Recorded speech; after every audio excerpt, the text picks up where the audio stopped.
everyone. Welcome, one and all. I feel like a ringleader every time I do this. It's like we're at Ringling Brothers and Barnum and Bailey Circus, and I'm your host slash ringleader, Andrew Cabral. Welcome to another episode or spine number of Chasing Labels. This is episode or spine number 179. So thank you all for joining me here. If you're here for the first time, welcome. If you're here for the innumerable time, thank you for showing up once again as well. This is the podcast slash YouTube channel where we go over a plethora or various groups, a diverse group of releases or announcements in the boutique label world of home media, obviously movies. It's usually a 2-week period of time that we cover from the end of the last episode to the start of this episode for the most part. There were some things that did get announced today, which I will mention, I guess, or maybe go over. I don't know. Basically, the Warner Archive announcements dropped today, and there was one in there in particular that I really was excited about and ecstatic about. So I may include that here on the lineup. It's not in the notes because it literally just dropped this afternoon. But I'm super excited about that. But thank you all for joining me here once again. And as we usually do here on Chasing Labels, we'll start out with a little bit of a movie collection update. Obviously, since the last time we were, reconvened here on Chasing Labels, for those of you keeping track at home, it was right before the Black Friday sale bonanza happened, seemingly everywhere online.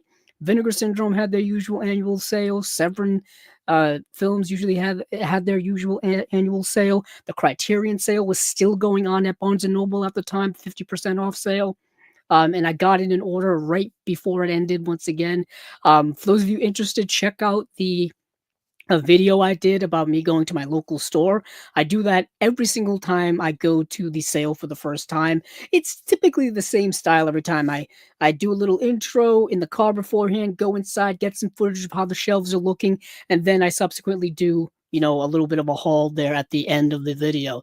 So it's not a super long video. It's under 10 minutes long. Check it out.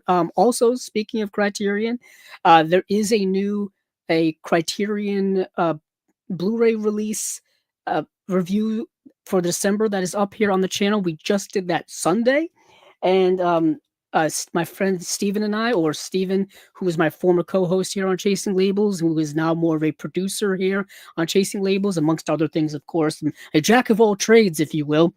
We got together to do our kind of what's becoming a monthly Criterion release review video. We divided and conquered. I did the reviews for Pee-wee's Big Adventure, as well as I Know Where I'm Going. So a little double dose here. One is Tim Burton's first film. This is a highly anticipated release. This is coming out not next week. I think the 16th. It's either the 9th or the 16th this is coming out. I think this came out this week already. This is I Know Where I'm Going, the Michael Powell and Emmerich Pressburger film. And these are two excellent releases from Criterion. Steven did a review for American Utopia, the David Byrne concert movie, and also did one for was it Salam Bombay? I think it was Salam Bombay, the Mirror Near film. And yeah, so we did our reviews for that. That is up here on the channel currently, so you get all the details about both of these releases. Like I said, really great releases, both 4K UHDs from my perspective. I think from Steven's perspective as well. But yeah, so there's some stuff coming from the Criterion sale, and I got some other things. Obviously, like I was saying, the Black Friday sales were fast and furious, so I didn't go crazy this year. Usually, this is when I catch up on a lot of mainstream releases, and I had bought a lot of mainstream releases recently, so I didn't really see a need to kind of dive into all of that. So I got some. Let me grab some things here. So the one lone thing I did pick up from Amazon is this was on sale literally the entire month of November, pretty much. It's the Rocky Ultimate Knockout Collection on 4K UHD. Now, if for those of you who don't know, big fans of the Rocky franchise here on Chasing Labels. Our previous iteration of the podcast called Cinema Discovery Project, we did a whole 4-hour episode of the whole franchise of Rocky and the Creed movies. I think it was all leading up to Creed 2, which had just come out at the time. I think it was for Creed 2. But anywho, big fans. I've owned this on DVD. I th- I don't think I owned the VHS, but I owned it on DVD. I've owned the Blu-rays, and now I own them on 4K. And I waited for this collection specifically because this collection, I think, is the only way that you can get both the theatrical cut and then the Rocky vs. Drago, the ultimate director's cut for Rocky 4, where Sylvester Stallone went back and used alternate cuts and alternate takes of scenes to kind of change the movie a little bit. Rocky 4 being a fascinating, fascinating movie. And then Rocky 5 is here as well, which less to say the better about that film. It also has Rocky Balboa, of course, the first three Rocky films. The old Blu-rays, when I say old, I mean old. They were from like the late 2000s, and they needed upgrades desperately. Now, Rocky, the original Rocky, had gotten a 4K restoration and remaster years ago. That was put out on Blu-ray. That looks great. That has always looked great. It was the other movies that really needed them. So, comes in a standard thick 4K case here, and it's got all the discs inside and whatnot. Standard stuff, but it dropped to a price that I really, really was too good to pass up. Too good to pass up. Sorry, my brain just jumbled. But I got some other things here. Where am I going to put this? Put that there. So, our friends over at Fun City Edition, they were doing a Black Friday sale over on their website, funcityeditions.com, and I had to pick up some of their titles I didn't have in my collection yet. So I picked up Seeing Red, 3 French vigilante thrillers. This release, I think these are both from like last year or the year before. Fun City doesn't put out a lot of editions, but when they do, they put out really, really interesting movies with really great extras packages and stuff like that. And Stranger's Kiss. I talked about both of these when they were announced once upon a time, but I needed both of these in my collection so I can catch up. Let's see. Something I picked up just on eBay was the movie Roadkill. Now, this is a Canadian International Pictures release. Canadian International Pictures being one of the partner labels over at Vinegar Syndrome. Coincidentally, we were going to be talking about 25 partner label movies that were announced this past week over on vinegarsyndrome.com. Obviously, since the sale is ended over on Vinegar Syndrome, they have their partner labels month, and then that leads, I think, into their subscribers week in early January. So there are all kinds of stuff going on there. But this is a movie called Roadkill, I think from the late 80s. And this is a deeper cut Canadian film. Yeah, from 1989, 85 minutes long, black and white, super low budget road film. Hence the title of the movie, Roadkill. This is a very loosely plotted movie. Very interesting, where this woman who works for this record company, like record producers, music producers, and one of the bands I think that they manage kind of goes missing, and she's got to go into like the northern reaches of Ontario, Canada, and track them down essentially and find out where they are because they have a gig they have to go to or something like that. It's been a little while since I've seen the movie. I've watched it for Chasing Labels, but I always wanted to get it, and it sold out rather quickly. Super underrated, deep cut Canadian film from 1989. Put that over there. And then actually coincidentally, we'll also be talking about Radiance, and I've got some Radiance titles here. So what happened is Radiance was having a sale over on their website. And now I didn't get anything from their website directly because with shipping coming from the UK over here to the United States, it would basically be the same exact price I would pay here for something I could buy at like Orbit DVD or Diabolic or even Amazon. It would be the same price. So there was no, incentive for me to buy it. But what ended up happening is with this sale is there's some of their titles were starting to sell out. As soon as I start seeing titles starting to sell out, I start panicking. I start panicking and I'm like, oh, I got to get it. I got to get it right away because I know the game. I know the game well. I've been collecting for long enough. I've been doing Chasing Labels here for 4.5 years. When something that is a limited edition sells out from the website and then starts selling out from the other online boutique retailers like Orbit or Diabolic or Grindhouse, or even when they start selling out on Amazon, they go up on eBay and the price starts going up and up and up, and you end up missing out on them unless you want to pay exorbitant prices. So that started happening. And I was like, if these are going to start selling out, I'm going to get them. Or if they're starting to run low on copies, I want to get them. So I picked up seven Radiance releases, and I'll just go through them quickly. This was one that came out, I think, the first year that they were in existence back in 2023. This is called The Dead Mother. This is one I definitely needed. Sorry for the glare. Didn't even notice the glare until I looked at the screen. But it's The Dead Mother. And this is this is number 24. So this was early on in their run. I'm still planning, soon as I get the first 50 Radiance releases, I'll do a video of all the Radiance releases that I have. Here's Tattooed Life.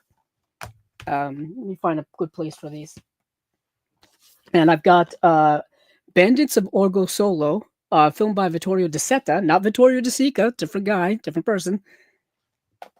And then we've got, this is a double feature. This is Il Posto and I Fandanzati. And I talked about all of these when they were announced. But now I finally got them in the collection, so this is a nice kind of, full circle. I have Je T'aime, Je T'aime.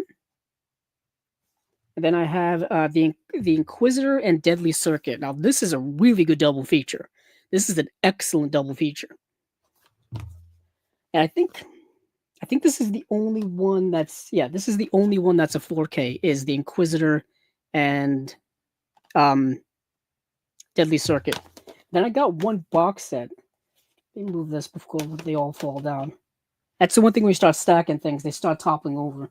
I got one box set. I got World Noir Volume 3 because this sold out recently as well. So I picked that up. And this has Not Guilty, The Lost One, and then Girl with Hyacinths. That's what that is. Now, they've got 4 of those box sets right now. Now, there's another box set. Oh, here it is. So, something that also sold out during a recent sale, or just recently in general, is Universal Noir number 1 from Indicator. Now, this box set came out 3 years ago. I didn't realize that it had come out 3 years ago. I remember when this came out.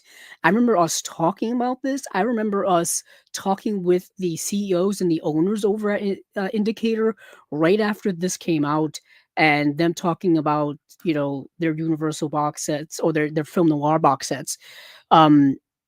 It's really interesting because Universal, for years and years and years, has always been so generous with licensing out their back catalog titles, specifically their film noir.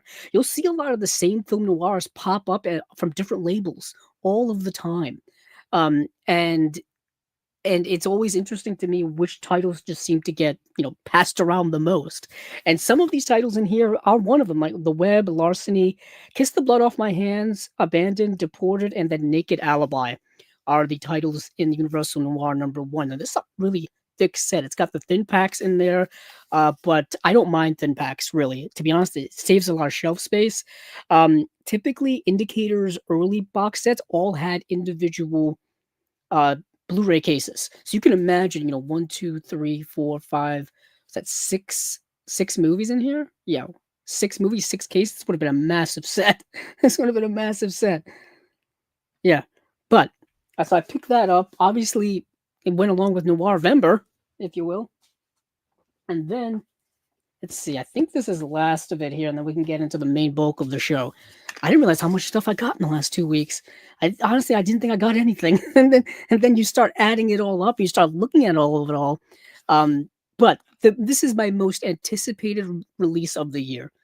And this is the Teenage Mutant Ninja Turtles trilogy from Arrow Video. This is the 4K UHD set. There is a Blu-ray set. There is an Arrow Store exclusive version that has different artwork here on the cover, but I love this classic movie poster cover here.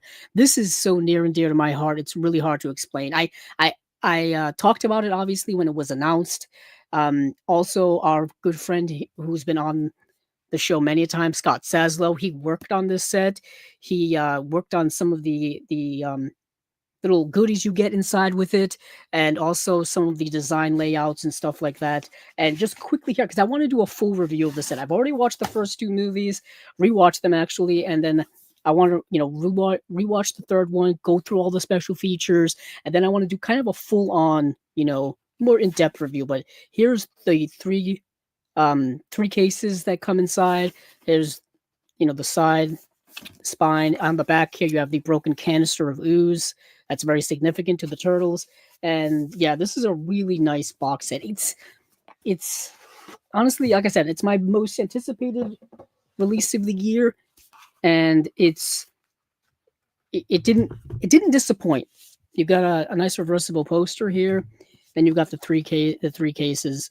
They all do have reversible sleeves, cover art. I mean, and I think the original poster is the alternate art. So you get like this new artwork here, and then you get the original poster art on the other side. But I'll go through all of that when I do, a more in-depth video. Just right now, I'm just super excited to get it, that I want to at least tell everybody about it, and then, make some plans later on. That's how I do things. And then put all these back here. I think that's pretty much it. Yeah, this was coincided to be released with the 35th anniversary of the release of the first movie, which came out in 1990. I was there. Not there, but I was there. I was around at the time. I didn't go to the movies to see it because I was 3 years old, but I had the VHS tape. Still have the VHS tape, actually. I have the VHS tape of all 3 of the movies. I got the VHS tape. I had the DVDs. I gave those away. I have the Blu-rays from the 25th anniversary. Oh no, the 25th anniversary release. Yeah, it's just like I said, my most anticipated release of the year. Here it is. Steven and I will be getting together probably sometime in January to do like our favorite releases of the year video that we always do. And this will be on it for me. I can tell you that. Spoiler alert. This will be there. So let me move some of these things aside, and then we'll get into some of the comments, and then we'll get into what we will be talking about here for this week of Chasing Labels. I'm going to try once again my best to keep it under 4 hours. Who knows? Who knows? With all of the Vinegar Syndrome partner label titles that I've got to go through and whatnot, we shall see. Let's see. Some comments here. Let's see. Our buddy Illuminated Pro says, "Hey Barflies." That's a nice reference. What's going on, man? How are you? I'm doing okay. It's Tuesday, but it feels like a Monday. I don't know. This time of year is really, really weird. It's dark by 5 o'clock. It's super cold up here. I'm in the Northeast. It is. I can literally tell you guys what the weather is like right now. It's like in the 20s, I think. It is 29 degrees, and the wind chill's probably making it feel much colder than that. Yep, the wind chill's making it feel like it's 26. So it's dark, it's cold, and it's this time of year. JB44 says, "Hello, Andrew. Hello, JB. Illuminated Pro says, "Got some media this week." Nice. That's always cool to hear. JB44 says, "I got some titles in the past few days. Good deals are afoot on Amazon." They are. Amazon's been going off for like the last month, and I don't know if it's just because of Black Friday, but right now they're having a lot of sales on, once again, Shout Factory titles. Shout Factory titles are super marked down right now. I don't know why, but hey, pick up some stuff while you can, while they're cheap. You know what I mean? Illuminated Pro says, "Meet Joe Black, Train Spotting, Indian in the Cupboard, Matchstick Men, A Serious Man." I don't know if those are the titles that you picked up, but Meet Joe Black has been so cheap on Blu-ray. It's like $8-9, and they actually shot that here in Rhode Island. I think they shot it in Newport. I think they did. I think they used the mansions in Newport to shoot that. Indian in the Cupboard is a childhood favorite of mine. I watched that a bunch as a kid. Matchstick Men, I think, is one of Ridley Scott's most underrated movies, starring Sam Rockwell, Nicolas Cage. Isn't Evan Rachel Wood? Is it Evan Rachel Wood who's the girl in that? Let's see. JB says, "I picked up all 5 Rambo films on 4K with slipcovers on eBay." Now that's a steal. Because those slipcovers are harder to get. I bought the first one on at Best Buy with the slipcover on a Black Friday sale years ago, and I still have to replace the other ones. I still have the old Blu-rays. Yeah, I'm looking at them right now on my shelf. There's Rambo, obviously First Blood Part 2, then Rambo 3, and then there's just Rambo, and I never got the 5th Rambo movie. the one that just came out a couple of years ago. I saw it in the theater. I did a review for it actually here. It's on the channel. It's on the channel. JB also says I got the Ring Collection trilogy. Nice. Um, I think that's I think that's a Shout Factory release. Coincidentally, yeah, that's a great price. That's a great price. I think I ended up getting the Omen collection a few months ago, for around that price as well. I was waiting and waiting to see if they were going to re-release the Omen, specifically the Omen on 4K. They still haven't announced it yet, so whatever. I just decided to pick it up. Let's see. You picked up some interesting titles. Your show is where I come to hear about films being released that are outside of the mainstream. That's kind of what the focus on Chasing Labels has always been, because those are the titles and those are the movies that don't get a lot of talk. They don't get talked about a lot, and there's just been an explosion in the boutique label world over the last, I would say, 5 to 7 years. Yeah, it's pretty much been there's a lot of going on now, way more than before. And to be honest, my collecting habits have shifted dramatically. I used to be one of those people who would go to Best Buy, Target, Walmart every single week and buy new releases or check out new releases. And a lot of people still do that, which is perfectly fine.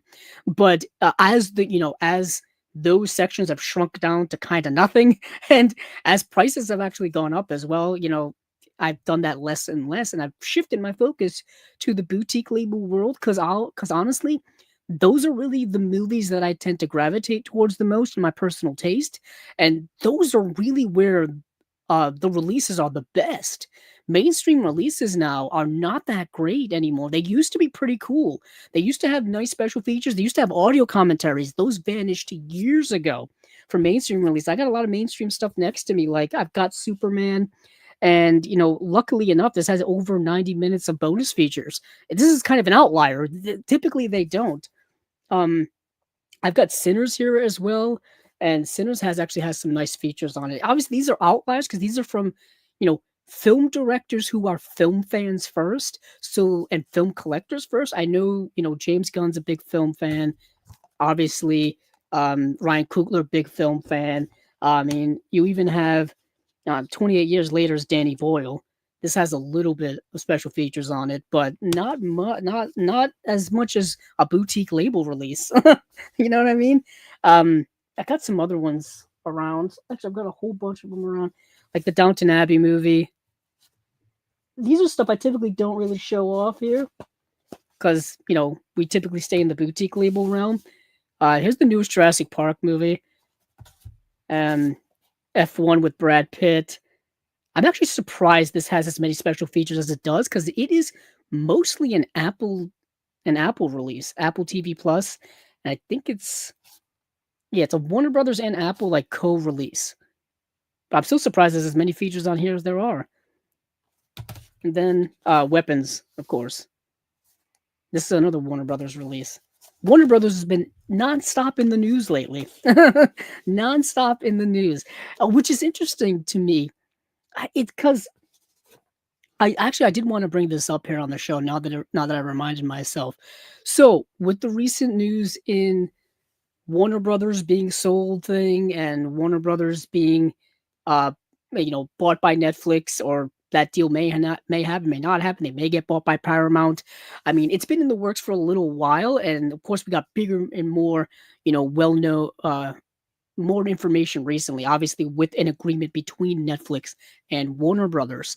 And my main concern, obviously, is what does that mean for the physical media output when it comes to Warner Brothers titles? Warner Brothers has over a century now, old studio of catalog titles and history and prestige and all this kind of stuff.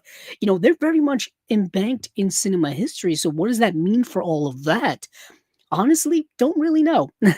Honestly, I don't really know. All I can say is we've seen Warner Brothers already get bought twice over the last decade. We've seen them merge or get bought, acquired, whatever you want to call it, from AT&T, and they became Warner Media. We thought that Warner Archive was going to go away when that happened because they shut down a lot of components from Warner Archive at that time.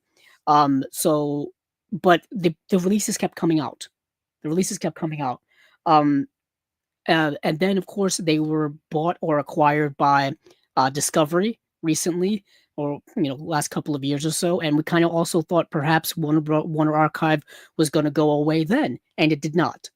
So now we see now when it comes to Netflix, it's a little bit different because Netflix typically does not deal with physical media. That's not their thing. There's a big talk about what they're going to do when it comes to theatrical releases. That seems to be a bigger concern, but obviously for me, it's the more physical releases because they don't really do much in that regard. Now, a couple of their movies have gotten physical releases in the past. Typically, Guillermo del Toro's films. Guillermo del Toro's Pinocchio got a Criterion release. Martin Scorsese's Irishman got a Criterion release.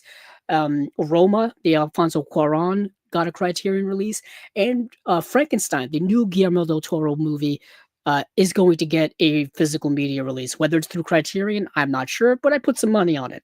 I would. That seems to be whatever deal they've got going.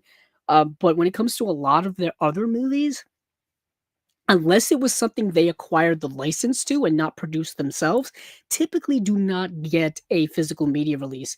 The Ballad of Buster Scruggs, which is a Coen Brothers film, that still doesn't have an official physical media release.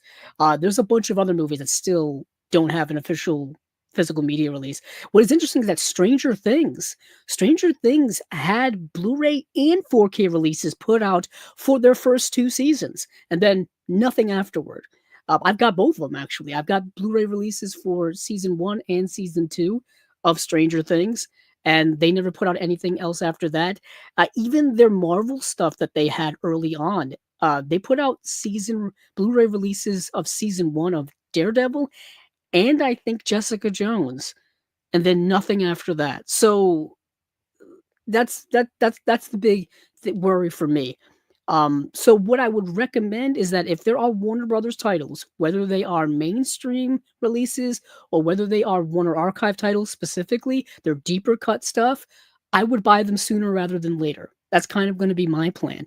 I mean, it'll push me to, get some Warner Archive stuff that I've been, waiting on getting. But coincidentally, we'll be talking about some Warner Archive releases during this episode. But let's go through some of the other comments here. Acres of Movies says hello and thanks from Stacy. Well, you are welcome. Acres of Movies also says if you were in a noir, what would you choose? If I was in a noir, obviously everybody kind of dies in noir, so you can't really avoid it. Obviously, I would be the main character, the main detective.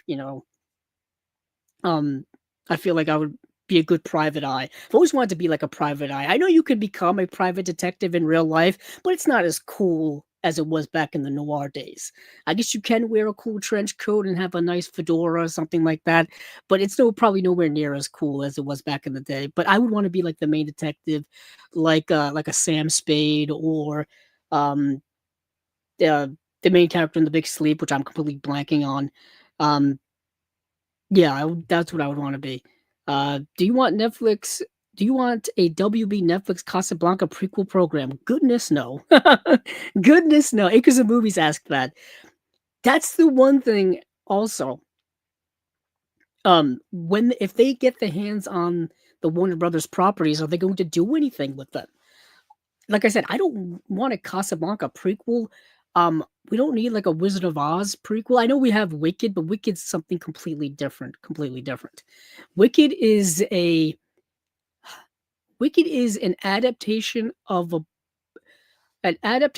Broadway musical that was an adaptation of a book that was a reinterpretation fan fiction of The Wizard of Oz. That's a whole can of worms.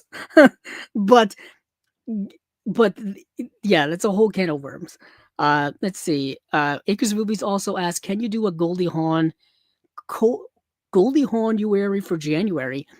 Um, it's possible. I just need to get some Goldie Hawn movies. I don't have a lot of Goldie Hawn in my collection. I have Private Benjamin, but I don't have many of her other work. I don't even have Overboard. Overboard actually has, of all people, has a Blu-ray release from Severin, which is rather cheap and probably be the one I would buy. but it's possible. I need to get more Goldie Hawn in my collection in general. A lot of her work was from the 70s and 80s, and a lot of her films don't have Blu-ray releases. At least I don't think of. I would have to look that up. Anywho, one more comment here. Acres of Movies. Do you predict Jessie Buckley or Rose Byrne or someone else for Best Actress Oscar? Okay, that's an interesting question. It's an interesting question because the Golden Globe nominations just came out yesterday, and they were both nominated. So I haven't seen Hamnet yet. So I really want to see Hamnet. I'm probably going to see Hamnet. I'm hoping this week. I'm hoping to see Hamnet this week. But I have seen I have seen Rose Byrne's performance, and Rose Byrne's performance is astounding. Right. So right now I would say Rose Byrne, and that's just because I haven't seen Hamnet yet. I hate when they do this every single year. Is they start doing the nominations during the awards season for all of these super critically acclaimed films, and they keep, they don't put them out in enough theaters for people to see them, and they don't make them accessible to the regular moviegoer. They're always accessible to critics and people who get early screenings in big time metropolitan cities. To be honest, I don't have any early screenings in my state. My state doesn't get press screenings at all. Yeah, the movie If I Had Legs, I'd Kick You, starring Rose Byrne, is excellent film. Is an excellent film. I think it's in my top 15 of the year. So yeah, once I see most of those movies, I'm gonna do probably a favorite movies of the year list, probably on my social media.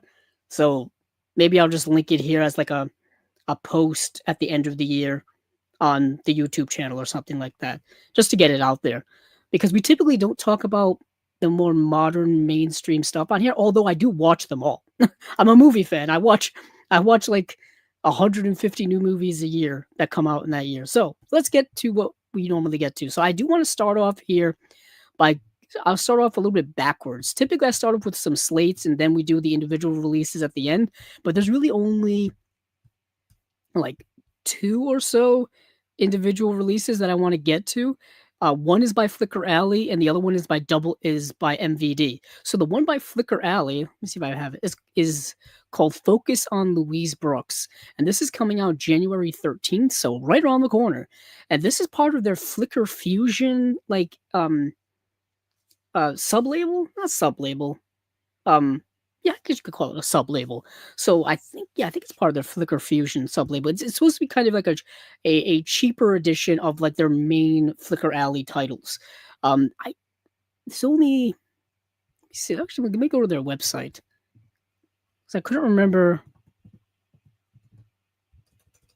which title are Flicker Fusion and which aren't. There's not that many. They actually coincidentally also had a Black Friday sale. So let's see. Go to their catalog. So yeah, here it is. Focus on Louise Brooks. I'll just read from their website. Why not? Let's go straight to the source. Flicker Alley and San Francisco Film Preserve proudly announced the release of Focus on Louise Brooks, a Blu-ray disc compilation of the iconic star's early performances, including her debut in Herbert Brennan's The Street of Forgotten Men. This 1925 melodrama has been fully restored and is being made available for the first time. Joined by extant materials from 3 additional early Brooks features, The American Venus from 1926, Just Another Blonde from 1926 as well, and We're in the Air from 1927. So Street of Forgotten Men stars Mary Bryan as Mary Van Hern, a woman who successfully escapes her difficult upbringing on the streets of New York's Bowery District, only to have her past return to threaten her future happiness. Although only on screen for a brief, uncredited scene, one need only glimpse Brooks to be reminded of the charisma that immediately makes her a screen icon. So you get her first appearance in a movie in the Street of Forgotten Men from 1926 or 1925. Sorry, 1925.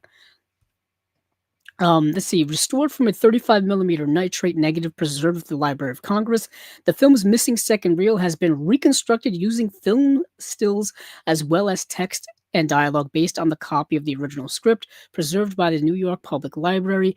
It features a musical score by Stephen Horn. So this is a collection of obviously silent films, and as it mentions here, many silent films are unfortunately lost, and some are also missing parts as well. All and let's see some more words here. Although most of Paramount Pictures' beauty contest comedy, The American Venus, no longer survives, all extant material, including trailers, test footage, and a Technicolor fragment, have been gathered. Wow! So they basically just have a fragment of this movie, of American Venus. Brooks's first substantial role placed her opposite Ford Sterling, Lawrence Gray, real 1925 Miss America Faye Lanphier, and in one of his earlier performances, Douglas Fairbanks Jr.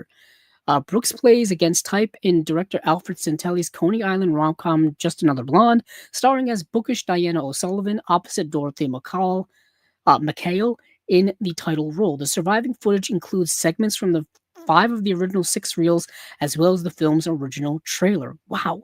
So this is really archival stuff here. I love it. Finally, director Frank R. Strayer's high-flying World War One comedy Now We're in the Air delivers a double dose of Lulu, set, setting her as a twin sisters Griselle and Grisette, opposite hapless aviators played by Wallace Beery and Raymond Hatton. Sadly, only Grisette's role still exists today in the film's surviving 22-minute sequence. Wow. So, Focus on Louise Brooks represents the first entry in a new Flickr Fusion series that will explore newly restored films, some lost and/or fragmentary, ripe for rediscovery, and featuring some of the early cinema's biggest names. This deluxe Blu-ray is made possible thanks to the generous underwriting and funding from the Sunrise Foundation for Education and the Arts. So, bonus materials include a restoration demo, audio commentaries, and Looking at Lulu, which explores the fascinating behind the scenes life of Louise Brooks with an extended feature hosted by historian Pamela Hutchinson, image galleries, and a booklet as well. So, this is a new venture for Flickr Alley to present what's been preserved from some of these early films, of what's surviving, essentially. Like I said, a good portion of the silent era of cinema, I think like 70% of it is kind of gone. They didn't save the film prints. Sometimes the film prints are just lost through time, destroyed. Sometimes they lit on fire because a nitrate film was so flammable that it would just ignite by itself. So there's a great documentary. If you can watch it somehow, if you can get the Blu-ray or whatever, it's called These Amazing Shadows. These Amazing Shadows. It's all about the National Film Registry, Library of Congress. It's all about film preservation, film archiving, all that kind of stuff. And they go through just a lot of interesting information about what happened and um, the modern proponency of saving film. Really, I know Martin Scorsese. Obviously, he's a big proponent of saving movies. He saved a lot of movies through his various foundations. He's also done a lot of restorations. Oh, coincidentally, let me get it. Let me whip it back out. One of the films is I Know Where I'm Going. He's on here actually as a special feature, introducing the restoration and the demonstration, and introducing um, the movie. It's really phenomenal. Of course, he was definitely responsible for saving a lot of Michael Powell and Emmett Pressburger films, specifically The Red Shoes, which is one of the greatest films ever made, in my opinion. So yeah, definitely, I've always been fascinated about film restoration, film archiving, and all that kind of stuff. Um, let's see here. So that is from Flickr Fusion. This is called Focus. What's it called? Focus on Louise Brooks, who was an early star in the silent era. If you've seen her image, you probably know what she looks like. Yeah, so they've done probably miracle work to bring these to light. But let's see, we have another standalone release that I want to talk about. Not as prestigious or as impactful, and I don't mean to say that as a pun, but we have the movie Double Impact. The movie Double Impact, which is the Jean-Claude Van Damme film from 1991. So an early film from him. This is coming out. It just says in early 2026.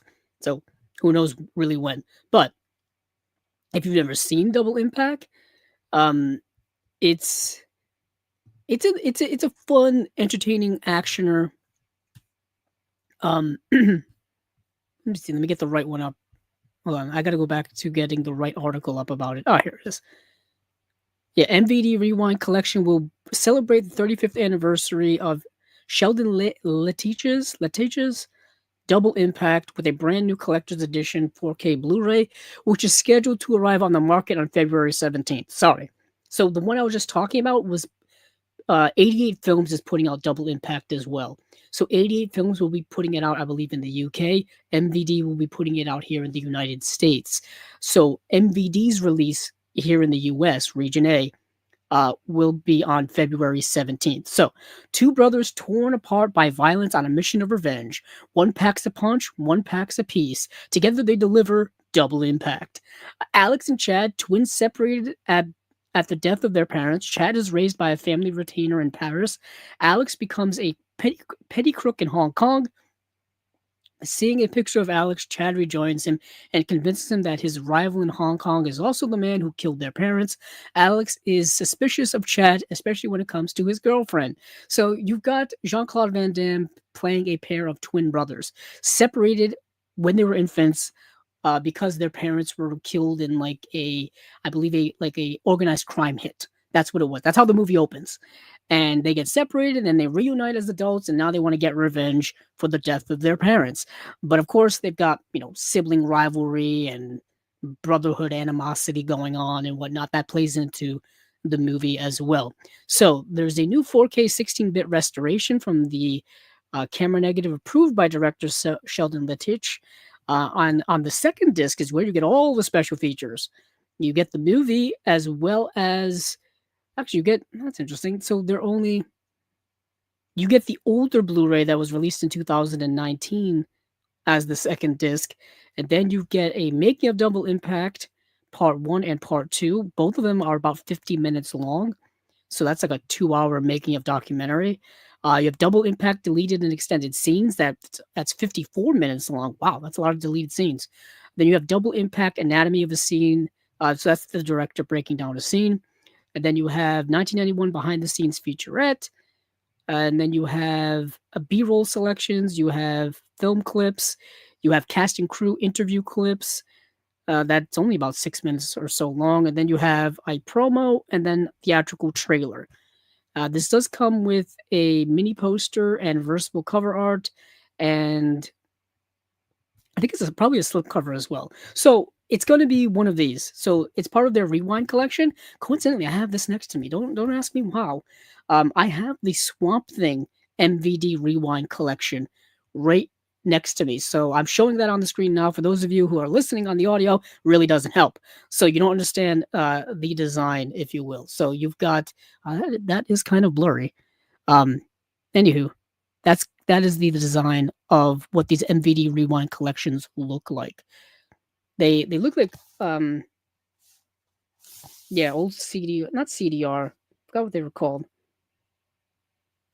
Yeah. So anywho, that is Double Impact, the Jean-Claude Van Damme film from 1991. Now we will get into the official slates going on. Now we have a plethora of slates, so I'll save the Vinegar Syndrome and partner label stuff for last. That will be the last thing we go over. But right now we will hit let's hit Umbrella. Yeah, because Umbrella was like one of the first ones to come out of the gate this week with announcements. And so, I mean, first come, first serve. Why not? So Umbrella's got their titles, and I want to make sure I've got the list up correctly, because when you go to Umbrella's website, it is a little chaotic because they have their collector's editions, and they've got all kinds of special editions that they're throwing up at you. But I want to get a consistent list of what they've got for their release slate coming up. So I'm going to scroll through. What am I going to scroll through? I'm going to scroll through their Facebook page all the way back to about 2 weeks ago or so, because they came out literally like the next day. So we've got a list of, I want to say, March releases. Okay. All right. We have No Escape, which is the movie starring Ray Liotta. We've got Day of the Woman, which is a double feature of I Spit on Your Grave in 4K HD and 4K HDR, and I Spit on Your Grave Deja Vu, which is the sequel, which came out in 2019. So you get um that double feature there. That's a harsh double feature. I'm not gonna lie there. You also get the movie The Dirties from writer, director, and star Matt Johnson. You also get Looking for Alibrandi, which I believe is an Australian film. Then you have the Full Moon Fright Box Volume 3, four fiendish VHS fueled films, including Puppet Master 2 and 3, Trancers, and Slave Girls from Beyond Infinity.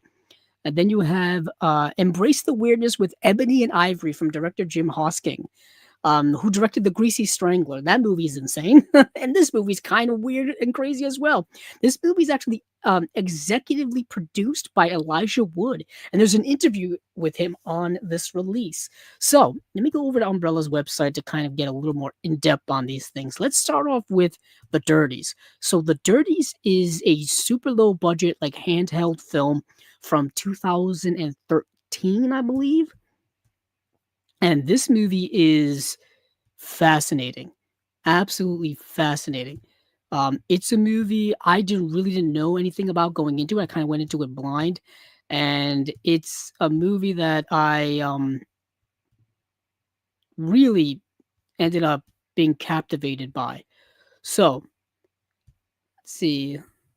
Told with equal parts satire and warning through a raw, painfully authentic feeling, found footage style, and with almost no scripted dialogue, The Dirties is a darkly comic and deeply disturbing exploration of friendship, obsession, and the power of storytelling. Two best friends, Matt and Owen, are outcast at their high school, smart, funny, and constantly harassed by bullies. To cope, they channel their pain into a film project called The Dirties, a revenge fantasy where they strike back against their tormentors on screen. But as the line between fiction and reality begins to blur, their project takes a darker and more unsettling turn. So, this movie is fascinating tonally, thematically, contemporarily. I don't even know if contemporarily is an actual word, but either way, it's very contemporary in terms of our modern society and modern culture surrounding young people and bullying. It's been something that's been talked about a lot lately. It's been talked about a lot. It's always in the news, really. And young people being constantly bullied at school and on social media and just in life in general. And what are the dire consequences surrounding that, or what are the consequences in general surrounding that, dire or not? And this movie is fascinating to me because it starts out satirical. It starts out as a comedy. It starts out as like two buddies who are big time movie fans making a movie, and it's set at their school, and it's all about how bullying is a thing, is a big issue and a big problem there. And they're going to, fictionally make a movie about getting revenge on their bullies in like crazy ways. And they're gonna make it feel like it's a hitman type of movie and whatnot. But what happens is, as the movie goes along, one of the two friends um, starts blurring the lines between reality and fiction. And the movie tonally starts drifting into darker, more serious, more real life ways. And it does it so seemingly so that you almost don't even realize it. And the movie is shot in such a way that it's all shot by handheld cameras, like shaky cam, handy cam style, which makes it even more authentic. And yeah, it's a fascinating work. This movie is interesting. It's really, really good. Um it's it's a movie that I'm glad I saw and I'm glad it exists. It reminded me a lot of this is it reminded me a lot of Gus Van Sant's film Elephant. If you've ever seen Gus Van Sant's film Elephant, you kind of know what I'm saying, but it explores things in a more dynamic way. It explores things in a more full way. Gus Van Sant's film Elephant is very specific. It's very like this is what this is about, and it's very much points things literally in a certain direction. Whereas The Dirties is a little more a little more widespread in terms of what it's discussing and what it's going into and its greater impact and all of this stuff. But yeah, this is a really great film. And let me check out the extras on this release. So I think there's going to be like a big time collector's edition. Actually, let me go back because I was just, oh yeah, there's a big time. It's called Only the Bad Guys, the Dirties T-shirt collector's bundle. So you can either get this version or you can get the more standard, just the, the regular version that just comes with the discs and stuff like that. But either way, you I would say get the movie. It says only available from the Umbrella's web store. The Dirties Only the Bad Guys collector's bundle includes the official We're Just Here for the Bad Guys T-shirt, 48-page book of behind the scenes material. You got a custom illustration slipcase. You got a custom illustration rigid case. Got 8 art cards. You got the reversible poster, limited edition numbered release, and then for the extras that are actually on the disc, you get where are they? Oh yeah, got 4 audio commentaries. Sorry. You have an audio commentary with the actors Matt Johnson and Owen Williams, audio commentary with producers Matt Johnson, Jared Robb, Evan Morgan, Matthew Miller. Then you get an audio commentary with film critic Chris Herron. And then you get a new audio commentary with content creators Jake Boston and Brian Starr. Then you get a 2025 interview with writer-director, producer Matt Johnson, an interview with cinematographer and producer Jared Robb, interview with producer Matthew Miller. You got an interview with title designer Josh Schoenblum, Matt Johnson, Jared Robb, and Matthew Miller on the original Dirties DVD release. Matt Johnson, Jared Robb, Matthew Miller on the Australian cinema and television, on Australian cinema and television. The Edgelord Strikes Back, Alexandra Hello Nicholas on the Dirties. Wow, that's awesome. And then you get new on the set of the Dirties. You have behind the scenes on the Dirties, anatomy of a scene, mistakes were made, deleted and alternate scenes, the piano sessions. You got production stills. You have a world premiere Q&A, slam dance TV spot, the Dirty 7th art interview with Matt Johnson and Matthew Miller. You got 2 trailers, the official trailer and the parody trailer. And then you've got making of promotional featurette, the Visitor DVD introduction with Matt and Owen, the Visitor introduction with Padraig Singal, the Visitor short, which is a short film. You have an audio commentary for the movie The Visitor, and you have The Visitor performed by Matt and Owen, and then you have Padraig Singal on The Dirties. So this thing is loaded. this is loaded with special features, like beyond loaded.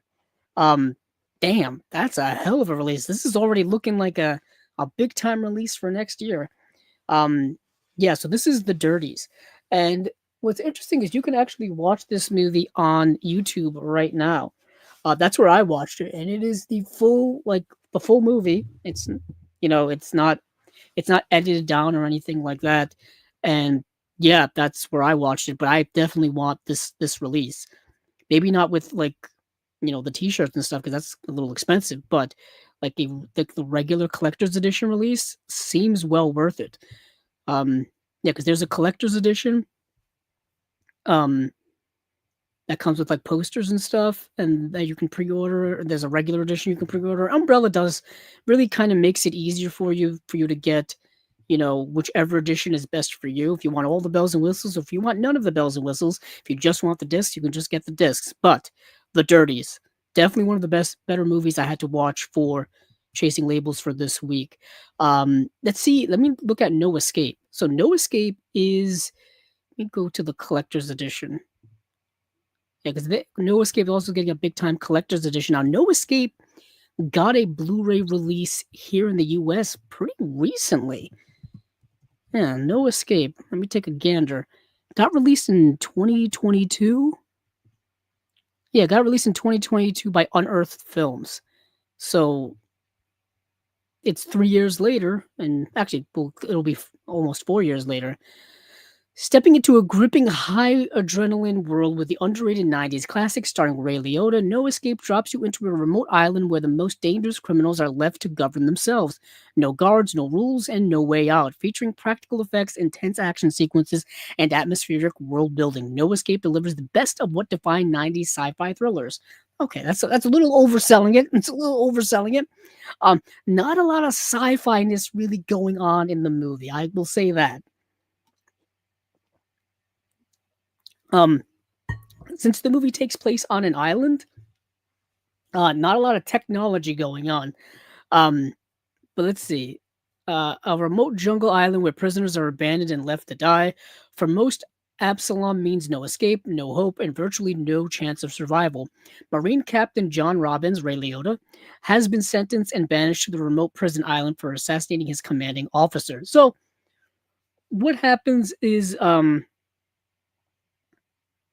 yeah, so I'll read the rest of this. Run by the warden, who's portrayed by Michael Lerner, Absalom is divided into two camps. The outsiders, led by the brutal and bloodthirsty Marek, who is Stuart Wilson, and the insiders, led by the strong-willed, benevolent father Lance Henriksen, who is portrayed by Lance Henriksen, and his followers. So what happens is this is some type of dystopian future.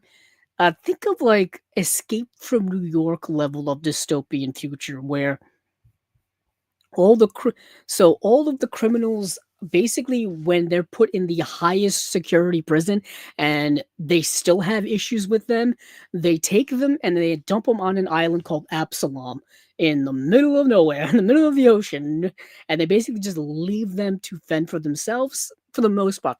They do like supply dump offs and stuff like that, but that's about it. So the island is kind of split into two camps. You have the good guys and you've got the bad guys. The good guys are Lance Henriksen. The bad guys are run by Stuart Wilson, and they this movie is actually directed by Martin Campbell, actually, and so they're kind of at odds with one another. And they stay in one part, they stay in the other part, but they're constantly like battling and feuding with one another. And then you've got Ray Liotta, who gets dropped in there, and he's like a former military guy or whatever, and he ends up teaming up with the good guys to fight the bad guys. That's kind of the movie. And their goal is to escape and to tell the world that there's corruption going on at this prison, and that people are being left on this island basically to die and all this kind of stuff. But anywho, that's the movie called No Escape. And it's interesting because I had heard about it for years, and I finally got around to watching it. And there's some other people you will recognize in the movie: Ernie Hudson from Ghostbusters, Kevin Dillon from Entourage. He was also in the Doors movie. But yeah, like I said, directed by Martin Campbell, who would go on, if I do remember correctly, the very next year, Martin Campbell would go on to direct Goldeneye. Let me check. Yeah, Martin Campbell would direct Goldeneye, the first Pierce Brosnan, um, James Bond film, and he would also go on to direct, The Mask of Zorro, and then he would also direct Casino Royale. Yeah, I believe that's the same Martin Campbell I'm talking about. Yeah, Casino Royale, Goldeneye. I'm looking at his IMDb right now, and The Mask of Zorro. I think he directed the sequel too. He also directed the movie Vertical Limit, which no one ever talks about. That's a movie that came out in the year 2000. With what was his name? Is that Chris O'Donnell? I think Chris O'Donnell's in that movie. I remember renting that from Blockbuster back in like 2001 and watching it. Yeah, so it's a Martin Campbell. Yeah, he did like I said, No Escape, Goldeneye. Wow, what a run! What a run! Yeah, No Escape, Goldeneye, The Mask of Zorro, Vertical Limit, Legend of Zorro, which is the sequel that I was talking about. Then Casino Royale. Casino Royale, for some, may be the best James Bond movie, or at least their favorite. I know a lot of people say that, and I wouldn't disagree with them. I would not disagree with them. But anywho, let me see what we got here for special features for No Escape. So the collector's edition comes with new worldwide first 4K master scan from the original elements, 48-page book of behind the scenes material and all kinds of stuff. Custom illustrated rigid case, Original poster artwork slipcase, 8 art cards, reversible poster. Let's see, new audio commentary with Die Hard on a Blank podcasters Liam Billingham and Philip Gawthorne. And then you have a new Recollections from the Penal Colony 2025 interview with prosthetics designer Jason Beard. Then you have some other features as well. Welcome to the Future, the sci-fi worlds of Gail Ann Hurd. Survival of the Fittest, Directing No Escape with Martin Campbell. That's a 2022 interview. These have to be from that other Blu-ray release. Penal Colony, Writing No Escape 2022 with co-writer Joel Gross. Alternate Escape from Absalom intro, and then Making of Escape from Absalom 1994 featurette, and then another 1994 featurette, TV spots, and then trailer. So that is No Escape. No Escape. All right. That's a 4K UHD release. Yeah. Let's see. Let's go to Looking for Alibrandi, because Looking for Alibrandi is an interesting kind of coming of age film. It's very much like a Greta Gerwig film. If you've seen Greta Gerwig's Lady Bird, it's similar to that. So let's see. Winner of multiple awards and beloved by generations, Looking for Alibrandi returns in the stunning 25th anniversary restoration set in sun-drenched Sydney's vibrant Italian-Australian community. Looking for Alibrandi is a heartfelt, funny, and deeply moving coming-of-age story about family identity and the journey to knowing yourself. Classic coming-of-age movie. Classic. So, there's never been a man in Josephine Alibrandi's life until now in her final year of high school. 3 men change everything. Her estranged father has reappeared after years of absence, determined to reconnect. John, the polished, wealthy school captain, has his eyes on her. And then there's Jacob, the rebellious working-class boy who challenges everything Josie thought she knew about love and herself. Directed by Kate Woods.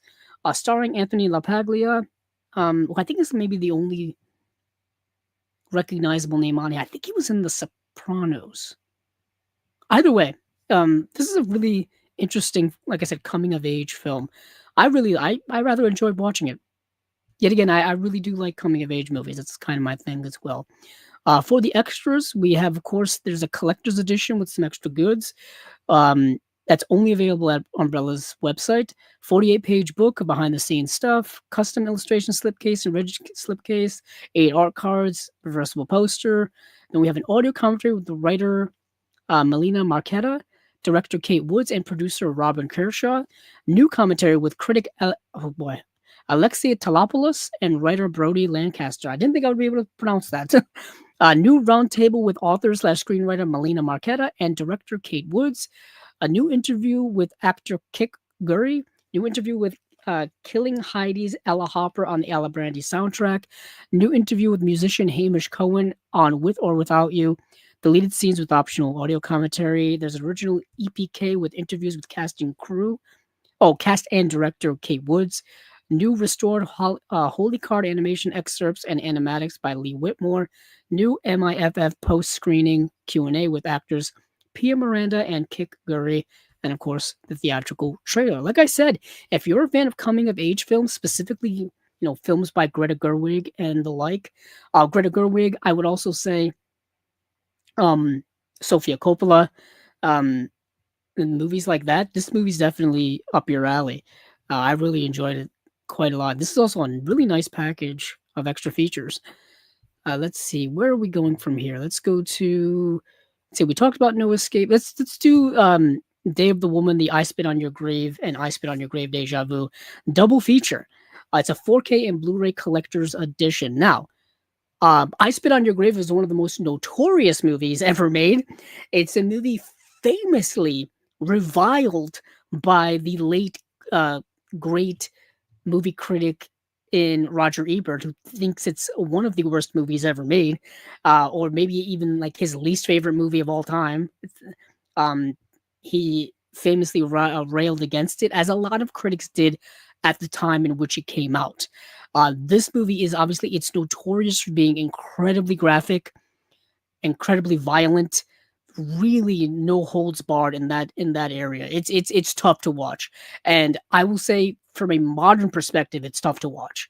It is the first 50 minutes of the movie and the movie's only not that long. The movie's not that long.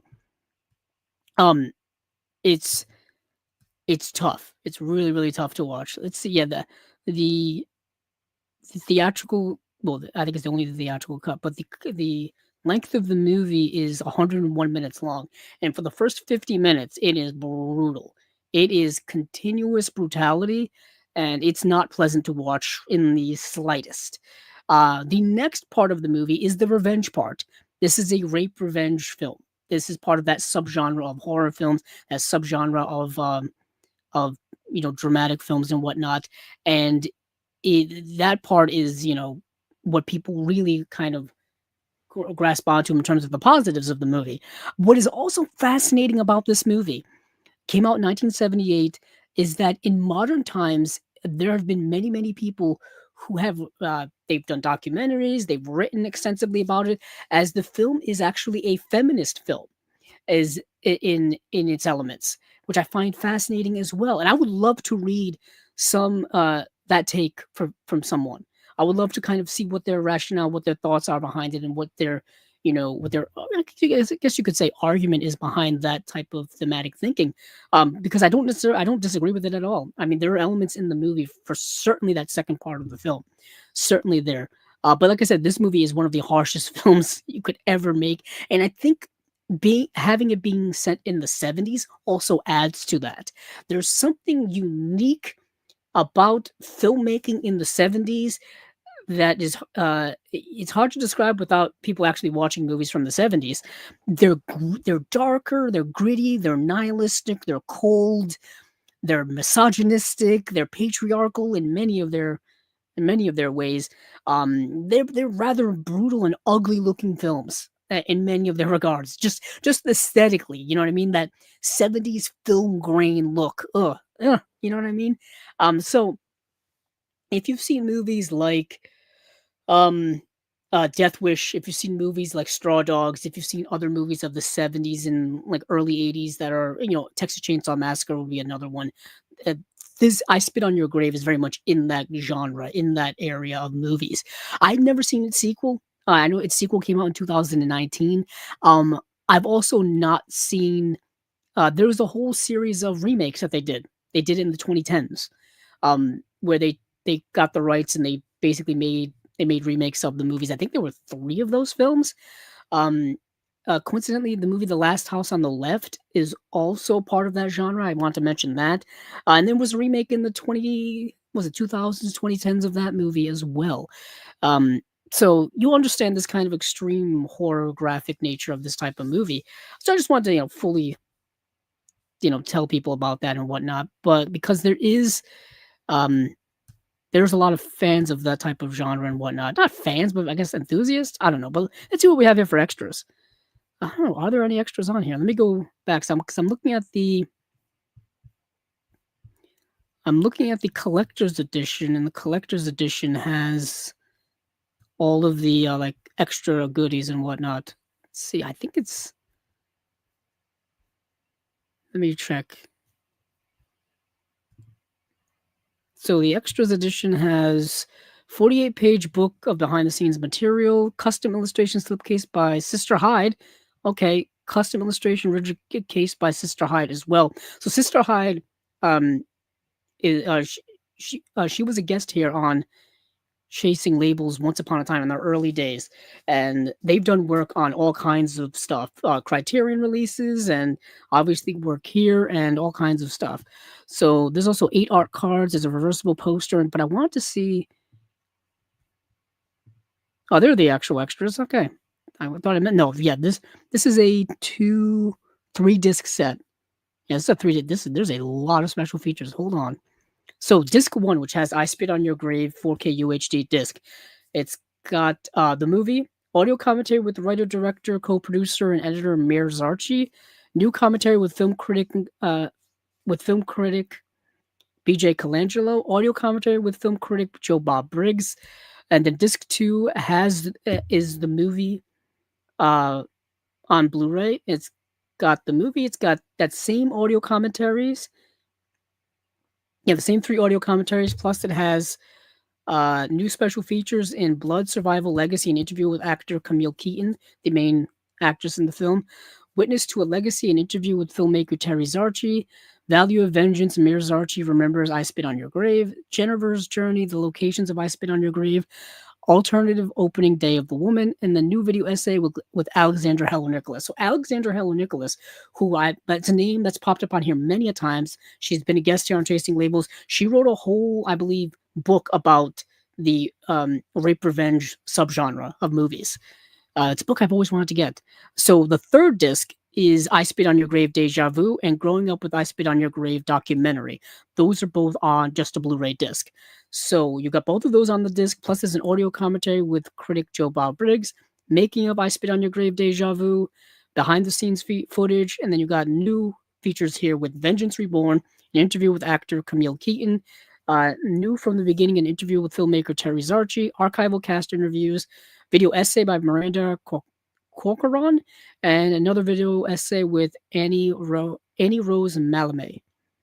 And then there's a theatrical trailers and then documentary deleted scenes. And then there's Terry Zarchi 8mm film, and then home videos, Camille and Mir's wedding. Okay, so that is the double feature of Day of the Woman, I Spit on Your Grave, plus I Spit on Your Grave Deja Vu. The sequel came out in 2019. That is a long time. Let's see. That's 40 years in between the original film and its sequel. Goodness gracious. All right, let me see. So that is that. What else is there? Oh, there's the Supermoon collection. Yeah, and then there's Ebony and Ivory. Let me go to Ebony and Ivory, and then we'll do the Supermoon collection. Supermoon collection, I think I'll just run off the movies because I didn't get to see any of them. So Ebony and Ivory is branded as the year's most batshit insane film. This absurd new comedy comes in a collector's edition, including original artwork, collector's posters, all kinds of stuff. So it has a 48-page book, original artwork across package. Yeah, artwork, original artwork across package, 8 art cards, reversible poster. So the movie, from director Jim Hoskins, like I said, who directed The Greasy Strangler, comes a surreal, absurd reimagining of the meeting of two great musical minds. In 1981, two musical legends gather on the Mull of Kintyre for a tense summit surrounded by the smell of breaded vegetarian food and the whiff of potential global smash hit single.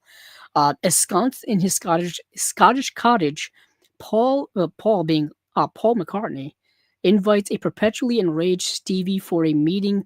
Stevie being Stevie Wonder, of musical minds continually running afoul of his sensibilities with every passing interaction. So this movie is weird. It is a hyper weird, surreal version of the meeting of these two musical geniuses, right?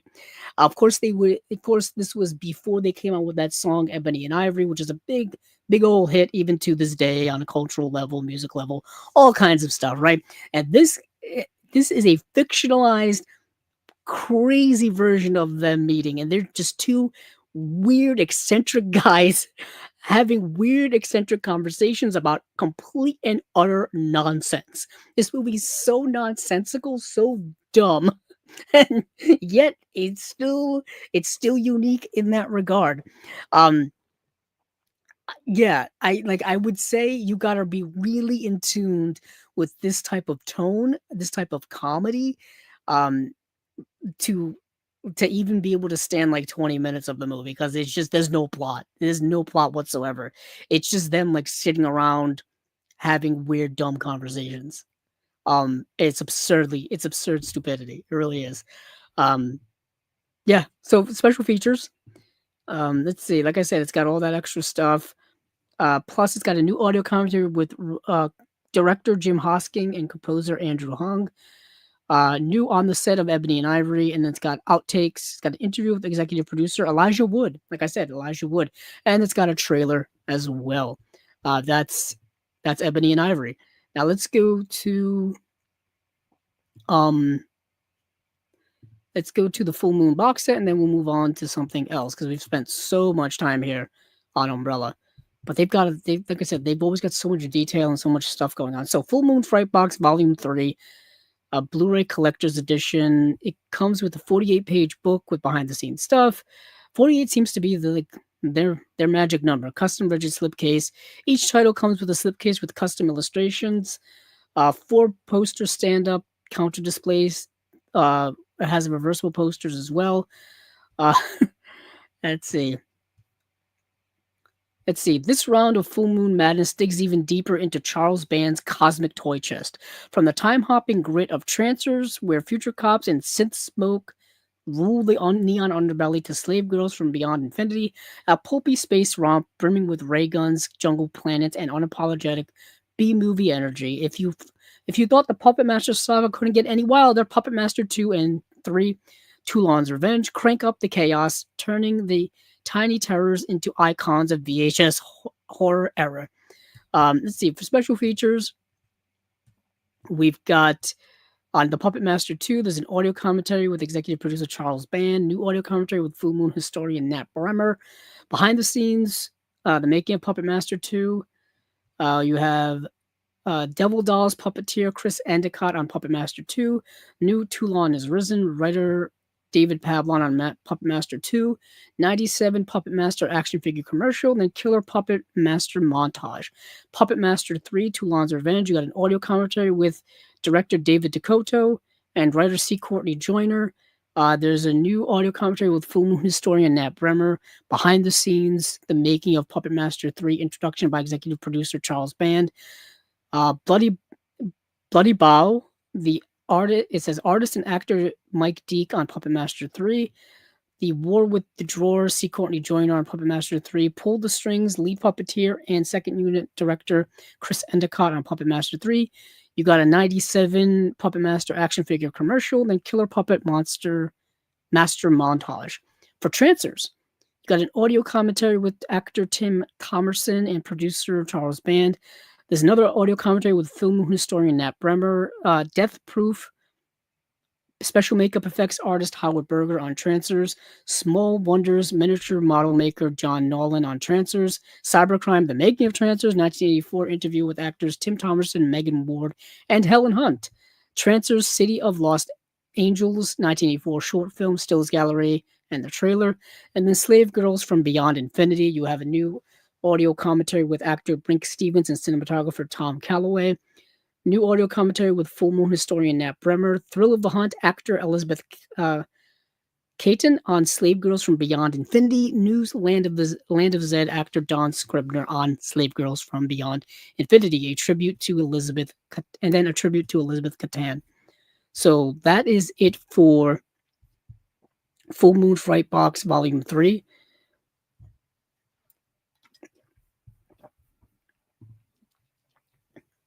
I think that is all of the releases from Umbrella. Yes, yeah. Yep, that's all of them. But I wanted to stay in Australia, stay in that world, because I wanted to go over the Imprint releases. So for Imprint, we've got coincidentally, this week they're going to be dropping more announcements. It feels like I'm literally talking about Imprint on every single episode lately because they're just announcing so much stuff from all of the different lines they have, whether it be their 4K like limited deluxe releases. Well, I don't talk about the television stuff, but they've got television stuff, their Imprint Asia line, their regular Imprint line, all kinds of stuff. So let me kind of go through all this. So let's see, this is February. Yeah, this is February. So we've got 2 4K limited edition hardbox sets. We've got Spellbinder and we have Vampire Circus. So Spellbinder, we'll go to that one first. These are not cheap. These are not cheap.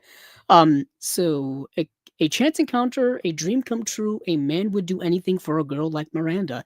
Now, for Spellbinder, it's the 4K restoration from the original camera negative by Imprint Films.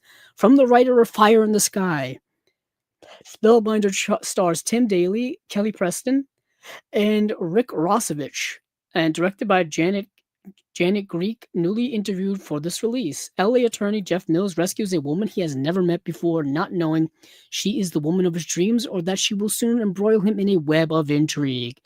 So for this release, we've got a 2-disc set and a booklet. The first disc, which is the 4K UHD disc, it's Dolby Vision Ultra High Definition presentation of a new 4K restoration from the original camera negative by Imprint Films, and then there's an audio commentary by director Janet Greek. Um, let's see, audio is English LPCM 2.0 stereo. And let's see, disc 2 is a 1080p version of the movie, so Blu-ray disc. Audio commentary by the director. There's a new interview by the director, Janet Greek. There's a new interview with actor MC Gainey. There's a new interview with makeup effects designer Rick Stratton. And then there's a new interview with Heather Green, author of Lights, Camera, Witchcraft, A Critical History of Witches in American Film and Television. Archival interview with actor Anthony Crivello, and then theatrical trailer. And the booklet is 70 pages, hardback book. Yeah. Oh, also has a 200-page softcover copy of the original shooting script, which was called The Witching Hour. Now, that's a cool title, The Witching Hour. I like that. But they obviously changed it to Spellbinder. So I didn't get to see the movie, so therefore I have really nothing to say about it. I just wanted to tell people that is coming out. I didn't get to see the next movie either called Vampire Circus. Now, Vampire Circus is from 1972. It's getting a hardbox deluxe edition. Let's see. It's a Hammer horror classic, Vampire Circus, making its worldwide 4K UHD debut in a brand new 4K restoration by Imprint Films. Yeah, it says 15 years ago, the villagers of Stettel thought they killed a vampire. Unbeknownst to them, the leader of a traveling circus is the vampire's cousin. Well, what do you know? Who is intent on reviving his relative and having his revenge. It says Robert Young made his directorial debut with Vampire Circus, written by Judd Kinberg and starring Adrian Corey, Lawrence Payne, and Thorley Walters. Interesting names. Like I said, it's 2 discs and a booklet. So on disc 1, you've got the movie in obviously 4K.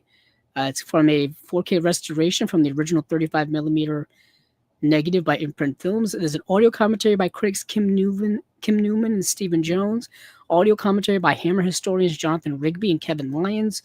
Isolated music and effects. It's got an LPCM 2.0 mono audio track.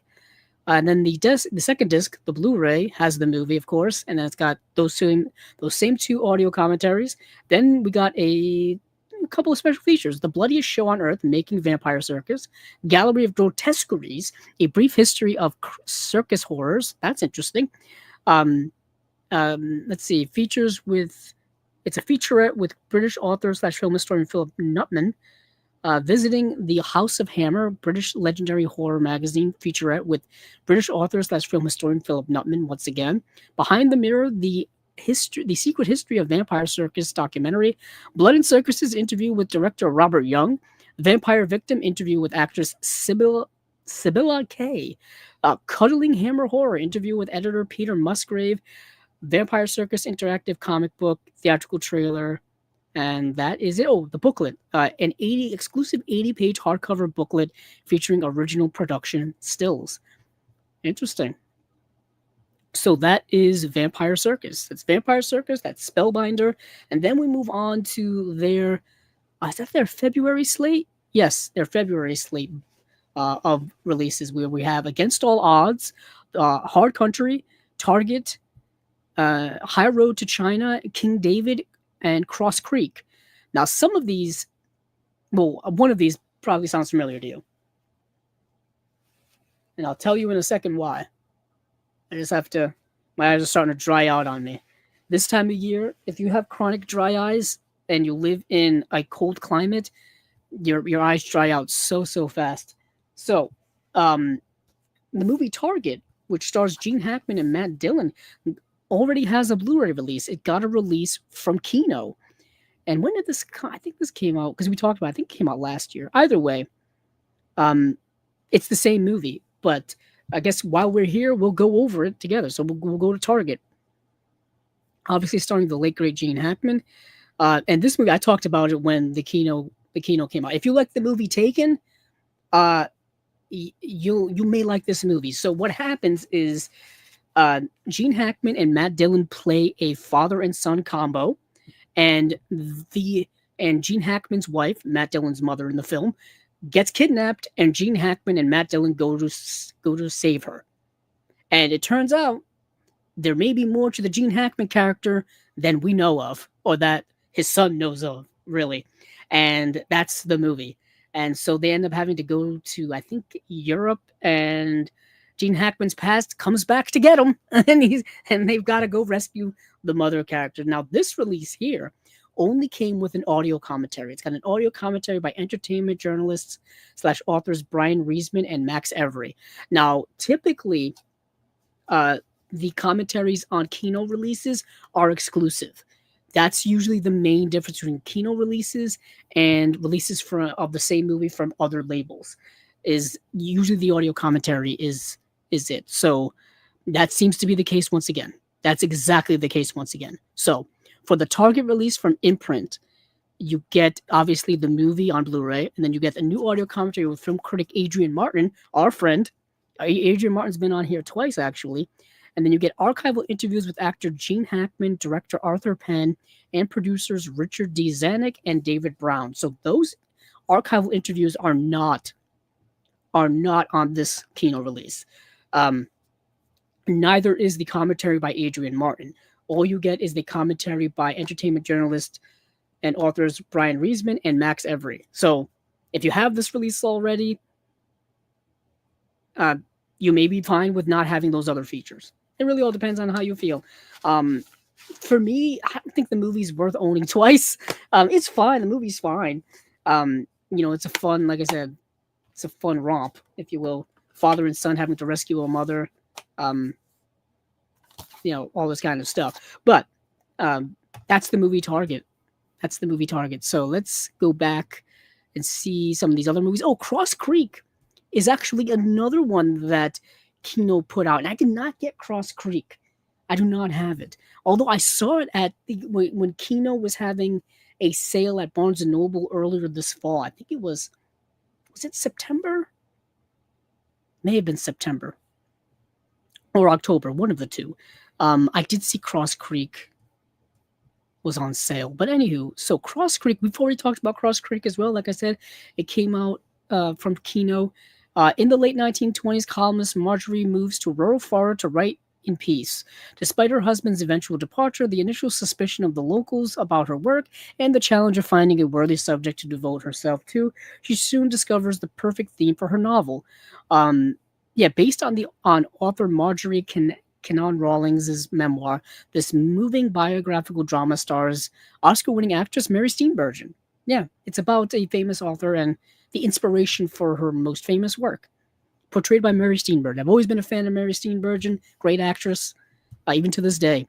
Directed by Martin Ritt, who directed great films. Martin Ritt, super underrated director. He directed The Long Hot Summer, which is a movie starring my favorite actor of all time, and Paul Newman. His wife, Joanne Woodward. Well, they weren't married at the time. They got married, I think, after they met making that movie, or during making of that movie. Either way, Joanne Woodward is in that movie as well. Orson Welles, Angela Lansbury is in that film. I love that movie. Martin Ritt also directed several other movies. He directed HUD. He directed what's the movie with Sally Field where she leads the strike?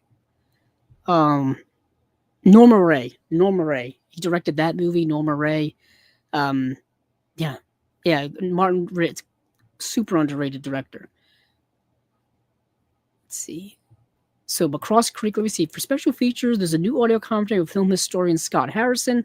Cross Creek, a look back with Mary Steenburgen from 2002, and that's it. And that is it. Just for the sake of argument here, I don't have time to do it, but I guess I'll go look at the Kino release to see what it had. Let's see, it does not even have a review on Blu-ray.com, so I gotta go even further back. So it's got that same look back. So the Kino release has the same look back with Mary Steenburgen, and it's got an audio commentary with film historians Julie Kurgo and Peter Hankoff. So same look back special feature, different audio commentaries. That's the difference between the Kino release and the Imprint release. Alrighty, let's move over to some of the other ones I did not get to see, but I got to see Against All Odds. Against All Odds, didn't know this until I actually started watching it. This is a remake of the all-time classic, one of the best film noirs ever, in Out of the Past, which starred Robert Mitchum. So Against All Odds is a remake of that movie. This movie stars Rachel Ward, Jeff Bridges, James Woods, and Jane Greer star in this romantic thriller from the Academy Award-nominated director of An Officer and a Gentleman, Taylor Hackford. Terry Brogan, a cynical ex-football star, is hired to find the runaway mistress of a ruthless LA nightclub owner. The ruthless LA nightclub owner is portrayed by none other than James Woods. Not a big stretch for him. Not a big stretch. Driven by passion for the mysterious young woman, Terry quickly finds himself trapped in a complex web of corruption, betrayal, and murder. Adapted from the novel Build My Gallows High, Roger Ebert awarded the film 3 out of 4 stars, and the title song by Phil Collins was nominated for an Oscar, a Golden Globe, and a Grammy Award. Hey now. But needless to say, the same premise of Out of the Past is Robert Mitchum has to go find this guy's wife, gets hired to go find this guy's wife in Mexico, and they end up falling in love. So it makes things much more difficult for everybody. And that's Out of the Past, and that's this movie here. Now, this movie's got a lot of other window dressing things. Like, you've got a whole backstory with Jeff Bridges' character. He's a football player who's towards the end of his career. He gets cut by his team, and he's getting in a little feud with his team, and all this kind of extra stuff in there, which is, it's kind of important to the overall plot. But the heart of the story is the romantic relationship between Jeff Bridges and this LA nightclub owner's girlfriend. And that's really the heart of the movie. And Jeff Bridges looks amazing in the movie. He's quite a stud of a man, in back in the day. And yeah, it's okay. The movie's fine. It's not like amazing in any way, but you'll recognize some people in it. Like I said, these are recognizable actors and actresses in it. You also get, oh god, a blast from the past. I forgot his name. Famous actor who's one of my favorites. Let me look the movie up on IMDb. Let's see. I think it's Richard Widmark. Let's see. Yeah, it is Richard Widmark. Richard Widmark from, the Golden Age days. He was in Street with No Name. He was in Kiss of Death. He was in Pick Up on South Street. Great actor from back in the day. One of my favorites.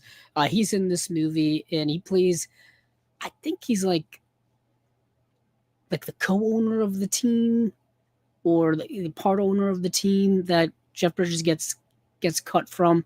Anywho, Against All Odds, let's see what we have for special features. We have an audio commentary with director Taylor Hackford and writer Eric Hughes.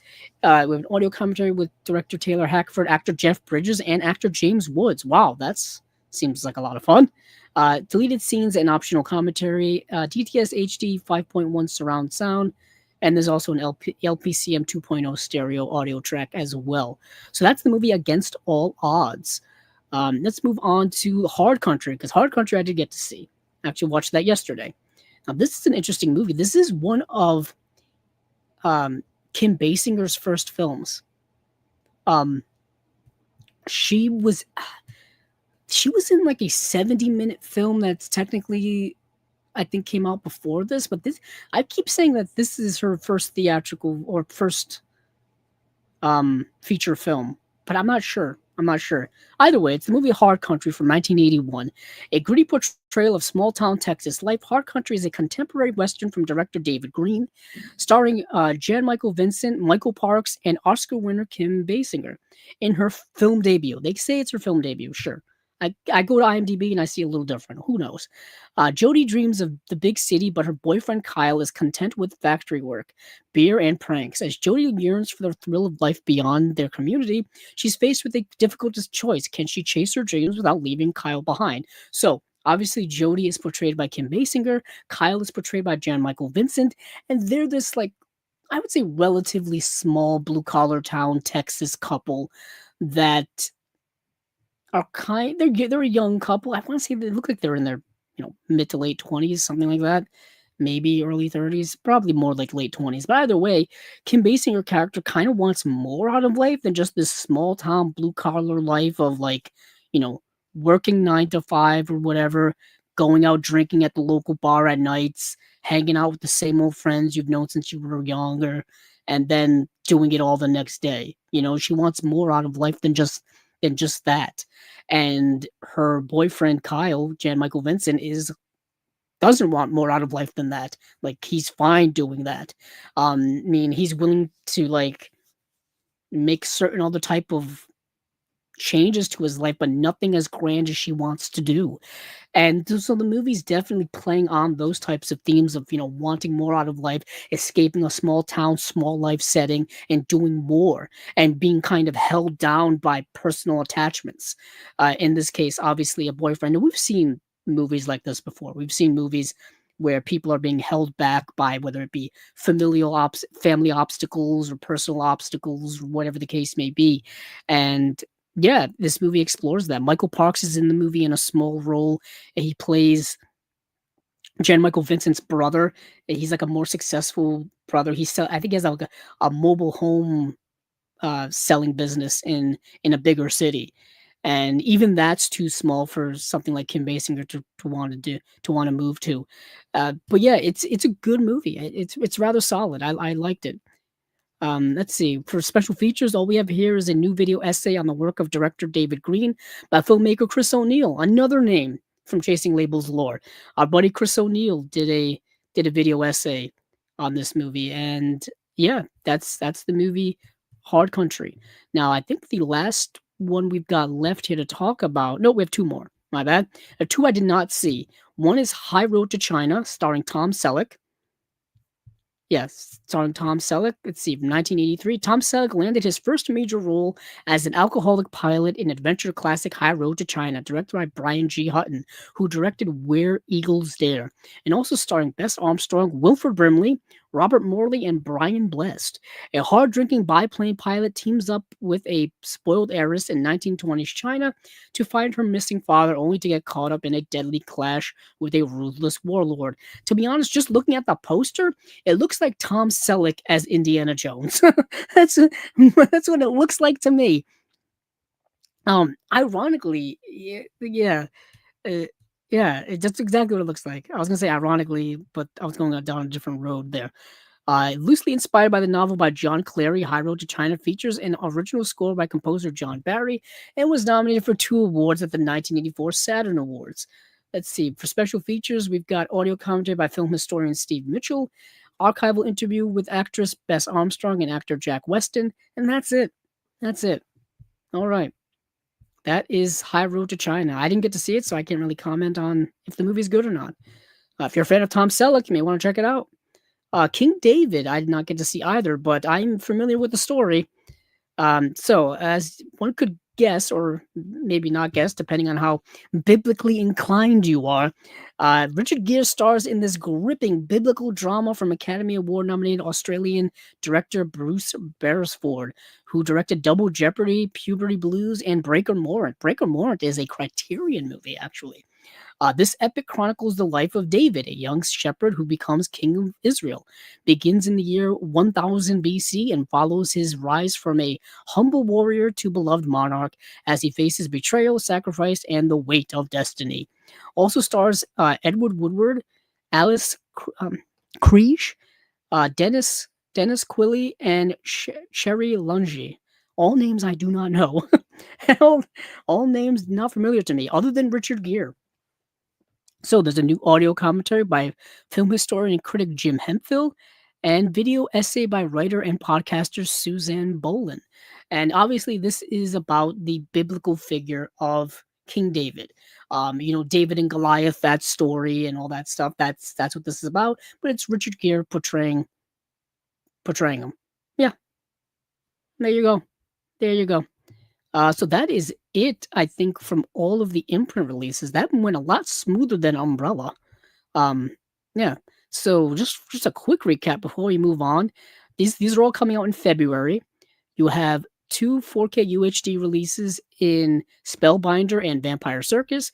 You've got their February slate of imprint releases um in Cross Creek, King David, High Road to China, Target, Hard Country, against all odds. And this week, keep a lookout because there's going to be another drop of announcements, probably either tomorrow or Thursday. Um, so yeah, they're not stopping. They don't know when to quit. No, I don't want them to quit, but I'm just saying it's hard to keep up with all their releases. All right, let's see where we're going to go next. So we've done Umbrella, we've done Imprint, we've done a couple of the individual releases. No, you know what? Now is the time. Now is the time. We will do it now. Remember earlier, if you've been paying attention earlier, I said that there was some news that dropped today of some release announcements, and I wanted to incorporate it into the show. We'll do it now. It was the Warner Archive releases. I will do it now. I just have to go and find them because they only came out a couple of hours ago, and Blu-ray.com does not update as often as that. So I'm going to go over to our friend Ryan's Facebook page, The Disconnected, and scroll down to the releases. Of course, there's a bunch of deals happening on Amazon right now, everybody. Okay. There's also some Kino stuff that just got announced. We'll do Kino after this. That's what we'll do. Because I'm just looking at it now, and there's all kinds of Kino stuff that the details have been announced. So we'll do that right after this. Let's see. Where are you, Warner Archive? Here we go. So this is going to be a little bit on the fly here. So please excuse me. I don't know how I'm going to get through all the titles or go through all the titles. Because I'm just doing it based off of the announcements. But so the biggest one, the one that makes me want to talk about this here. This is important to me, and hopefully it's important to you guys at home. On January 27th on Blu-ray in the US from Warner Archive, they're going to be releasing the movie Red Dust from 1932.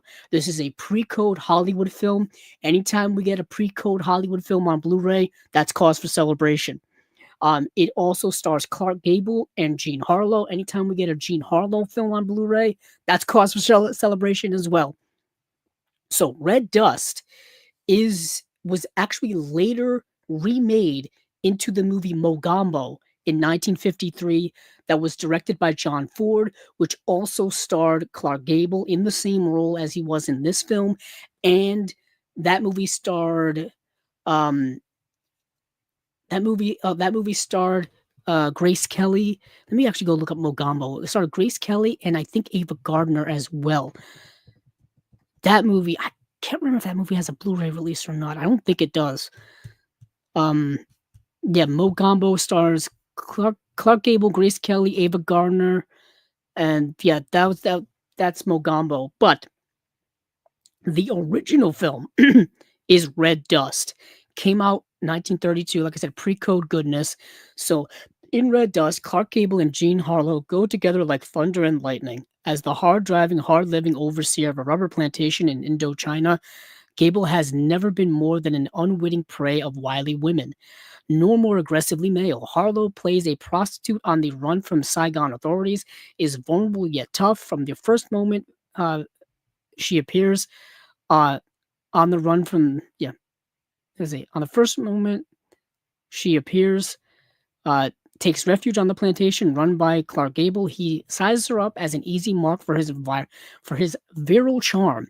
But when research engineer Gene Raymond and his elegant wife Barbara, who is portrayed by Mary Astor, appear on the scene, Carson, who is Clark Gable's character, falls hard for the beautiful Barbara, discarding Jean Harlow's character is nothing more than a cute little trick. The steamy rivalry between the women soon boils into a jealous rage with violent consequences.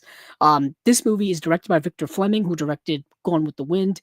It deftly orchestrates the script's tense drama and hilarious erotic comedy, helping Gable and Harlow turn Red Dust into pure pre-cold gold.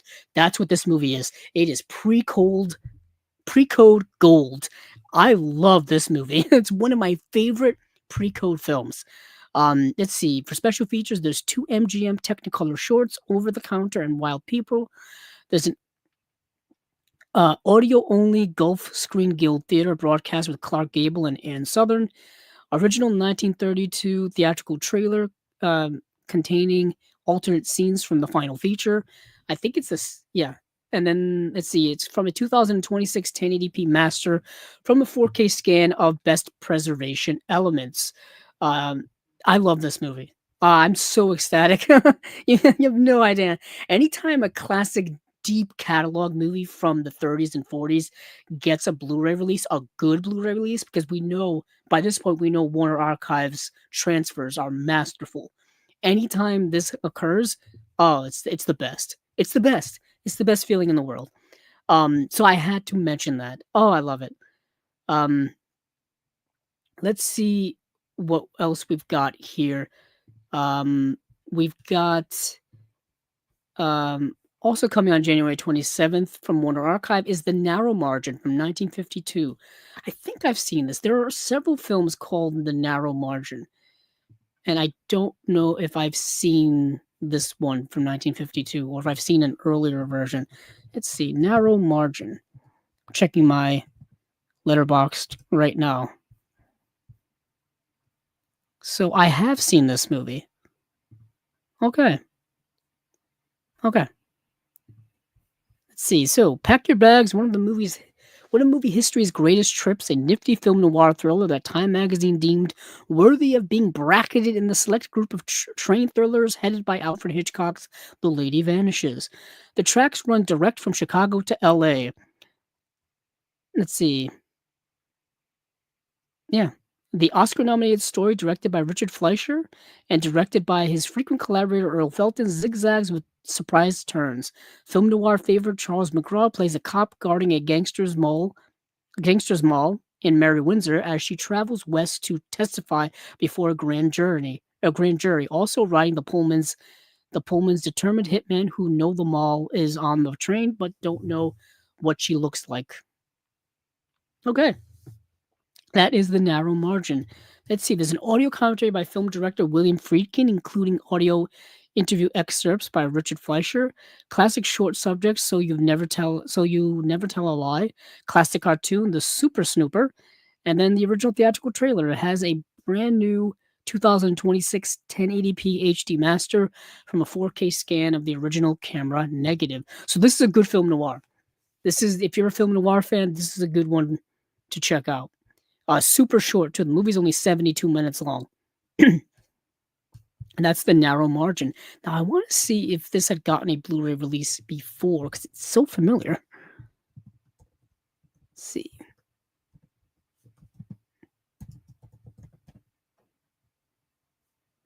Apparently not. Oh. So you know what it is?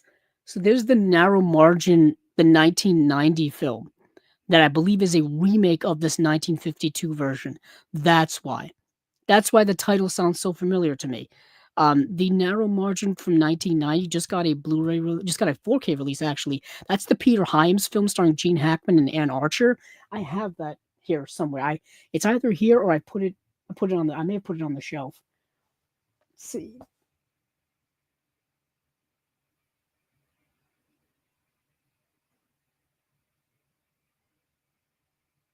Yep, it's on the shelf.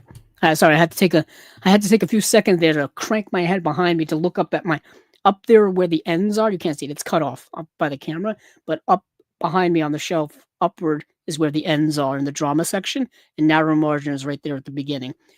So that's why this sounded so familiar. So that's cool. So you get the original, and you have the remake with Peter Hyams and Gene Hackman. So that's going to be a nice double feature because I'm getting both of these. There's no way I'm not. And then next we've got a movie called Manpower, starring Edward G. Robinson, Marlena Dietrich, and George Raft. So if Marlena Dietrich's in it, I need it. So that's my motto, and I'm sticking to it. Also on January 27th, iconic screen tough guys Edward G. Robinson and George Raft square off for hard-hitting drama, portraying utility company workers tough enough to defy death and each other while working power lines more treacherous than snakes. It will take some kind of woman to stand up to that much manpower. Luckily, screen goddess Marlena Dietrich is just that kind of woman. She plays an ex-con and nightclub floozy who marries one of the men, but falls hard for the other. With three great stars and plenty of breathtaking, high-tower action under the taut, muscular direction of Raoul Walsh, who of course did White Heat and High Sierra and a bunch of other good movies. Manpower is a cinematic depth charge. And let's see, for special features, we've got Snow Time for comedy and Joe Glow the Firefly, which is two Warner Brothers cartoons. And that's it. And then it comes from a new 2026 1080p HD master from the 4K scan of the original Nitrate camera negative. They snuck a little nitrate in there. I like that. So yeah, I'll be getting that too. These are so far 3 for 3 for me. I got to get it. Let's see. Next we have The Verdict. So The Verdict, let's see. Superintendent Rodman of Scotland Yard built an airtight case into a noose around a killer's neck. Then, too late, evidence exonerates the hanged man. Grodman retires in shame. Then a new case, a diabolical locked room murder, gives Grodman the chance to redeem himself.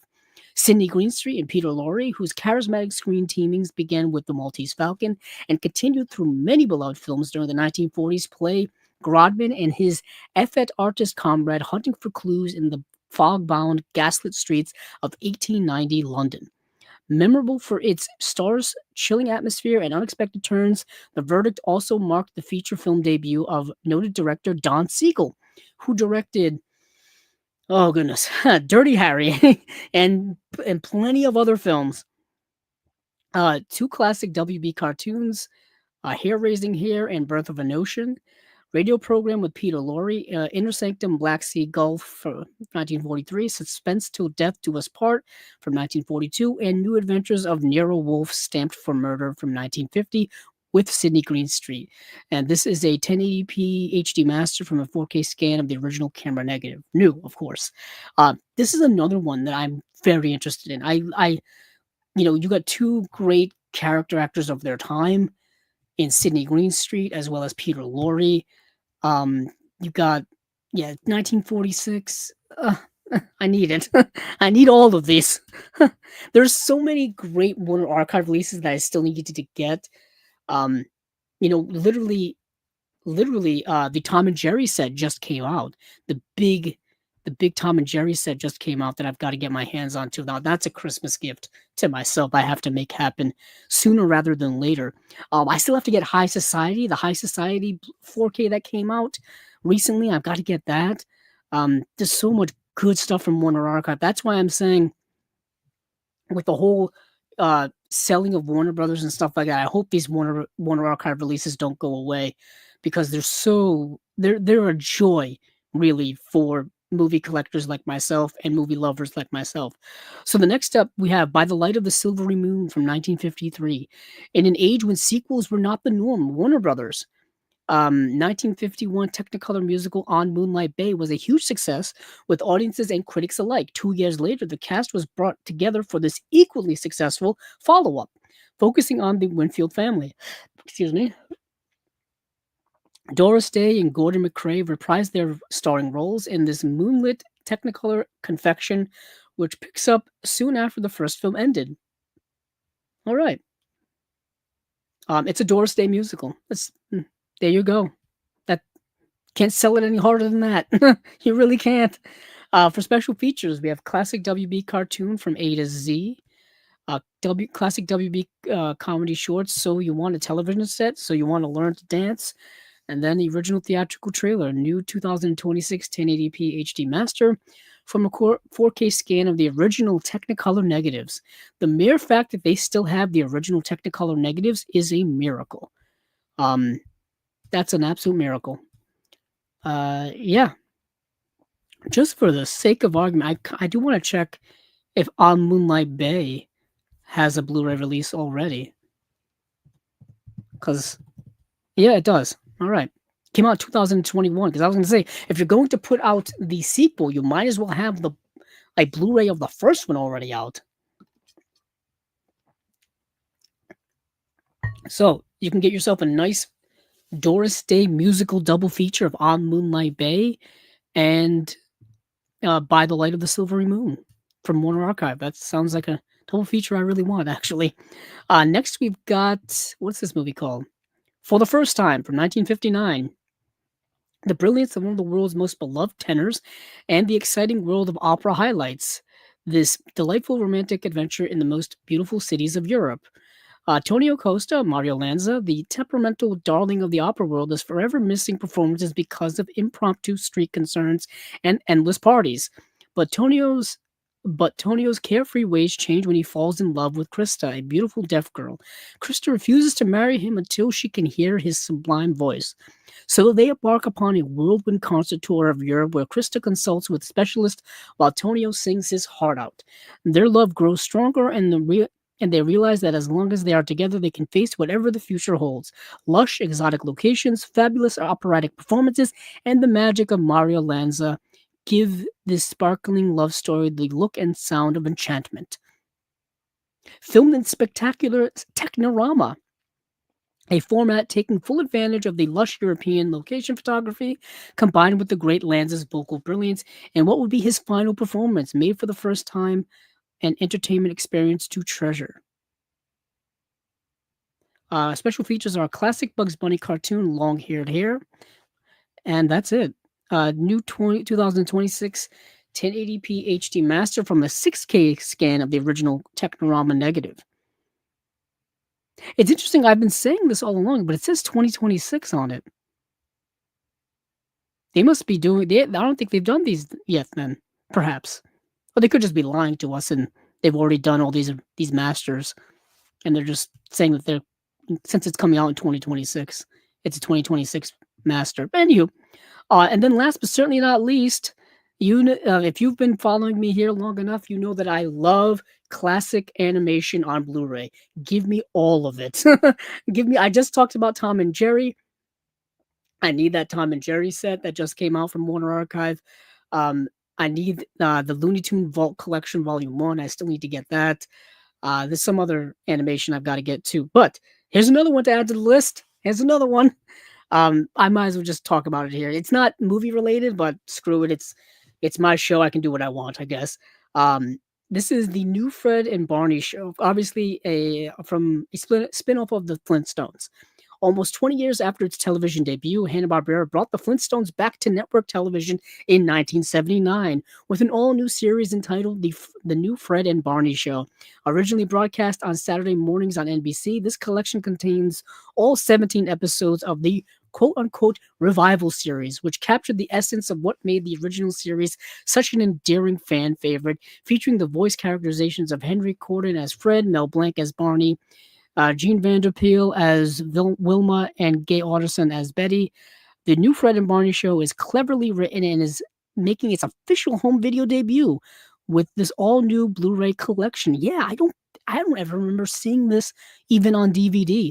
They put out a lot of the old Hanna-Barbera cartoons on DVD. And and I don't remember ever hearing about this show getting a DVD release. So this may be a first that's ever to be on disc. So these are all kind of episode titles here, all 17 episodes. I'm not going to go through all of them. It says 1080p masters from 4K scans of the original negatives. It's 2 discs. And that's it. I wouldn't expect any special features for this because typically with Warner Archive, now typically, I'm saying typically just because it seems to be the case most of the time, like 90% of the time. If a movie is getting a Blu-ray release from Warner Archive and it already had a DVD release, they just port over the extras that are on the DVD. Now, if it's a movie that's getting a Blu-ray release for the first time and did not have a DVD release in the past, you kind of don't get any special features. That's the one thing with Warner Archive. I've said it for years. The reason to get them, the Blu-rays that is because they look so good. And it's not for the extensive extra features packages because you typically don't get those. And for me, that's fine. That's fine because these movies are treasures to me. So, and these the content or whether it's a TV show, whether it's a movie. I'm here for that. I'm here for that. But so that is it for Warner Archive. At least I believe that is it. If there's more titles that they're going to announce like tomorrow in an official press release, then maybe I'll save it for next time. If not, those are the bulk of it. But to get Red Dust on Blu-ray is a win for me. Like I've been wanting that movie in my collection for years. I've had the DVD. I think I've had the DVD in a wish list on Amazon since like 2011. Like it's been that long. It's really been that long since I've wanted that movie. So I am ecstatic about that. Just absolutely ecstatic. But before we move on to the next slate that we're going to talk about here, I do want to catch up on some some comments of comic books on the mind. Let's see. Bum. See, I'm just scrolling back up to check out the comments. So I haven't seen, so I'm going all the way back. Acres of Movies asked, do you like Hamlet? Hamnet? I haven't seen Hamnet yet, so I can't comment on it. I'm assuming I'm going to love it. I love Chloe Zhao's work. I think Chloe Zhao is an extraordinary filmmaker. So I'm already going into it a little bit biased. I'll say that. So Acres of Movies also asked, what comedy would you remake? That's interesting. So I don't know actually. It's tough because I don't necessarily think of all movies that comedies need to be remade. Of all the genres, like comedies uh, hmm, what comedy would I remake? The thing is all the old ones I find so perfect. I mean, they tried doing things like the Pink Panther in modern times. It really didn't work with Steve Martin. Um, you can't really do things like the old Monty Python movies, like Monty Python: The Holy Grail and Life of Brian and stuff like that. That comedy kind of doesn't work today. I don't know if it would work today. They just did The Naked Gun, which I thought worked really, really well. Um, people want them to bring spoof movies back. They weren't really good when they came out in the 2000s. They weren't really that good back. They are doing. It's not a remake, but they're doing a sequel, another movie in the Scary Movie franchise. That could be bringing that back could work, especially with the state of horror movies today. That could work. Um, but yeah, like I was thinking of It's a Mad, Mad, Mad World, but they kind of did that with Rat Race. Granted, that Rat Race was what 25 years ago. Maybe they can do another one of those. Um, I'm trying to look at my comedy section. There's a lot of stuff that I don't think needs to be remade. Maybe the Full Monty. That would be interesting, kind of because when the Full Monty came out, our relationship or our thought process behind the LGBTQ plus community and stuff like that, it's a little bit different. So like maybe do something like that. Um, I mean, the other night we talked about the movie The Hangover on Movies Down Memory Lane. The Hangover, which came out in 2009, is such a time capsule piece for 2009 that I don't know if you could make that movie today or what the modern equivalent of that movie would look like. Even Bridesmaids, which came out a couple of years after that, I don't know what that movie would look like in a modern time. So another movie is something like that, but capturing the modern comedic and cultural tone and cultural actions of what a modern day like Hangover movie or Bridesmaids would look like. I say that as if those movies are ancient, and they're not.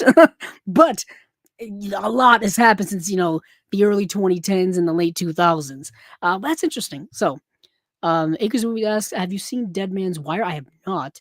Let's see. Acres of Movie says, I predict Chalamet and Buckley for Best Actor and Actress.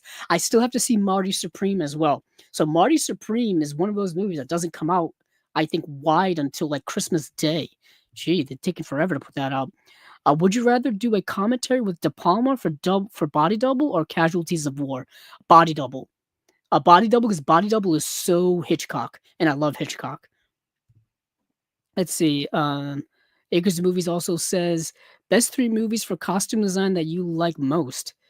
Oh, from this year or just in general? Let's see. If we're just talking about like this year, definitely Frankenstein.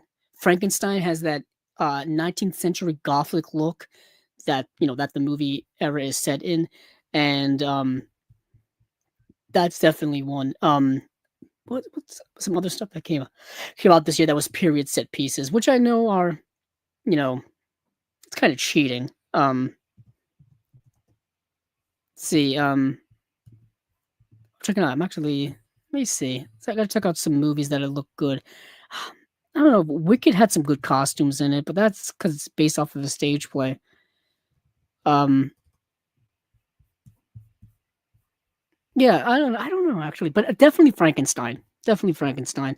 Actually, let me go to my letterbox. Look at my favorite movies of the year. Let's see lists, favorite movies. If anybody wants to follow me on Letterboxd, it's under Cabzilla06, and you'll see a picture of me. And there you go. But for costuming, let's see, Sinners, definitely Sinners. Train Dreams is interesting. That's another period piece, so the costumes look great. Um, oh, Blue Moon.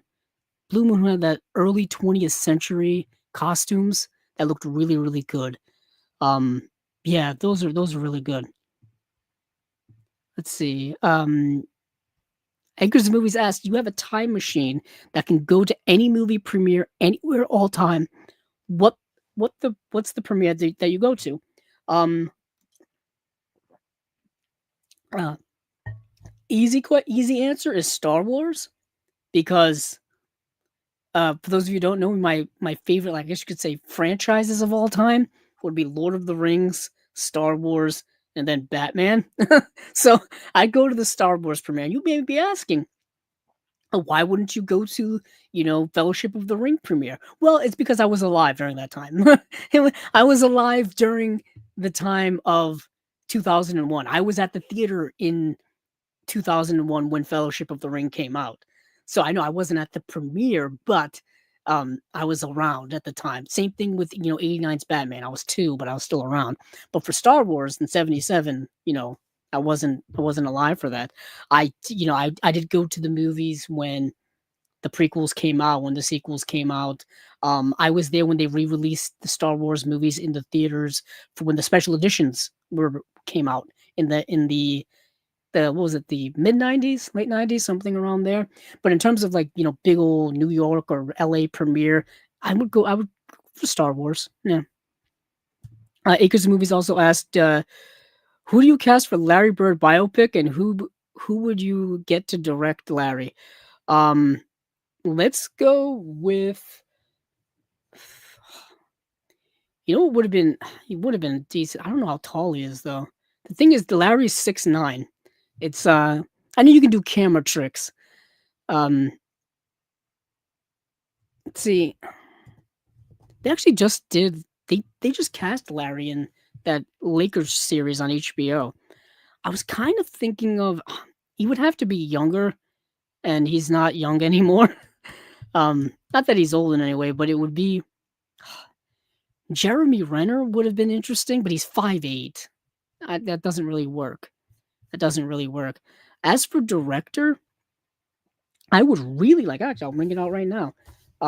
This movie's not really indicative of how good of a director he is, but I think he's a great director, and he did just direct a biopic, so that kind of works. Um, the director of the latest Indiana Jones film, which is the director I'm absolutely blanking on. What a terrible transition. Uh, James Mangold. James Mangold. I don't know why I completely blanked on his name, but do a Larry Bird biopic. James Mangold. James Mangold's done biopics in the past. Um, as for who would play Larry, I don't know. Like you said, you need somebody who's 6'9". I don't know where you would find someone like that around.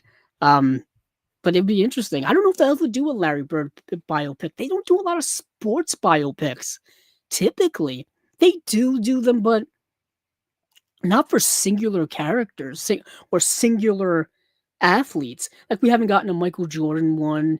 We haven't gotten a Magic Johnson one. We haven't gotten a Kareem Abdul-Jabbar one. We haven't gotten, um, any of the other big time athletes of all time. There's so many of them. There's so many of them. I don't know if that's like a rights thing or something like that. It'd be fascinating. But anywho, but what movie should Frank Whaley do a commentary for? Any movie Frank Whaley wants to do a commentary for. Um, there's been a bunch of Frank Whaley movies that we've gotten lately, and you know we don't get a lot of special features for them. But Frank Whaley, you know what? Do a commentary for Vacancy. Nobody would expect it. Do it for Vacancy. Or if they do a reissue of Broken Arrow, maybe do one from there. I'm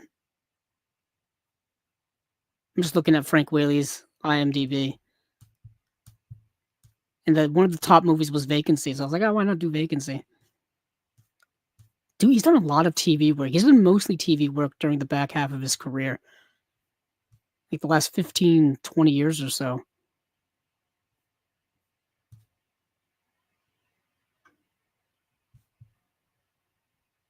Okay. Let's see. What else do we have here for comments? Let's see. Would you like a North Shore and Side Out Special Edition? Sure. I'm not sure about special features, though. Let's see. Would you rather have... Let's see. Acres of Movies ask, would you rather have pie with Kathy Bates or go for a quick smoothie with Sharon Stone? Smoothie with Sharon Stone, because I'm not a big fan of pie. Let's see. Acres Movies asks, Kino Lorber calls you. They want you to pick out 7 movies from the 90s that you think would be good for them to do next. I would love for them to talk to me about that. First of all, we're getting a Blu-ray 4K of The Phantom, so that's number 1 on the list. that's number 1 on the list. Don't mess with me on that. Let me look up some 90s movies. Let's see, 90s. Let's see. Let's see. So many of these have gotten releases already. You know what? Gremlins 2, the new batch. Yeah, we're doing that. We're doing Gremlins 2, the new batch, just because. Some of these already got great releases already. Key thing is, Kino's already put out a couple of these. Like, for example, Barton Fink. I would love a better... Didn't they put out... They put out a Blu-ray of Barton Fink. Anywho, we got Gremlins 2, the new batch. We've got The Phantom. That's 2. What else do we got here? Wow, the Ice Storm's already been out. Oh, Singles. The movie Singles. The Cameron Crowe film Singles, which is super underrated, gets overlooked by a lot of his other greater work of that time period. Let's see.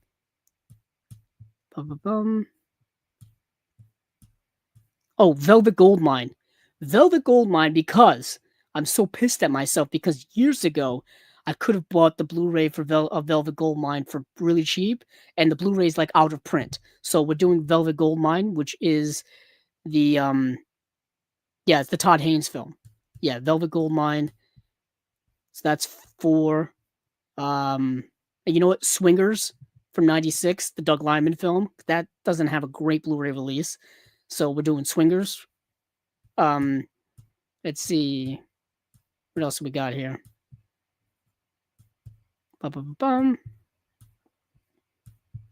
So many of these movies already got great releases. I'm just looking at movies of the 90s. So many of these have so many great releases already. Oh, that has a Criterion release. Let's see. Let's see. Jackie Brown. Oh, Auditions, I think, already has an Arrow release. Clueless has a nice mainstream release. Natural Born Killers is a Shout Factory release. Being John Malkovich has a Criterion release. Dazed has a Criterion 7.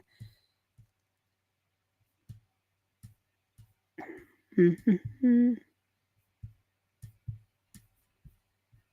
see. It could be, I'll just go with those 5 for now. Oh, Heavenly Creatures. There we go. Heavenly Creatures would be my 6th. Because what's his name? Peter Jackson. He's taken years to do this. It's like, come on, man. I just give me my 4K of Heavenly Creatures by this point. It's been forever. And then for the 7th one, we'll go with not that movie. That movie's excellent. But these movies all have Blu-ray releases.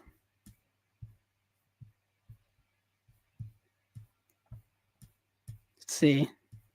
Yeah, these are all good. Anywho, those will be. I'll just go with those six. Those six. So we've got like Heavenly Creatures, The Phantom. What are the other ones I mentioned? Doesn't matter. But Heavenly Creatures would be up there. The Phantom.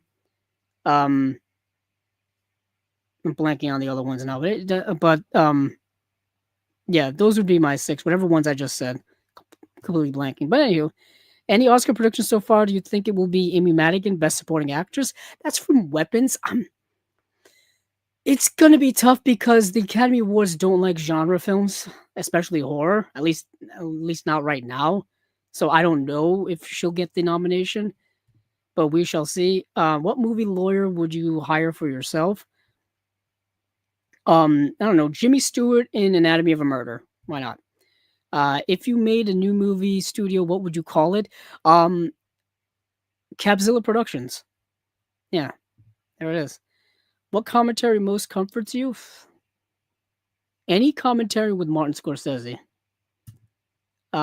Who would you cast as Carmen Sandiego, and do you think it would be a good four-quadrant hit? What director? I don't know why they've never done a Carmen Sandiego film. You know what? Robert Rodriguez as director, and for Carmen Sandiego, Salma Hayek. Why not? We'll make it's an older Carmen Sandiego. But yeah, it's Let's get back to what we were talking about before. Sorry, I was blanking out. Let me go back to my notes and see what I was looking at. We'll move on to another slate here. Let's see.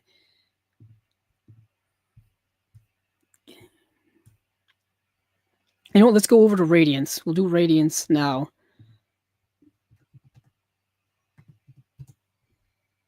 Can't get yeah. So Radiance has their releases for which month are we doing now? Which month are we doing now? Radiance has their releases for March. Holy hell, they're already in March. So we've got special effects, The Dancing Hawk, Cutter's Way, Underworld Chronicle 3 Yakuza Fables by Takashi Miike.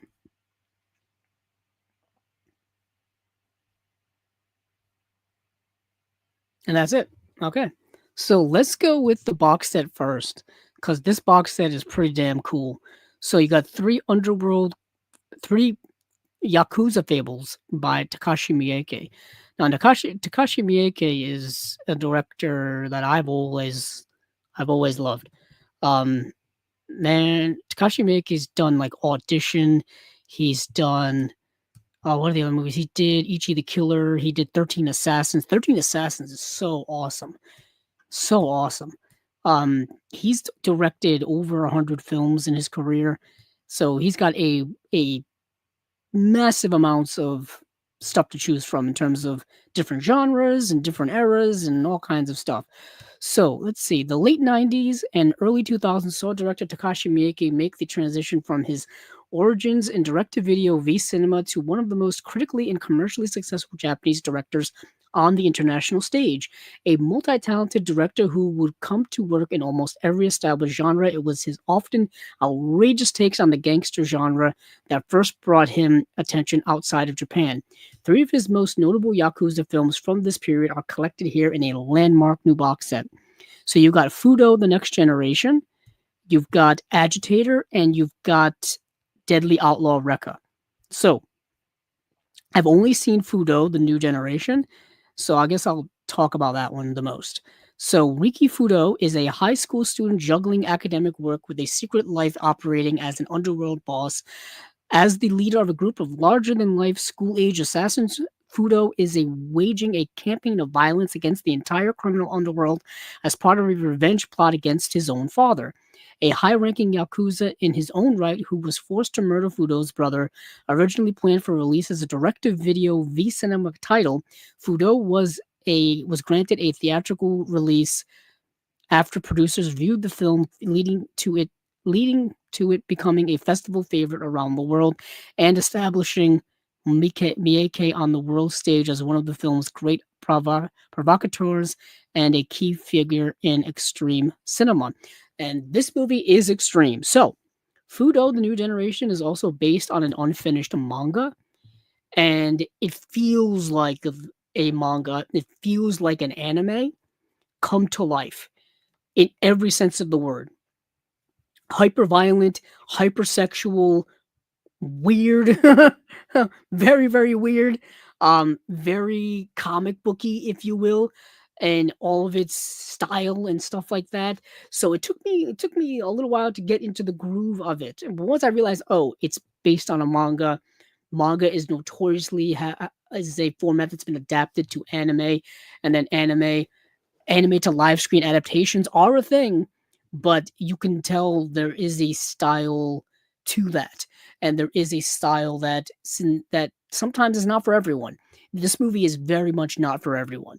Like I said, it's very, very sexual, very violent, very, you know, somewhat loosely plotted, but it is a revenge story at heart. So yeah, it's good. It's weird and crazy. My kind of movie. But let's see what we have for the next film. It's called Agitator. A Yakuza, played by Miike himself, is murdered after violently assaulting a hostess on rival turf, providing the catalyst for a gang war between a number of factions seeking a redistribution of power. In this densely layered gangland drama, the backroom maneuvering of the senior figures in the Yakuza, overseen by Mr. Kaito, are juxtaposed against the actions of the street level mobsters as the two sides head towards an inevitable collision. So there you go. You've got rival Yakuza gangs going at it in a struggle for power.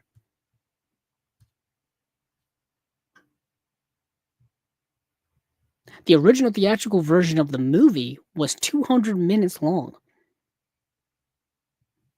It says, epic in scope, the film is presented here in its original theatrical version and in a two-part, 200-minute extended version until now only available on Japanese VHS. Wow. All right. So it's two cuts of that movie. And then lastly here you have Deadly Outlaw Rekka.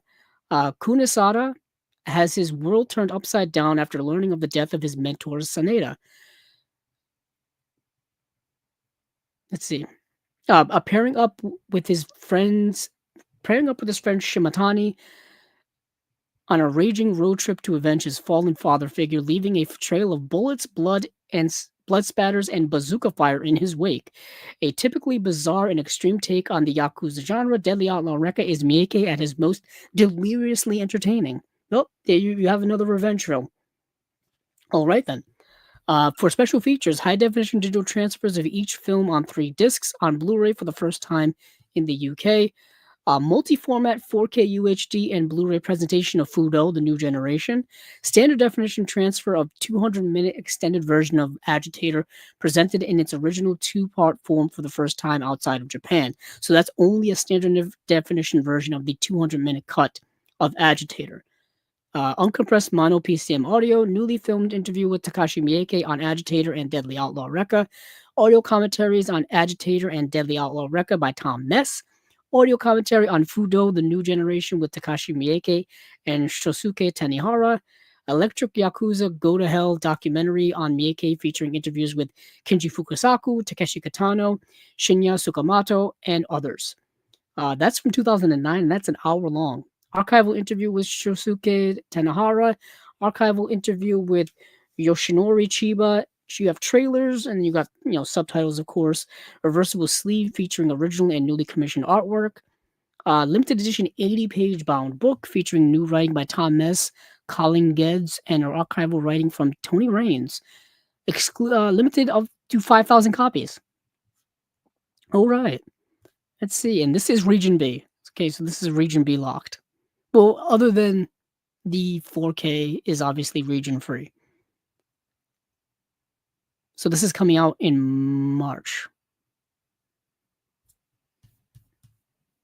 Okay, let me go back to.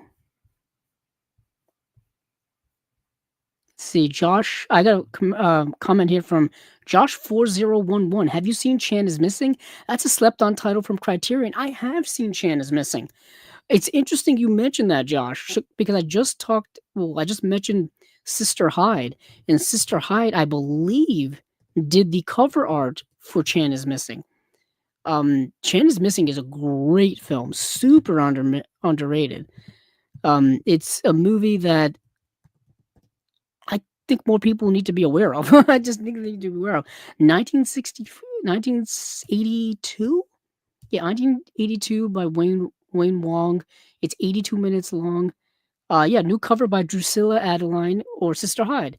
Yeah, I remember because she came on here right around the time that she had done the cover art for Chan is Missing, and Wayne Wong also did the movie Dim Sum, which is also very very good.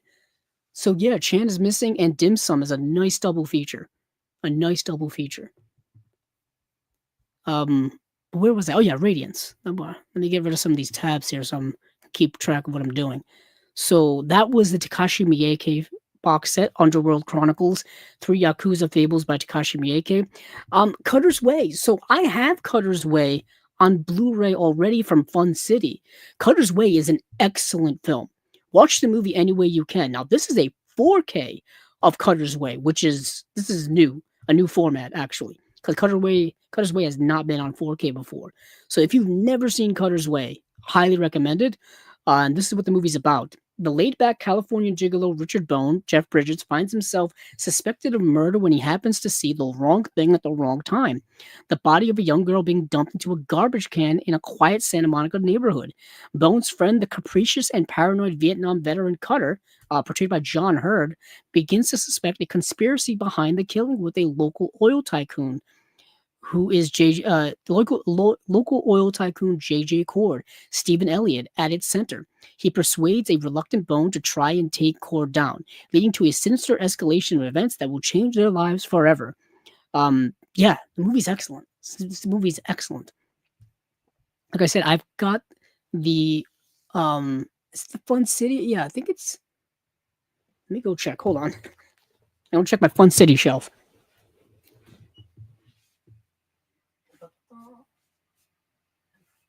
Yeah.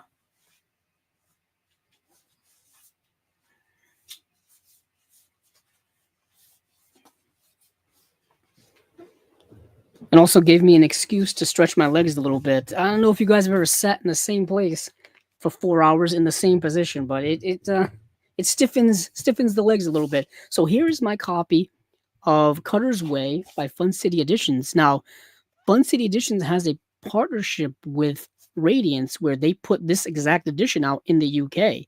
So they already have the rights to the movie, but I'm just curious if the special features are the same. I assume they'll be the same. Maybe some new stuff on there. So let me go check the special features for Cutter's Way. Super underrated movie. So 4K restoration from the original camera negative presented in Dolby Vision HDR. 4K UHD and Blu-ray presentation of the feature. That's a world premiere on 4K. Option to view with the original Cutter and Bone title sequence newly scanned for the first time. Uncompressed mono audio. And then you've got a plethora of special features here. Okay. Piety, Patriotism, and Violence, The Legacy of Cutter and Bone. That's a new featurette. Let's see. They do not make it. Wow, this is the tiniest font you'll ever see. My goodness. I can't. I'm going to have to go to Blu-ray.com because I can't read this. I don't know if my eyes are bad, but this is very. I don't know if you guys can. You guys probably can't see it. If I can't see it, I don't think you guys can see it. But this is very small font here on the back of the Blu-ray. Very small font. Let me go to Blu-ray.com, see if I can get a list of the special features for Cutter's Way. The Blu-ray that is, because I just want to do a little compare and contrast, and I cannot read that. Holy heck! Ba-bum.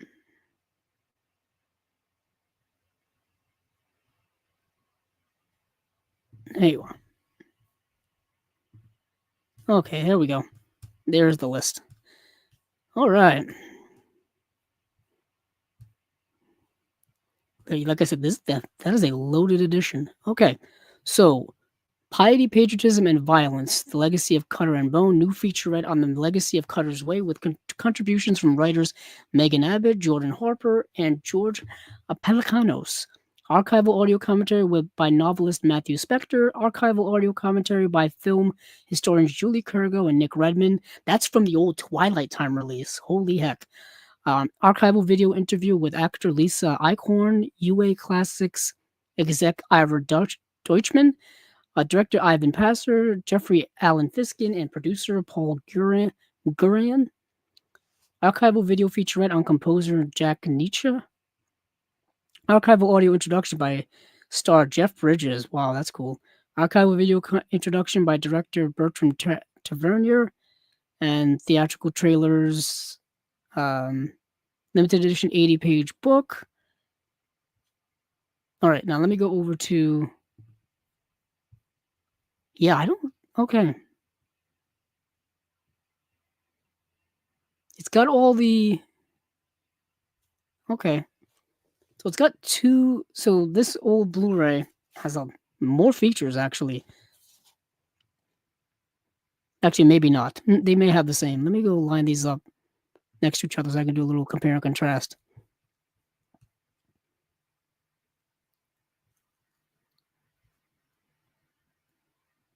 Yeah, it's got all the same commentaries. This may have all the same.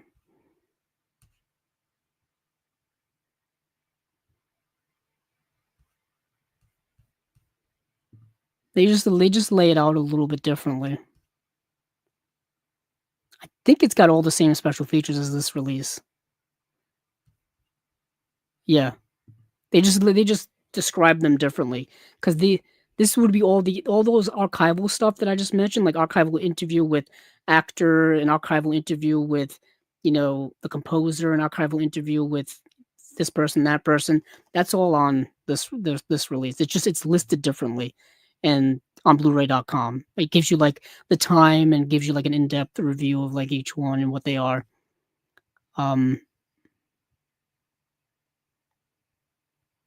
Yeah, it even has Cutter and Bone to Cutter's Way, so I think it's all the same special features, but don't entirely, quote me on that. Anywho, that's Cutter's Way, the 4K UHD release. You know what's crazy? I'm trying to buy every Radiance release, so I'm probably going to buy it. So I probably will end up owning Cutter's Way twice. And for a movie this good, I don't mind. I really don't mind at all. The movie's so good, you don't mind owning 2 copies of it. Some other comments here. We have another one from Josh. This is a question I like to ask fellow Criterion collectors. What do you consider the best film of the year you were born? That Criterion has been released. Mine has to be One False Move from 1992. So I was born in 1987.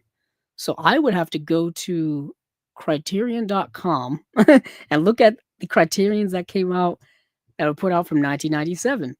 Let me see if I can look. How am I going to look that up? If I go to the list of. Let me go to the list of all Criterions. Because you can do, if you go to Shop the Collection, you go to all films. You should get a list of every single film on here. And if I type in to look for 1987, we shall see. All right. We got some here. There's 23. So we have, let's see, Au revoir les enfants, which is the Louis Malle film, is very good. Is very good. La Bamba is also very good. Border Radio, I haven't seen. Broadcast News, that's such a good. When are we going to get a 4K UHD upgrade of Broadcast News? That's what we need. So let's see. I have to consider what's the best film. Okay, not my favorite. All right. So far, Au revoir les enfants by Louis Malle is kind of the best that came out in '87. Let's see. Oh, The Dead by John Huston. This is pretty good, actually. Eastern Condors, Epidemic by Lars von Trier. Hollywood Shuffle by Robert Townsend. House of Games by David Mamet. That's pretty good. see. Okay. I'm so biased. I'm gonna just quickly go through the rest of these, but The Last Emperor just showed up from 1987 for Criterion, you know, for Criterion Films. I unapologetically really like that movie a lot. Like I think that movie's kind of a masterpiece. Oh, Mate One. Okay, never mind. So John Sayles, man, Mate One's good. Okay. So right now it's a battle between Au revoir les enfants, The Last Emperor, and Mate One. Let's see. Moonstruck, The Princess Bride. That'd probably be everybody's pick. Oh, god damn it. RoboCop. I forgot Criterion put out RoboCop, which came out in 1987. There's the movie Rouge, which is very good. Walker by Alex Cox. Let's see. Oh, Game. Here it is. Yeah, absolute. Yeah. Yep, just found it. Um, which I completely forgot came out. I gotta check actually because did that come Wings of Desire. Not a chance. Never mind. It wasn't. It's no longer a three. It's Wings of Desire. Never mind. Wings of Desire by Wim Wenders. I cannot stress this to people. I think is one of the greatest movies ever made. It may be the greatest movie ever made. In my obviously my opinion entirely, but that movie is astonishing. Um, yeah, I don't have to look anymore. That's the best movie of 1987 that Criterion's put out. I mean, I know I mentioned Au revoir les enfants. I mentioned The Last Emperor. I mentioned RoboCop. I mentioned Mate One, but Wings of Desire takes the cake for me. That takes the cake for me. Let's see. Josh also asked which I first found out about it from seeing Siskel and Ebert here on YouTube about their top 10 of 1992. Siskel named it his number one. He's referring to One False Move. One False Move is excellent. One False Move is a great 90s neo noir. Bill Paxton, late great Bill Paxton's in that movie. Yeah, I totally agree. It's a great movie. It's a great movie. But yeah, 1987, Wings of Desire. There you go. All right, so let's move on now in Radiance. We're at the Dancing Hawk. I tried to see this movie, I couldn't find it. Yet again, Radiance bringing out movies that I cannot find to watch. So, a peasant's son rises through the ranks of post war Polish society like none of his ancestors ever could. Moving to the big city, he becomes part of a new socialist order, but in leaving his rural roots behind, does he also abandon his soul? Taking inspiration from Orson Welles' monumental saga Citizen Kane. Oh, okay. You sold me. you got me. You got me. That's I don't have to read anything about the rest of this description. You just compared it to Citizen Kane. I'm good. I want to see this movie now. So, 4K restoration by Filmoteca Narodowa. I probably butchered that pronunciation. Uncompressed mono PCM audio soundtrack. New interview with critic Carmen Gray. 2 short films by cinematographer. I can't pronounce. These are Polish names I can't pronounce. You get a newly improved English subtitle translation, reversible sleeve featuring original artwork by people whose names I cannot pronounce. I'm not even going to try. Limited edition booklet featuring new writing, and then limited edition of 3,000 copies. All right, so this is coming out in March as well. I don't know why I mentioned that. It's region A, B, and C, so region free, and this is The Dancing Hawk. So I believe this is a Polish film. Yeah. Yep, it's a Polish film from 1977. And lastly, here we have a 4K. No, is that a 4K? No, it's just a movie called Special Effects. Excuse me, it's a Larry Cohen film. So, aspiring actress Andrea has run away from her domestic life in Dallas to New York City with dreams of becoming a future movie star. Director Christopher Neville promises Andrea a role in his next film, but when she visits him at his apartment one night, a sexual encounter turns violent, and Andrea is murdered while Neville's camera captures the whole sordid affair. Kind of reminds me of the movie Peeping Tom, when Andrea's estranged husband, Keith, arrives to look for her, he is immediately suspected of her murder until he finds an unlikely ally in Neville. In exchange for helping secure his freedom, Neville persuades Keith to help him with his new film and to find him a new leading lady, one who bears a remarkable resemblance to Andrea. So ellipses, To be continued. Special effects is a pungent, grindhouse-friendly riff on psychosexual thriller classics such as Vertigo, Peeping Tom, and Blowout. I was thinking of Brian De Palma's Blowout immediately as well.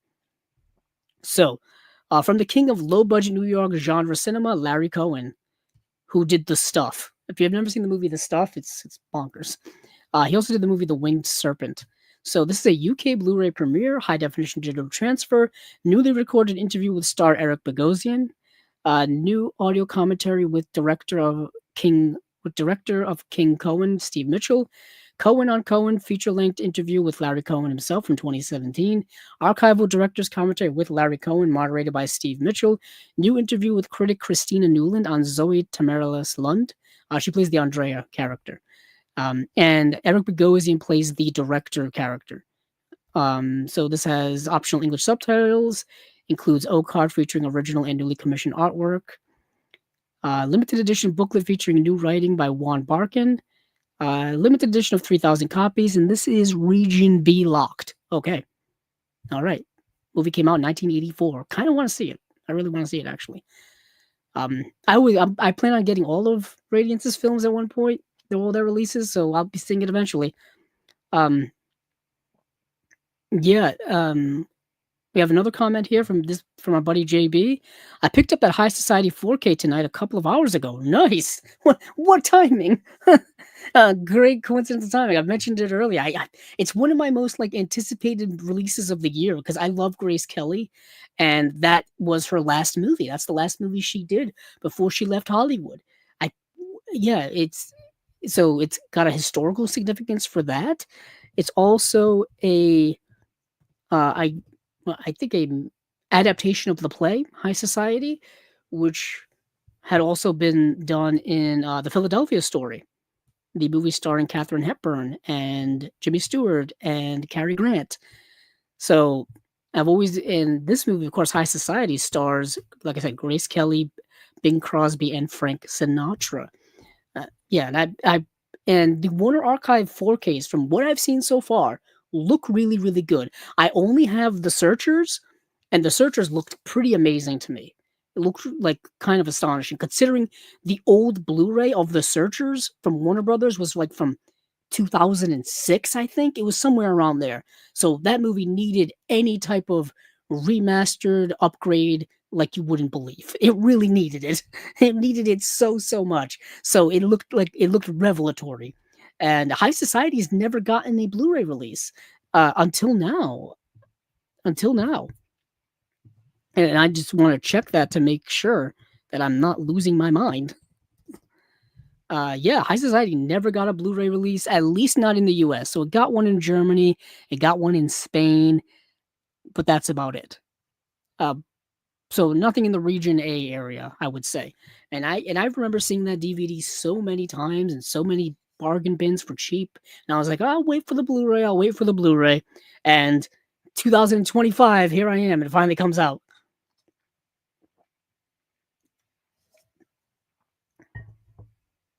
So, I think that's it for Radiance, actually. So, just quickly going over the ones we just talked about.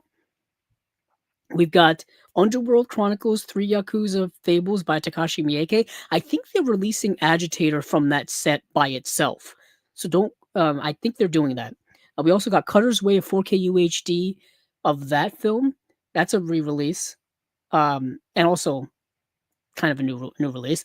We have The Dancing Hawk, a Polish film, and we have Special Effects, kind of 1980s movie. I was going to say sleazy movie, but I don't know if it is. It is directed by Larry Cohen, so it probably is. So, let's move on from Radiance. Let me see where we're going to go to. You know what? We'll go to Kino. I was going to do Kino after I did Warner Archive, and I completely forgot because I got sidetracked by picking some movies that Kino would give me to put out, which I completely botched by forgetting which movies I actually chose. I completely botched it. So let me go down to Kino and where we left off of from last episode. Um,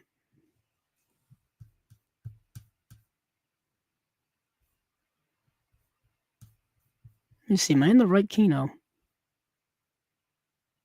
Nope. No, I'm in the wrong Kino. I have to go to Kino Lorber Studio Classics.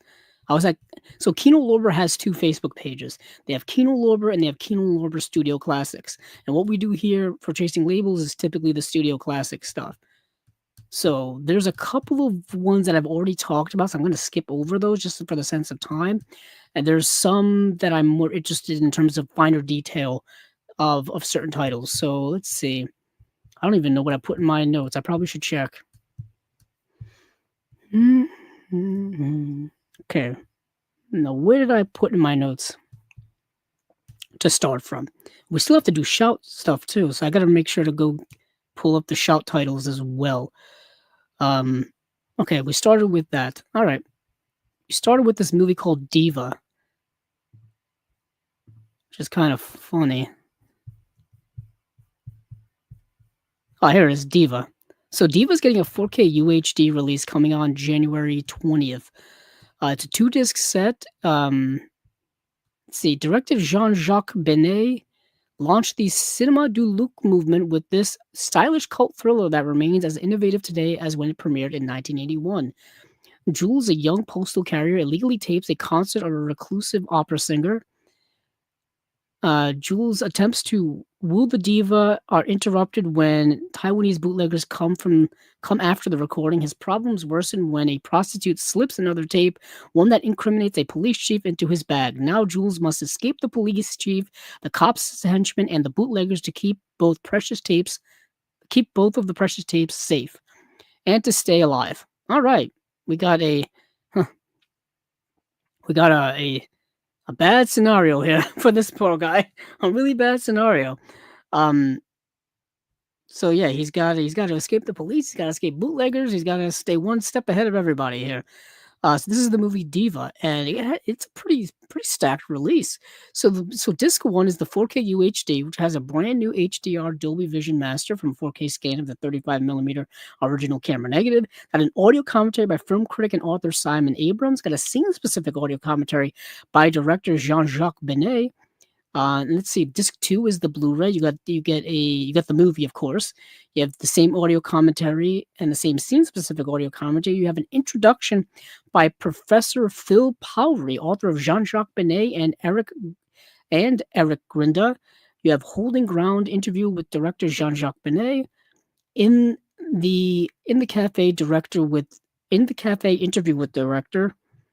Interview with star Frederic Andre, interview with actors Annie Raymond and Dominique Pignon, interview with actor Richard Bohringer, interview with composer Vladimir Kozma, interview with cinematographer Philippe Rousselot, interview with set designer Hilton Mechanico, interview with casting director Dominique Besnard. So that's a nice package. That's a very extensive package for a Kino release. Yeah, that's the movie Diva. All right, and then next you have a movie I watched last night. It was actually, this was the last movie I watched in preparation for today's episode. This is the movie The Prisoner of Zenda from 1979. This movie stars Peter Sellers. That's kind of why I watched it, because I watch anything with Peter Sellers in it. Directed by Richard Quine. I think it was his last movie that he directed, and this is yet again another adaptation of the story, The Prisoner of Zenda, which I'm going to look it up because I forget the dates when it comes to these things. But this is a story that's been adapted many times over the years in many different formats. It's been adapted into movies, it's been adapted into comic books, it's been adapted into stage plays, it's been adapted into television programs as well. It's The Prisoner of Zenda. Let's see. The Prisoner of Zenda is an 1894 adventure novel. Yes, so from 1894 till now, there's been a lot of adaptations. So let me see. For our purposes, we're just going to do the films, obviously. So The Prisoner of Zenda had an adaptation in 1913, in 1915, in 1922, in 1937, and what's the other one here? 1952, which I think is the one that people remember the most. because it stars Stuart Granger, Deborah Carr, Jane Greer is in it, and the one from 37 has Ronald Coleman in it as well. So I think the one from 37 and the one from 52 are the two main adaptations. I think the one from 37, I think was produced by David O. Selznick as well. That could be also a thing.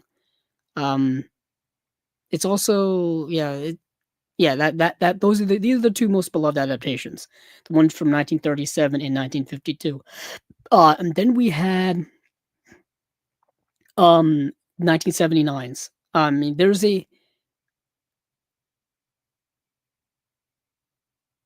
a cameo appearance of like the Prisoner of Zenda country in The Great Race. That movie, The Great Race, where they're racing across the world. So like, it's not quite an adaptation, but it's kind of an adaptation of the story of the Prisoner of Zenda. And it's not the story of, but like certain characters pop up in the Great Race that mimic characters or or like, how do I say it? Represent characters from the Prisoner of Zenda. Anywho, 1979. Here we are, a comic version starring Peter Sellers. So let me get the synopsis of the Prisoner of Zenda, at least the 1979 version. It's actually all the adaptations are relatively the same, to be quite honest with all of you. Wow, nothing there. Let's see. I mean, I'm on Wikipedia. I might as well just read this here a little bit. So, bum.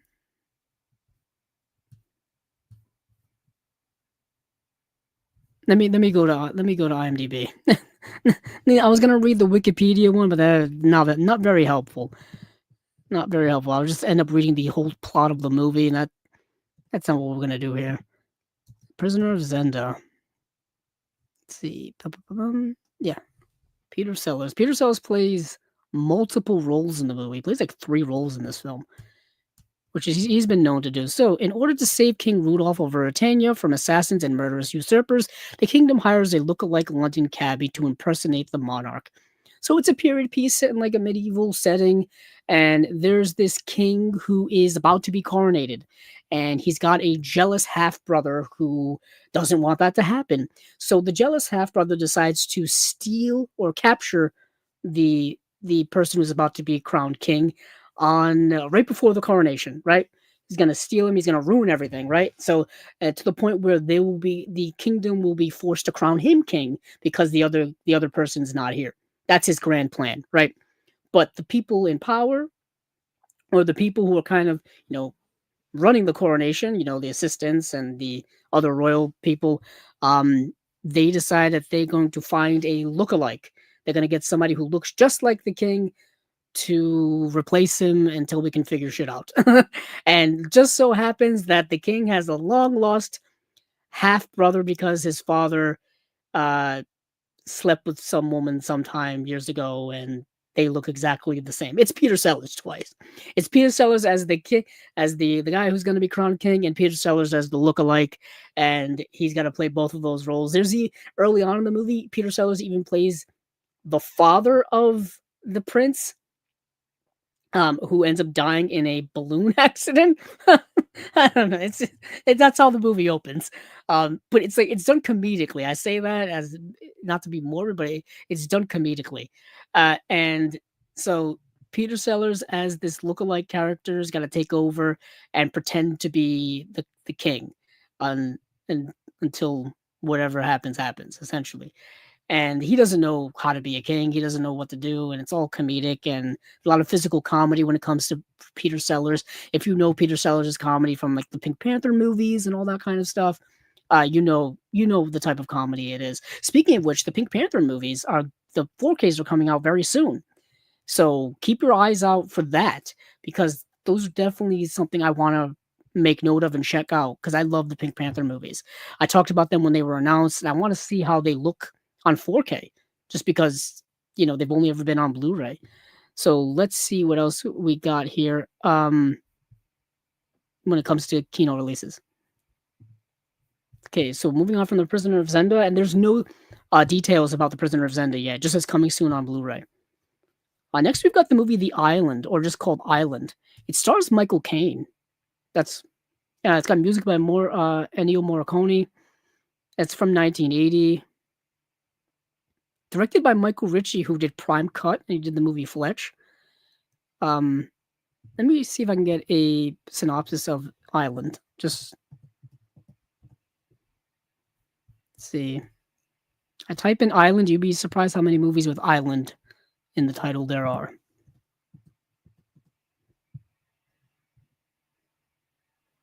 Let's see. Oh, yeah, The Island with Michael Caine. Journalist Blair Menard takes his son Justin to investigate pirate activity off the Florida coast. A plane crash strands them on an island of modern day pirates who brainwash Justin, and Blair tries to rescue him and take him home. That's the movie. Michael Caine did some weird movies in the 80s.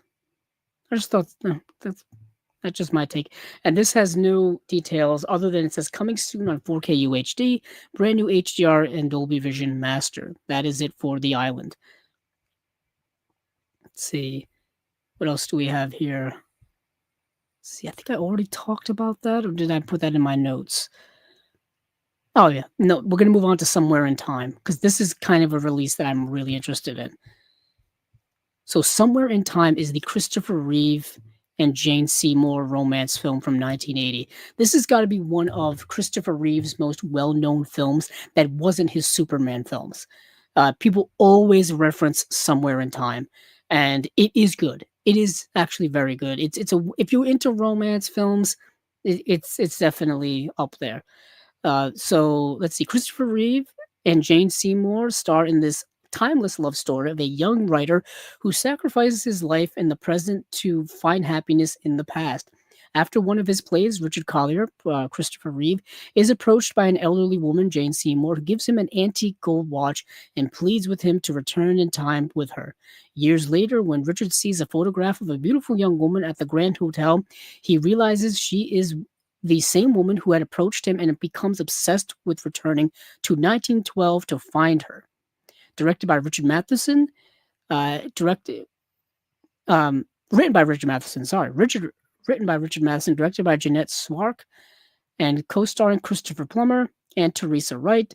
This romantic fantasy is an unforgettable story of passion, obsession, and love that will live on forever. And for special features, we have a nice little package here. We've got Disc 1, which is brand new HDR Dolby Vision Master from a 4K scan of a 35mm original camera negative. I am super excited to see what this looks like. This is a rather soft-looking movie in general. If you've seen the DVD, if you've seen the Blu-ray, first of all, the DVD and Blu-ray have been around for literally years upon years upon years, and it's something I've been wanting to get in my collection for a long time. But by the time I got up the notion to buy Somewhere in Time, I'm like, I might as well just wait for the 4K. And here it is. So you have a brand new audio commentary by novelist and critic Tim Lucas. You have another new audio commentary by film historian and writer Julie Kirgo and writer/filmmaker Peter Hankoff. And there's another audio commentary by the director, Jeanette Swark. And then disc 2, of course, has the movie. You got those 3 audio commentaries, as well as Back in Somewhere in Time documentary by Laurent Bouzereau, which is an hour long, inside the Somewhere in Time fan club featurette. And that is it. I'm excited for this release. This is coming out February 10th. So mark that on your calendars. Somewhere in Time, 4K UHD, Kino, February 10th. Starting to lose my voice. This is never good because we have plenty of show to go. So, let's see. Where am I? Oh, yeah. So we have the movie Death of a Gunfighter, which it says coming soon on Blu-ray, starring Richard Widmark, Lena Horne, Carol O'Connor, John Saxon, directed by Don Siegel, who did, of course, I just mentioned Don Siegel. He also directed the movie Two Mules for Sister Sarah. And yeah, so Death of a Gunfighter, I've seen the movie. Let me see if I can get a synopsis up for it, because they don't give me one here. Actually, I just mentioned Richard Widmark earlier, coincidentally. So, a Texas town's council fires the town's old-fashioned marshal who refuses to resign, thus leading to violence from both sides. Okay, that is Death of a Gunfighter. From what I remember, it's very good.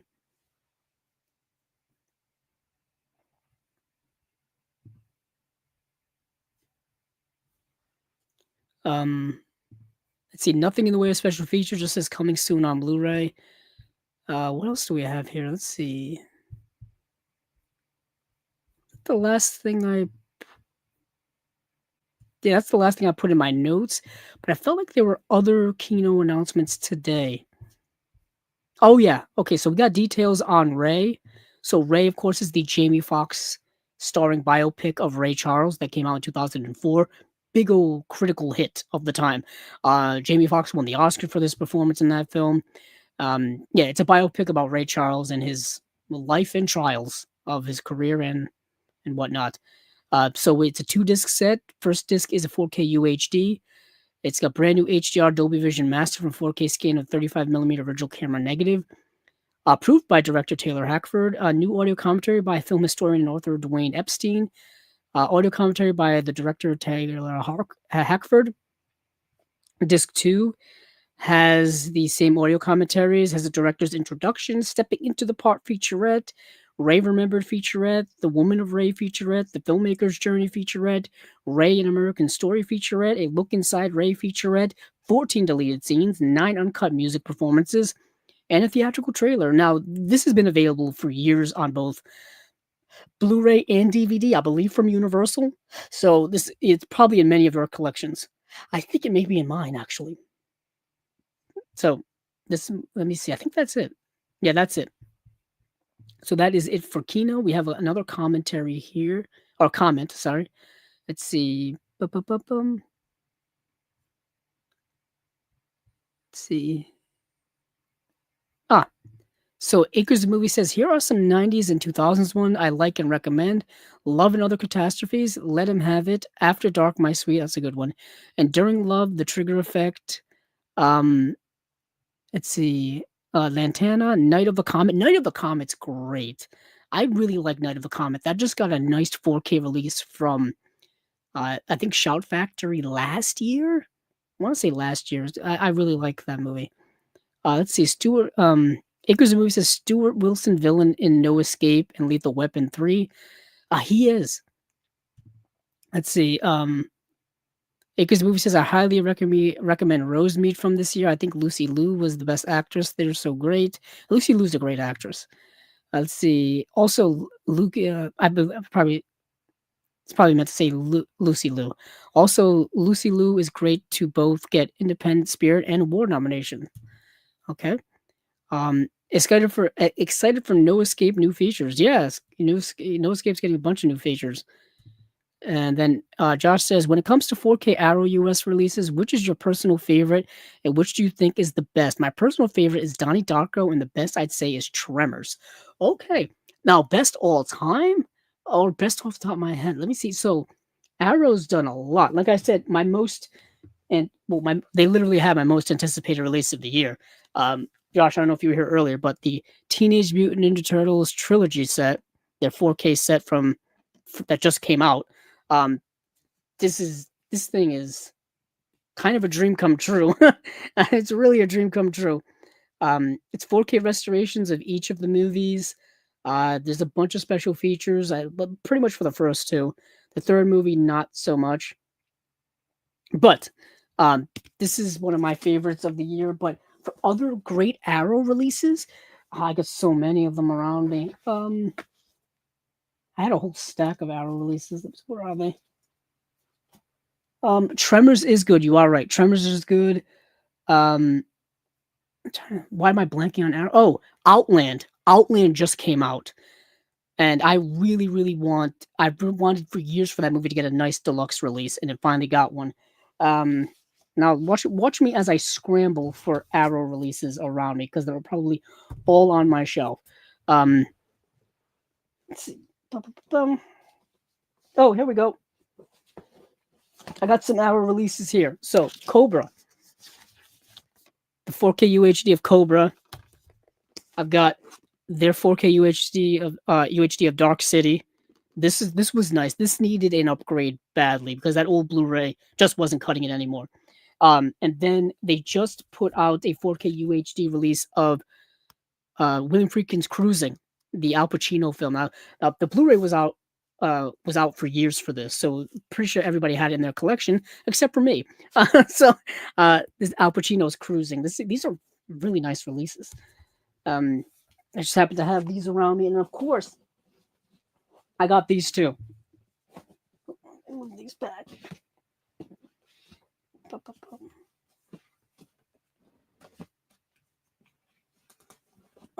I have the Man with No Name trilogy. So you've got, I have they're backwards there. Of course they are. So you've got A Fistful of Dollars. That's a great release. You've got For a Few Dollars More. That's another great release. And then of course, The Good, the Bad, and the Ugly. You know, you can't have two without the third one. These are all great Arrow releases. I've got so many on my in my collection over there. The Dario Argento releases I think are really good for Arrow. I still need to get Phenomena. That's the one I'm missing, but I've got like Deep Red. I've got no, I have Phenomena. I need to get Tenebrae. Tenebrae is the one I need. I have Phenomena. I have Deep Red. I have Cat of Nine Tails, Bird with Crystal Plumage. I've got that. Yeah, but Tremors I do have. That's great. What else do I have? Oh, the Hellraiser Arrow box set. That's also really good. That's also really good. I also got Wild Things behind me. Wild Things. That's a good one for Arrow. Like I said, I also gotta find it. It's around here somewhere. Oh, it's in the mail. I completely forgot about it. Thank you for reminding me. I bought Return of the Living Dead, the Arrow release. And I bought it from Diabolic, and I think it's still in the mail. Let me check actually. I don't know. I shouldn't be doing this live on air, but we're here, you're here. Let's do this thing. That's a line from Patton, the movie Patton with George C. Scott, where he was like, "Yeah, that Patton was one heck of a character." He wanted to go to war with the Russians like right after World War II ended. It's like we just fought like the most grueling war possible. I don't think now is the time. So yeah, I bought Return of the Living Dead, and I've got to it's still I think coming in the mail. But that's the limited edition 4K Arrow release. I've wanted that movie in my collection for so long, so long. That movie's so great.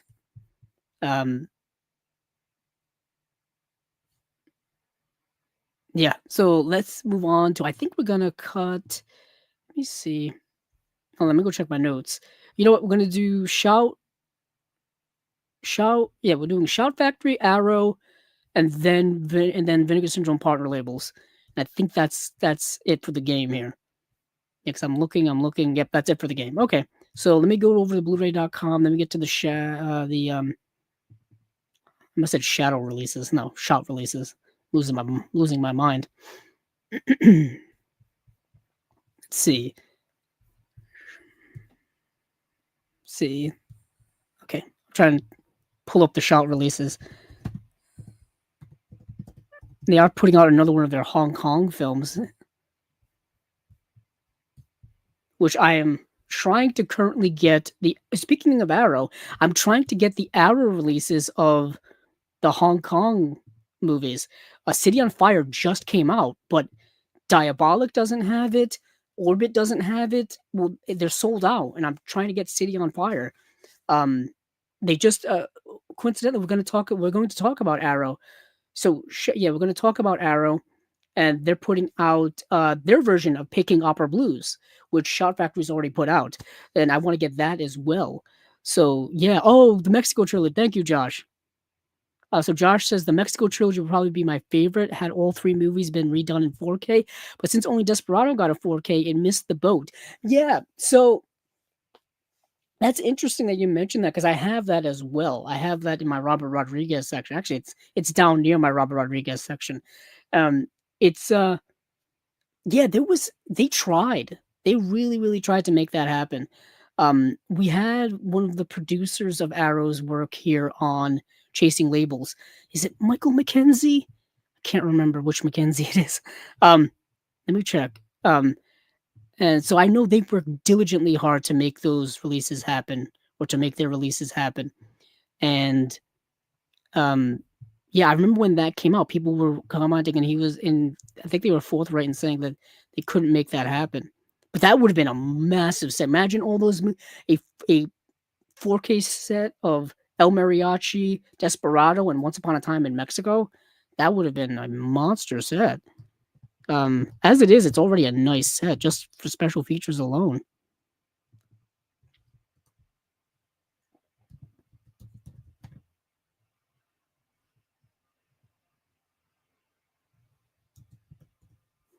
Let's see. Yeah, it's fast. I was actually looking to see. Well, that's not what I'm looking for at all. I was looking at the wrong list of people. I always do. Let's see. That's what it is. There it is.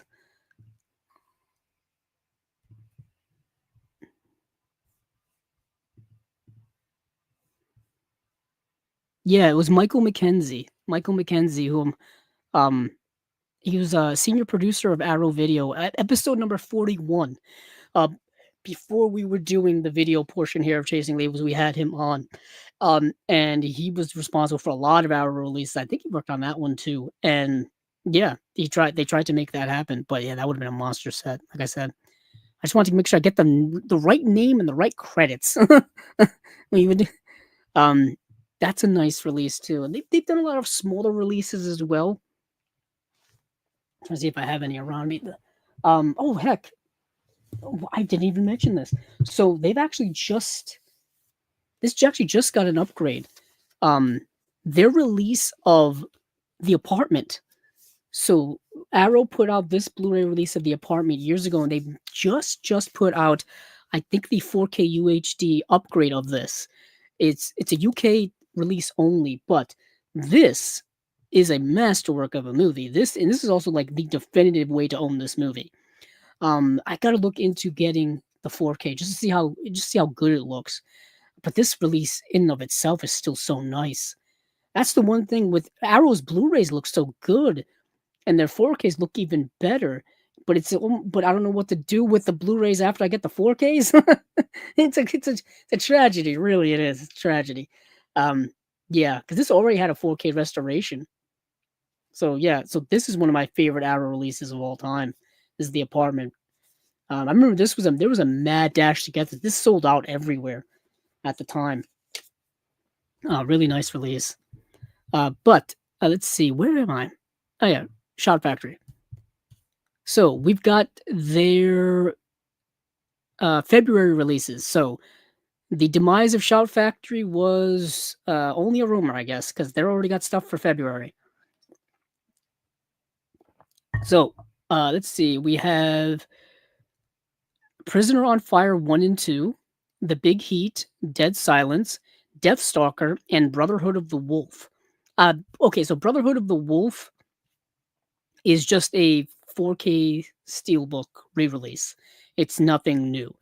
They also have Wrath of Man, which is also a 4K Steelbook re-release, so nothing new.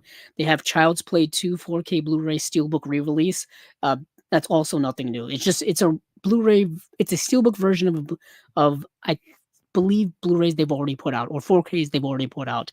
The new stuff is Prisoner on Fire 1 and 2, 4K Blu-ray release, and The Big Heat, and Dead Silence, and Nightcrawler, and Deathstalker. Now, I've got to go over to their new website, over on groove.com, in order to get any sense of details. This is the most annoying part of them moving over to Groove, is the format on here is atrocious. When you click on a movie here, for example, Prisoner on Fire 1 and 2, and you scroll down to look at the special features. Oh, they reformatted it. Oh, thank you movie gods. They oh, okay. So I'll rescind my complaint. What they used to do, and I've talked about it here in the last few episodes of Chasing Labels when I've had to cover Shout Factory, is over on Groove.com. When you click on a release, they got all the details there. They would just list these special features in like paragraph form, no punctuation. They would just list them like next to each other, like no formatting whatsoever. What you have to do is you've got to list them, one by one. Disc one has this, and this. Disc two, this, and this. You can't just mishmash it all in there. So it looks like they've gone in, they fixed it. Maybe they heard me. I don't know. I doubt it. Nobody listens. Nobody listens to me anyway. So, Prison on Fire. I've only seen Prison on Fire. I did not see the sequel. So, Prison on Fire, on an explosive crime drama that caused a sensation upon its release. Yeah, an explosive crime drama that caused a sensation upon its release. Prison on Fire made audiences in Hong Kong both gasp for breath at its uncompromising violence and cry at the brotherly bond between the two leads, in Chow Yun Fat and Tony Ka Fei Long. Riveting as the inmates navigating the prison system. So you got these two inmates in this prison, and things are happening. You've got infighting within the with the certain gang elements within the prison. You've got corruption and favoritism and just overall evil bad guys in the police that are running it, and the commissioner that's running it, or the warden rather that's running it, and all these things are kind of mishmashing and colliding together. Really good movie. Really good movie. I did not get to see Prisoner on Fire 2, so this is new to me. Ching is a prisoner in Hong Kong jail that has a large population of mainland Chinese prisoners. When he escapes to see his young son, who's been put in an orphanage, he's set up by a vengeful chief of security, Zhao, who arranges for his downfall at the hands of the mainlanders and their leader, Dragon. That's a cool name. Little does he know how much he and Dragon have in common. Okay. So, for special features, we've got Disc 1, Prison on Fire, 4K scan from the original camera negative, presented in Dolby Vision. Optional English subtitles newly translated for this release. Audio commentary with James Mudge, Hong Kong film critic at Eastern Kicks. And then you've got Disc 2, which is a 4K scan of the original camera negative for Prison on Fire. Yeah. And this is where you get all the special features. Bravery Behind Bars, interview with post-production manager Tony Chow. Burning Ambitions, interview with production manager Chan Lam. Hong Kong Confidential, inside Prison on Fire with author Grady Hendrix. Convicts and Convictions, interview with author and critic David West. Audio commentary with James Mudge, Hong Kong film critic at Eastern Kicks. Archival interview with director Ringo Lam. Yeah, it's a Ringo Lam film. I forgot to say that. Then Disc 3 is Prison on Fire, 4K scan of the movie, original camera negative, presented in Dolby Vision. Audio commentary with James Mudge, and then Disc 4 is the movie and special features, which is a fiery follow-up interview with editor Tony Chow, Hong Kong Confidential, inside Prison on Fire 2, with author Grady Hendrix, Hong Kong, and then we have Stars Behind Bars interview with author and critic David West, audio commentary with James Mudge, archival interview with director Ringo Lam. Okay. I think I said the same thing twice. Looks like, anywho. That is Prison on Fire 1 and 2, the 4K UHD release from Shout Factory. So let me go to the other films. So we have The Big Heat.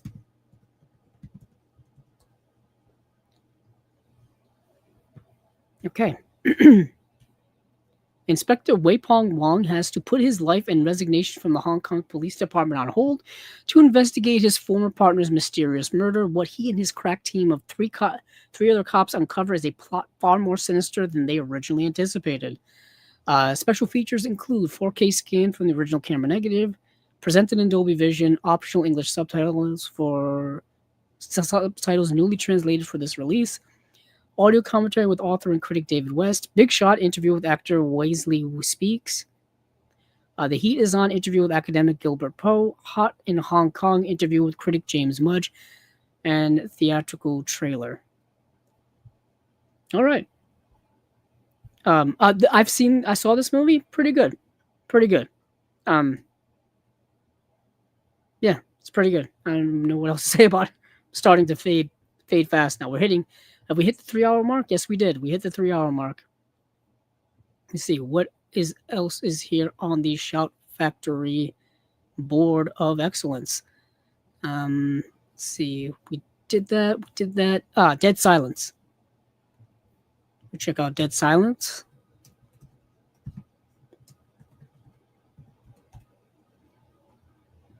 All right.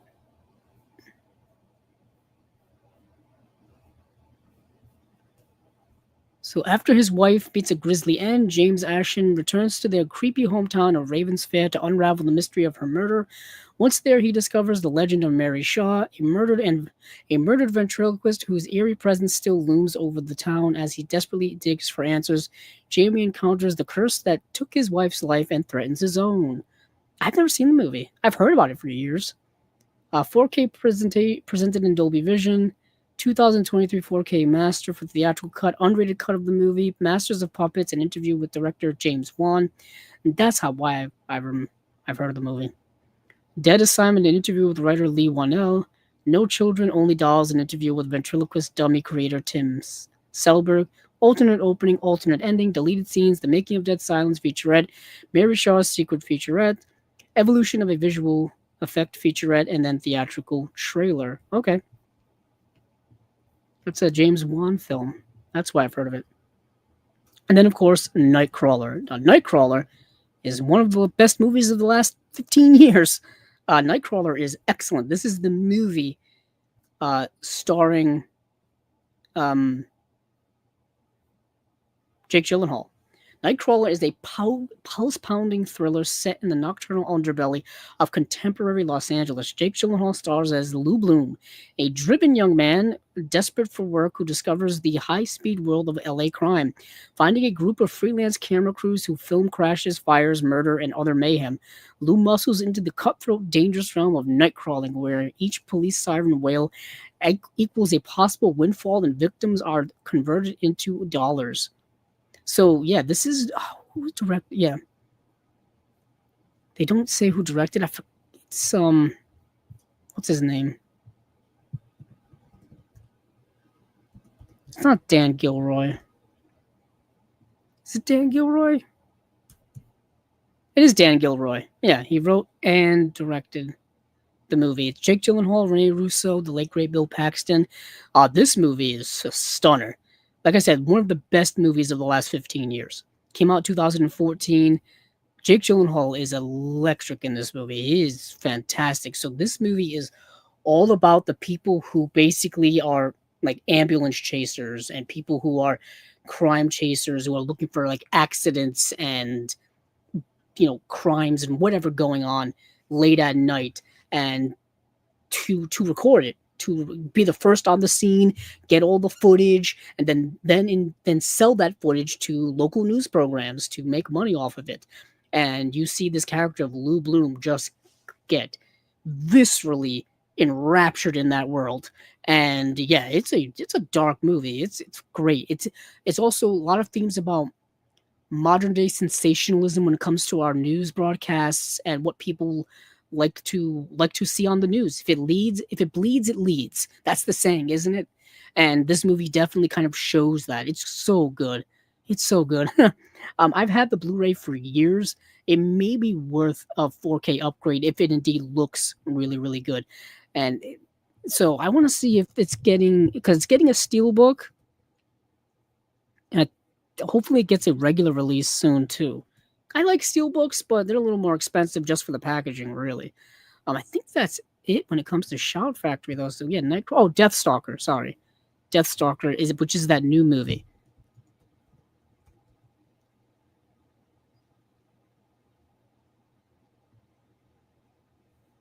Okay. Oh, here it is. There's the Blu-ray. So Deathstalker is getting a Blu-ray. In a dark age of swords and sorcery, a wandering warrior discovers a powerful amulet that could decide the fate of a war-torn kingdom. Hunted by dark forces, he embarks on an epic quest battling monsters, magic, and his own past. Special features include audio commentary with writer-director Steven Kostanski and star Daniel Bernhard, Audio commentary with Stephen Kostansky, director of photography Andrew Appel, and editor Robert Hyland. An interview with writer-director Stephen Kostansky and star Daniel Bernhard, hosted by Todd Stashwick. A conversation with visual effects supervisor Cody Kennedy, visual effects artist Matthew Setchwell, and Adarsha Bora, and moderator Stephen Kostansky. Okay, a behind-the-scenes look at the skeleton fight, Deathstalker music video by Brendan McCreary, Chuck Sereno, Slash, and Bear McCreary. I think Slash is like a producer on this movie, actually. The guitarist from Guns N' Roses, my favorite band of all time. So this is a brand new movie. I think it's being distributed by Shout Factory as well. So yeah, I saw the trailer for this. Check out the trailer on YouTube for it. It's I think by the same filmmaker as let me see. What's that movie? I always forget these things. Let's see. It's the same director as. I gotta pull it up here.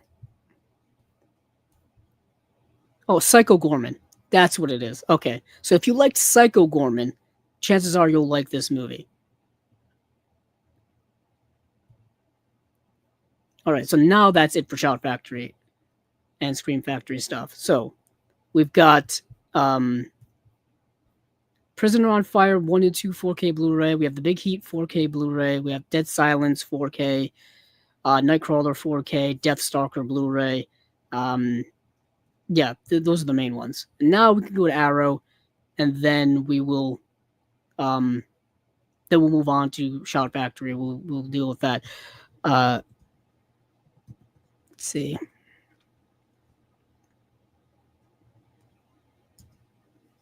I'm just pulling up the Apple releases now. The Arrow releases now.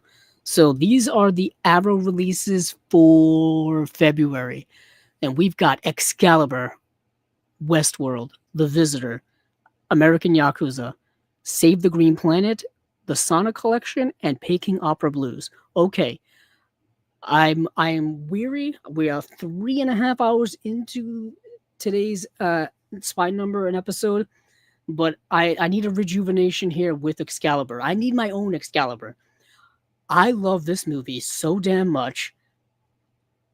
I cannot believe we're finally getting the 4K release of this movie.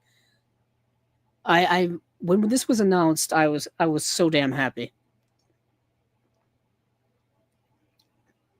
It had been rumored and rumored and rumored. I thought we were going to get it a year ago, because a year ago they teased Conan the Barbarian, and I thought when they were doing the teases for Conan the Barbarian that it was going to be Excalibur. It ended up being Conan the Barbarian. Great releases, by the way. Those are another two Arrow releases that are really, really good, are Conan the Barbarian and Conan the Destroyer. Those 4Ks are really nice. Very, very nice. If you get the double feature pack, that's also really nice too. That's what I got. Those sold out very quickly. But Excalibur, John Boorman's Excalibur. This movie is the best movie we've gotten of the Arthurian legend ever, in my opinion. There have been other good ones, but Excalibur is the best. 1981. Oh, I love this movie so much. I have the Warner Brothers Blu-ray. It doesn't hold. It's probably not going to hold a candle to this, because I have a John Boorman section, and I have it in there. And that was a revelation when that came out. That was a miracle. And now we're getting a 4K release of Excalibur. So, description from John Boorman, the director of Point Blank, Deliverance, Zardoz, of all things they're mentioning here, comes the definitive cinematic telling of the life and enduring legend of King Arthur from birth to death and beyond. This is the book Le Mort d'Arthur in movie form, which is, translated to The Death of Arthur. You see all the stuff in here. You see from his father, Uther Pendragon, how he was, his relationship with Merlin, how he was born. You see, Arthur's relationship with Merlin and how he got Excalibur and how he became King Arthur, quest for the Holy Grail, his evil sister who manipulates him, all kinds of stuff. Oh, I love this movie. I love this movie so damn much. Yeah, we are living large. This movie stars young Helen Mirren, Gabriel Byrne, Nicole Williamson, Liam Neeson's in the movie. You get all this stuff. You get Guinevere and Lancelot, Knights of the Round Table. Oh, this is my jam. This is my stuff. So, okay, so disc one, 4K Blu-ray, right off the bat.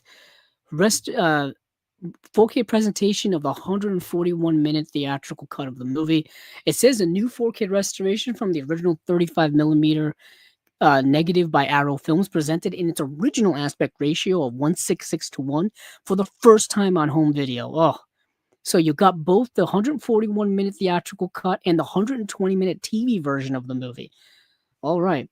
There's a reversible sleeve featuring two original artwork options, a collector's perfect bound booklet containing writing by various people. You have a double-sided fold-out poster, 6 poster card size reproduction art cards. It's the usual goods we get with Arrow releases. There's restored lossless mono and DTS 5.1 audio options. Brand new audio commentary by Brian Hoyle, author of Cinema of John Borman.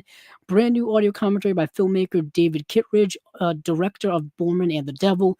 Archival audio commentary by director John Borman himself. That's 3 audio commentaries. All right. Now, disc 2 has the special features. You have the making of Excalibur, Myth into Movie, a never before released 48-minute documentary directed by Neil Jordan during the production of Excalibur, To Be a Knight and Follow a King, a newly interviewed interview with director John Borman and actor Charlie Borman, When Death Was But a Dream, a newly filmed interview with creative associate Neil Jordan, The Charm of Making, a newly filmed interview with production designer Anthony Pratt, Confessions of a Professional Pain in the Ass, a newly filmed interview with second unit director Peter McDonald, Anam Kara, a new featurette on the working friendship of John Borman and co-writer Rosbo Pallenberg, featuring a newly filmed interview with Pallenberg. Divided Nature, a brand new featurette by film historian Howard S. Berger and Kevin Marr, trailers, image galleries. And then the third disc here is the high definition presentation of the 120-minute TV version of the film, previously unavailable on home video. Um, and then there's a Excalibur Behind the Movie, a 50-minute retrospective documentary in which cast and crew look back on the making of the film. So 3-disc edition, 4K UHD, coming out on February 24th in the UK and in US and Canada. The UK street date is February 23rd. This is already going to be one of my most highly anticipated releases of 2026. Book it, mark it, sign it in stone right now. That's the one. That's the one.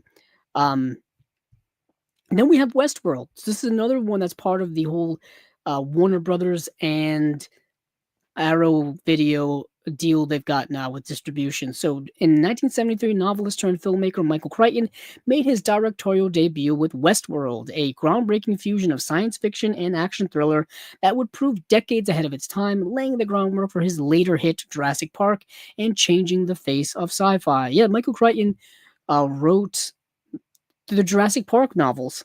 Yeah. So if you've seen the show Westworld, if you've seen this movie, then you know what it's about. Uh, but yeah, so welcome to Delos, the futuristic resort where for $1,000 a day, wealthy vacationers can live out their wildest fantasies in hyper-realistic theme parks. In the Old West Zone, yeah, there's the Old West Zone. Friends Peter and John saddle up for adventure, unaware that their dream holiday is about to turn into a nightmare when a malfunction sends the park's android host off script. The gunslinger begins a relentless pursuit, obliterating the line between simulation and survival. The gunslinger is portrayed by Yul Brenner as a robot run amok. So for special features, we've got 4K restoration of the original camera negative by Arrow Films, Dolby Vision HDR presentation of the film, original restored lossless 4-channel stereo, 2.0 stereo, and 1.0 mono audio options. Let's see, optional remix 5.1 DTS HD master audio, surround audio, optional English subtitles for the deaf and hard of hearing, brand new audio commentary by filmmaker and film historian Daniel Kramer. Cowboy Dreams, a newly filmed conversation between actor Richard Benjamin and producer slash screenwriter Larry Karaszewski. At Home on the Range, a brand new video interview with actor James Brolin. Hollyworld, producing Westworld, a brand new video interview with producer Paul N. Lazarus III. Sex, Death, and Androids, a brand new appreciation of the film by author and film scholar Alexandra Helen Nicholas. On Location with Westworld, an archival behind-the-scenes look at the making of the film from 1973. Beyond Westworld, the 48-minute pilot episode of the 1980 follow-up television series. Theatrical trailer, image gallery, a reversible sleeve featuring original and newly commissioned artwork, collector's perfect bound booklet featuring new writings on the movie, double-sided fold-out poster, 6 postcard-sized art cards coming out February 24th. This is another one that I really am interested in greatly. And then you have The Visitor. That's getting a 4K as well. What a weird movie. You may think you've seen it all, but nothing can prepare you for The Visitor, an excursion into the realms of cinematic insanity. Producer extraordinaire Alvidio G. Asanitis. Asanitis. Creator of such delicious guilty pleasures as Beyond the Door and Tentacles, bring together an extraordinary ensemble cast in a mind-bending tale of a girl and her pet hawk, kind of. Killer birds, psychokinesis, satanic conspiracies, exploding basketball hoops. Any attempt to explain the exact plot of The Visitor is an exercise in futility, but in the maelstrom of madness and mayhem is the tale of an ancient intergalactic entity capable of bearing earthly children endowed with great powers. Powers with which are keen to harness and some to destroy. 8-year-old Katie Collins is one such child, and as her powers emerge, the battle for her soul is about to begin. This movie is kind of nuts. A bizarre collision of The Omen with Close Encounters of the Third Kind and The Exorcist. The Visitor is a veritable cult phenomenon that combines stunning imagery and breathtaking set pieces with a jaw-dropping cast that includes John Huston, Mel Ferrer, Glenn Ford, Shelley Winters, Sam Peckinpah, and Franco Nero. Yeah, it's a cavalcade of people in here. and I have no idea why these famous people are in this movie. The movie is a weirdly religious, intergalactic, sci-fi, philosophical, surreal mishmash of insanity. John Huston in this movie is like this intergalactic warrior that comes down to Earth to stop this group of like evil people from basically unearthing their version of the evil messiah. It's like I said, it's like The Omen with an intergalactic sci-fi twist to it. And it's also part of like the bad, it also feels like the bad seed, but the movie's way less interesting than its premise. Like way less interesting. That's what sucks about the movie. Is that like all of this cool, crazy shit on paper, none of it's really on the screen. Yeah, none of it's really on the screen. But it's interesting. It's interesting. I'll say that. Let's move on to the special features. New 4K restoration of the 109-minute European version of the film from the original 35mm camera negative by Arrow Films. Dolby Vision and HDR presentation of the film. It's the original lossless mono audio. Optional English subtitles for the deaf and hard of hearing. Brand new audio commentary by film critic BJ and Harmony Colangelo. A Biblical Battle for the Cosmos, a brand new visual essay by film critic Megan Navarro, a Cosmic Right to Choose, a brand new visual essay by film critic Willow Caitlin McClay, archival interview with actor Lance Hendrickson, archival interview with screenwriter Lou Camici, archival interview with cinematographer Ennio Guarnieri. So yeah, Lance Hendrickson is in the movie as well. Just to throw him in the hat. So, theatrical trailer, image gallery, reverse sleeve featuring original and newly commissioned artwork, collector's booklet featuring new writings and such. You know the deal. All right. That's The Visitor. Now you have an American Yakuza starring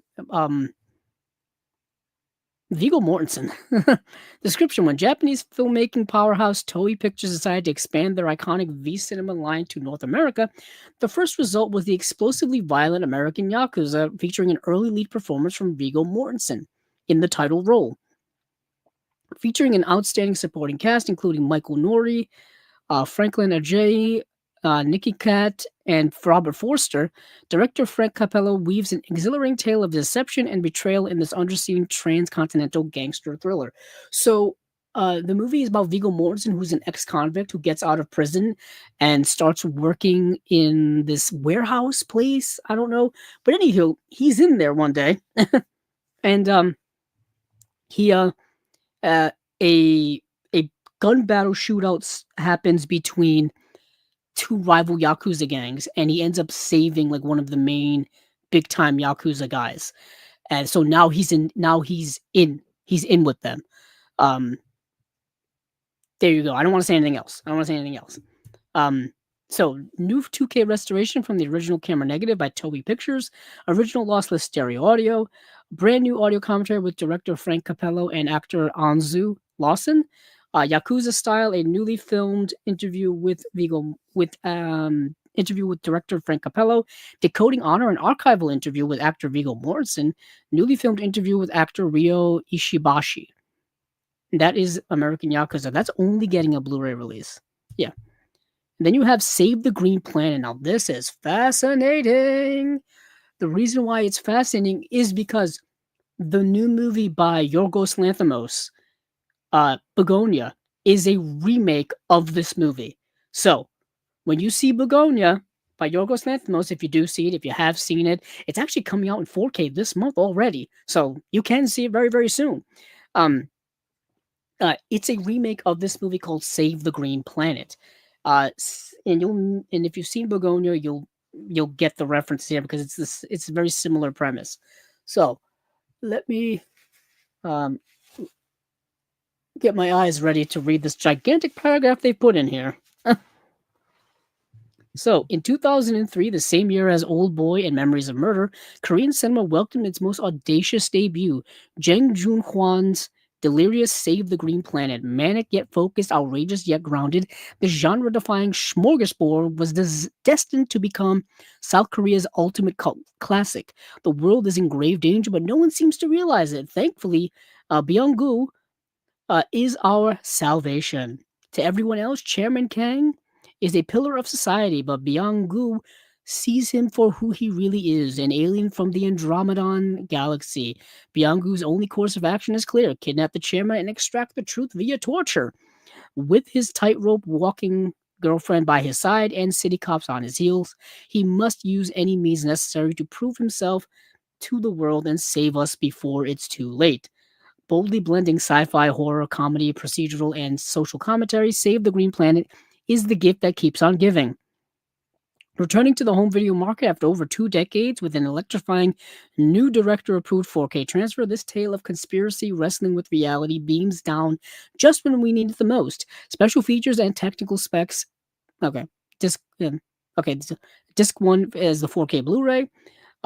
New 4K restoration approved by director Jang Joon-hwan, Dolby Vision and HDR presentation of the film, original DTS HD mastered 5.1 surround audio and lossless stereo audio, brand new audio commentary by critic and disc producer Piers Conrad and special effects artist Dan Martin, archival audio commentary from 2003 with director Jang Joon-hwan and actor Shin Ha-hyun, introduction to the film by director Jang Joon-hwan, Q&A session with director Jang Soo-hyun from the 2024 screening of at the British Film Institute, the BFI. Storyboard and script photo galleries as well. The second disc 2, is the Blu-ray. More special features. Extraterrestrial Perspective, a newly filmed interview with director Jang Joon-hwan, bringing the truth into focus, a newly filmed interview with director of photography Hong Kyung-pyo, Early Imaginings, a newly filmed interview with director Jang Joon-hwan on his 1994 short film, 2001 Imagine. Hair and Lazy Mirror, 2 original short films by the director. Archival extras including making of featurettes, interviews, promotional videos, deleted scenes and trailers, promotional artwork, and production photo stills gallery. Double-sided fold-out poster featuring original and newly commissioned artwork. Collector's Perfect Bound booklet, of course, reversible sleeve featuring original and newly commissioned artwork as well. Excuse me. So I've seen Yorgos Lanthimos' Begonia. It's one of my favorite films of the year.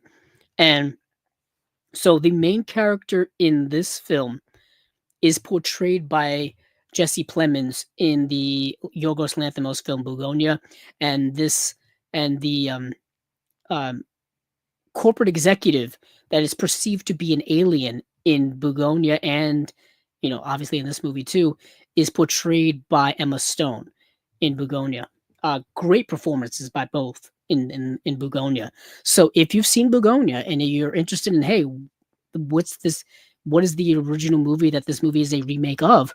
Check out Save the Green Planet. I'll tell you this: Save the Green Planet is darker, more violent, and and I would say more interesting a film than Bugonia, and that's saying a lot because Yorgos Lanthimos is no slouch of a director, but I think he was holding back. I think he was holding back compared to Save the Green Planet, in typically the more violent sequences, and Yorgos Lanthimos has not been shy about putting stuff on screen. Also interesting, check out his Criterion Closet video that was just released. Very interesting. Um, I'll say this: he pulls out the Louis Buñuel triple feature, and he says, "Oh, this is my favorite filmmaker of all time." Makes sense. Yorgos Lanthimos is very similar to Louis Buñuel. He's kind of our modern day Louis Buñuel, if you think about it. And if you know Louis Buñuel's work, if you know his sense of surrealism and his sense of weirdness in his films, Yorgos Lanthimos has a lot of that in it, especially social commentary and stuff like that. It made a lot of sense when I was watching the video. It made a lot of sense. But what else do we've got here? I think that will Save the Green Planet. Then we have the Sauna collection. I'm gonna skip that for now because I didn't get to watch any of them, and I want to get to the and I've talked about Peking Opera Blues already. Talked about that ad nauseum when it came to the Shout Factory release. So I'm gonna skip both of those for now. Um, I believe the Peking Opera Blues is gonna have it may be similar special features, but just for now, just for my sense of sanity, and I really want to get to the Vinegar Syndrome stuff. So I'm just gonna skip those two for now because, like I said, Sauna, I didn't get a chance to really watch these two J horror movies, and I also Picking Up the Blues I've talked about before. I think I just talked about it in the previous episode actually, or maybe the episode before that. So um, just for the interest of time, let me move over to Vinegar Syndrome, and that'll be our grand finale of spy number 179 here on Chasing Labels. So for those of you keeping track at home, we had the big old Black Friday sale at Vinegar Syndrome, and then they take off all of their Vinegar Syndrome proper titles. They take off all of their sub labels and all this kind of stuff, and they just leave the partner labels. It is partner labels time. It's partner labels month. Partner labels, and I think on the third or fourth couple of days ago, I think it was Wednesday or Thursday, they dropped 25 new partner label titles, and uh they also having sales throughout this month as well. So it's all kind of stuff centered around partner labels. I'll list off all of these and then we'll go into some of the ones I got to see, some of the ones I want to mention. I can't go through all 25 of them because I didn't see all 25 of them. Plus, if I did, we'd be here until the sun rises. We'll be here until the sun rises. So I'll just mention some of these, and once we hit the 3.5 hour mark here on Chasing Labels, I am worse for the wear. So let's go through them, shall we? So starting off at the very tippity top, we have 100 Yen Love by Film Movement. We have Asylum of Darkness by Wild Eye Releasing. We have Bad Things by Shudder. We have Blue Sun Palace by Decalogue. We have Bronco Bullfrog by 77. We have A Candle for the Devil by Bizarro. We have a double feature here. It says Courtesans and Criminals, The Underworld of Hideo Gosha. That's by Film Movement Classics. We have The Dam Busters, also by Film Movement Classics. We have The Doll by Club Super 8. We have East End Hustle by Canadian International Pictures. Now, this is a re-release of a movie they've already put out. Maybe I'll tap into that later, but I'm on a roll right now. We have Fujijukai.mov by Bleeding Skull. We have George A. Romero's Resident Evil by Darkstar. We have Gnome Sick 7 Days Till Mithras by Darkstar as well. We've got The Gods of Times Square by Film Desk. We have The House from dot dot dot by ETR Media. We have Hundreds of Beavers by Cartoona. That's also a re-release of Hundreds of Beavers with a new slipcover, with new artwork. It's like it's holiday themed artwork of Hundreds of Beavers, because that original slipcover, when that first came out, that thing sold out so fast, and it goes for a pretty penny on eBay. Let's see. We have Hung Up on a Dream, the Zombies documentary by Utopia. We have Kill the Jockey by Music Box Selects. We have Left Behind, Daughters Trilogy, the films of Huang Ji and Ryuji Otsuka, and that's by Kim Stim. We have The Movie Orgy by American Genre Film Archive. Now, that is a movie by Joe Dante, and it's already sold out. Like, the limited edition is sold out, and the standard edition is sold out already. So you'll have to wait until, like, Orbit DVD gets their allotment, as well as Diabolic gets their allotment, um, before you can get it, I guess. Or you can always, wait for eBay and whatever. We have the movie No Sleep Till, which is Factory 25. We have North Hollywood by Brainstorm Media. We have the Reveries trilogy by Cartoona. We have The Sadness by Shudder. Now, The Sadness has already been released by Shudder, so this is just a re-release of that. I believe it's a 4K re-release with a gross cover, gross slipcover. The artwork, at least. Satan Hates You by Glass Eye Picks. And we've got Slapface by Shudder as well. And we have Spectre's Rock by Saturn's Core. And we have Twin Cheeks by VHS Hitfest, which is, of course, a take on Twin Peaks, I'm assuming. It even has kind of the Twin Peaks font and Twin Peaks green color in there. So, for the sake of my sanity, for the sake of time, let's get into a couple of these. Actually, let's get into, there's a comment here, of course, from Acres of Movies. Pick 2 Al Pacino roles and 2 Michael Douglas roles for their mutual Mount Rushmore. Okay, Al Pacino, The Godfather, obviously, and second role for Al Pacino, so tough because he's got so many good ones. Dog Day Afternoon. Oh, you could do Serpico as well, and it'd be just as good. But let's go Dog Day Afternoon. Yeah. Michael Douglas, obviously Gordon Gekko in Wall Street. And what's another good Michael Douglas role? Let me look. Hold on. I'm blanking on Michael Douglas. I don't know why, but for some reason, One Flew Over the Cuckoo's Nest is popping in my head, and he's not in that movie. He just produced that movie. Let's see, Wall Street.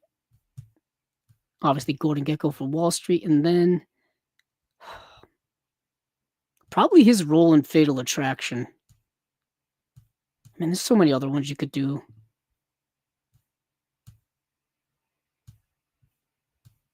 Ooh, Traffic role is not bad. That's more of an ensemble film. Ooh, The Game. You know what? The Game. That's what we're doing. We're gonna do Gordon Gekko from Wall Street, and we'll do Nicholas Van Orton from The Game. There you go. That's a good double. All right. So let's see. Where was I? Let me get rid of some of these tabs so I don't lose my mind. Let's go back to the top here. So we have 100 Yen Love. So 100 Yen Love. First of all, most of these actually, the limited editions already sold out.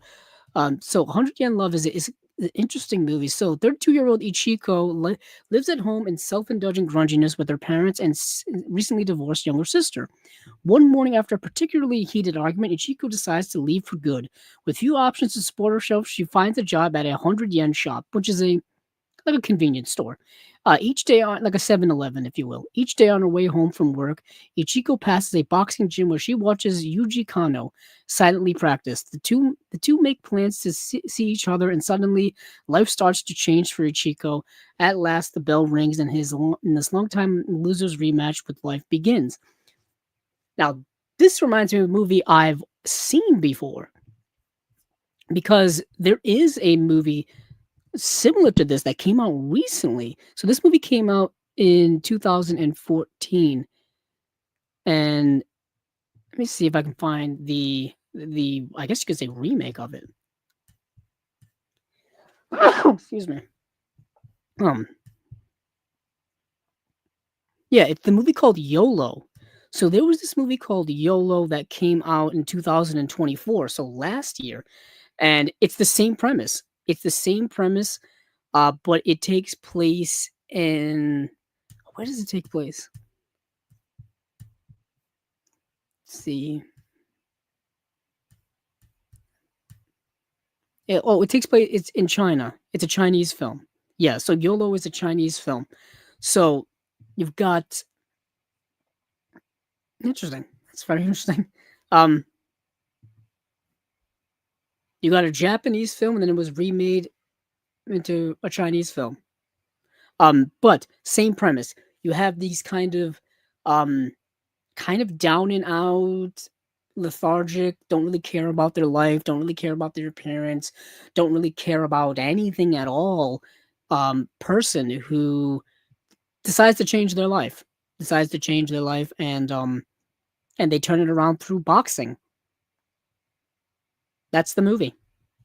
That's the movie. No, there's a making of documentary for special features, and that's it. So that's the movie, 100 Yen Love. It's really good. It's well acted, well directed, well written, but it's kind of the standard, pick yourself up type of movie, you know, and the ending of both movies is the movies are kind of they're the same exact movie. So like the endings are kind of saying the same message. I don't want to give away the ending, of course, but I'm just saying it's fascinating, just fascinating to me. But anywho, that's 100 Yen Love. Let me move on from 100 Yen Love to so I didn't get to see Asylum of Dreams. I didn't get to see Bad Things, although Bad Things is streaming on Shutter. I did get to see Blue Sun Palace. So Blue Sun Palace, I hate myself for not buying this um before the limited edition sold out because I really want this movie. I think this movie is really good. There was only 500 copies made of the limited edition, and there's only how many standards are left? Like 400 standards left. Anywho, I'm gonna try to pick this up when it gets released on Orbit or on Diabolic. Really good film.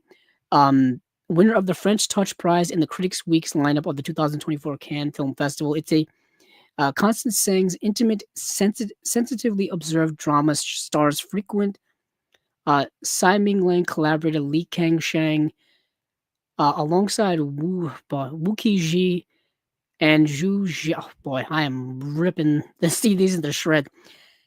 Heij Pang as three Chinese immigrants living in Flushing, Queens.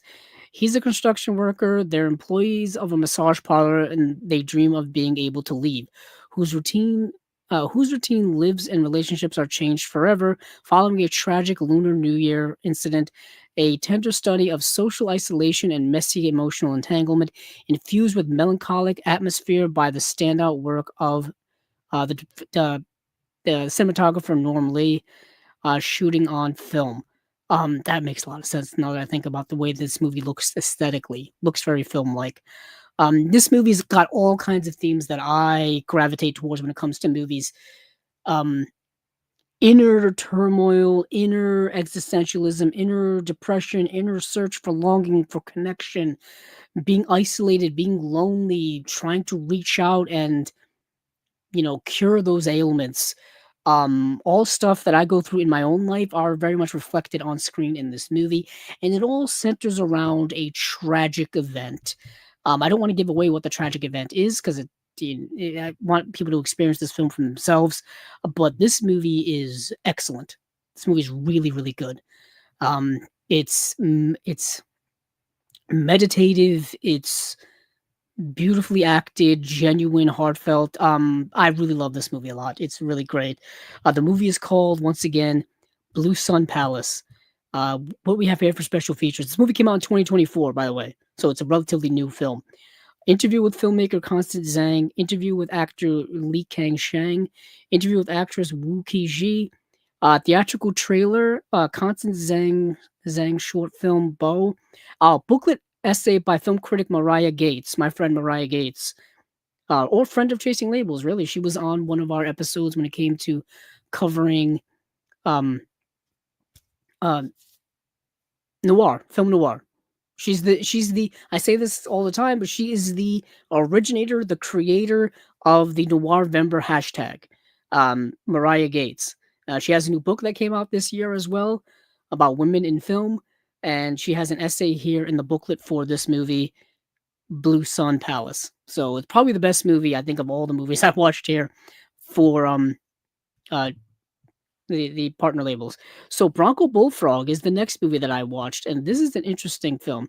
Debut film by Pawnee Blatz Mills, one of the forgotten heroes of British cinema. This is like um British new wave kitchen sink cinema of the 1960s. That's the genre that this is in.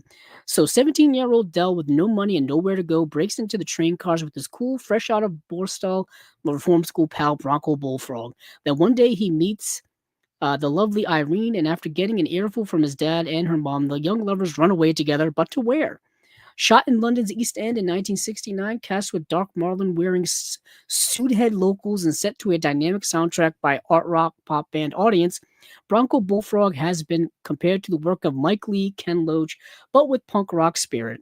After a minuscule American release following its Edinburgh and Cannes premieres, this lost gem returns as a cult landmark in black and white and Cockney with subtitles. You do need the subtitles. The accents are quite thick.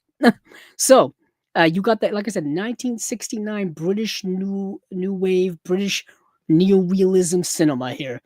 Very nuts and bolts, very ground level. They compare it here to Mike Lee and Ken Loach and so many others of that time as well. They're just my mind's just blanking on some of the others of that time, but very much in that vein. And for special features, you have Everybody's an Actor, Shakespeare Said, a 30-minute documentary charged legendary theater director Joan Littlewood's teen acting workshops with future Bronco Bullfrog cast members. Joan Littlewood interview from 1968 in the company of Joan. A feature-length documentary about life and work of Joan Littlewood.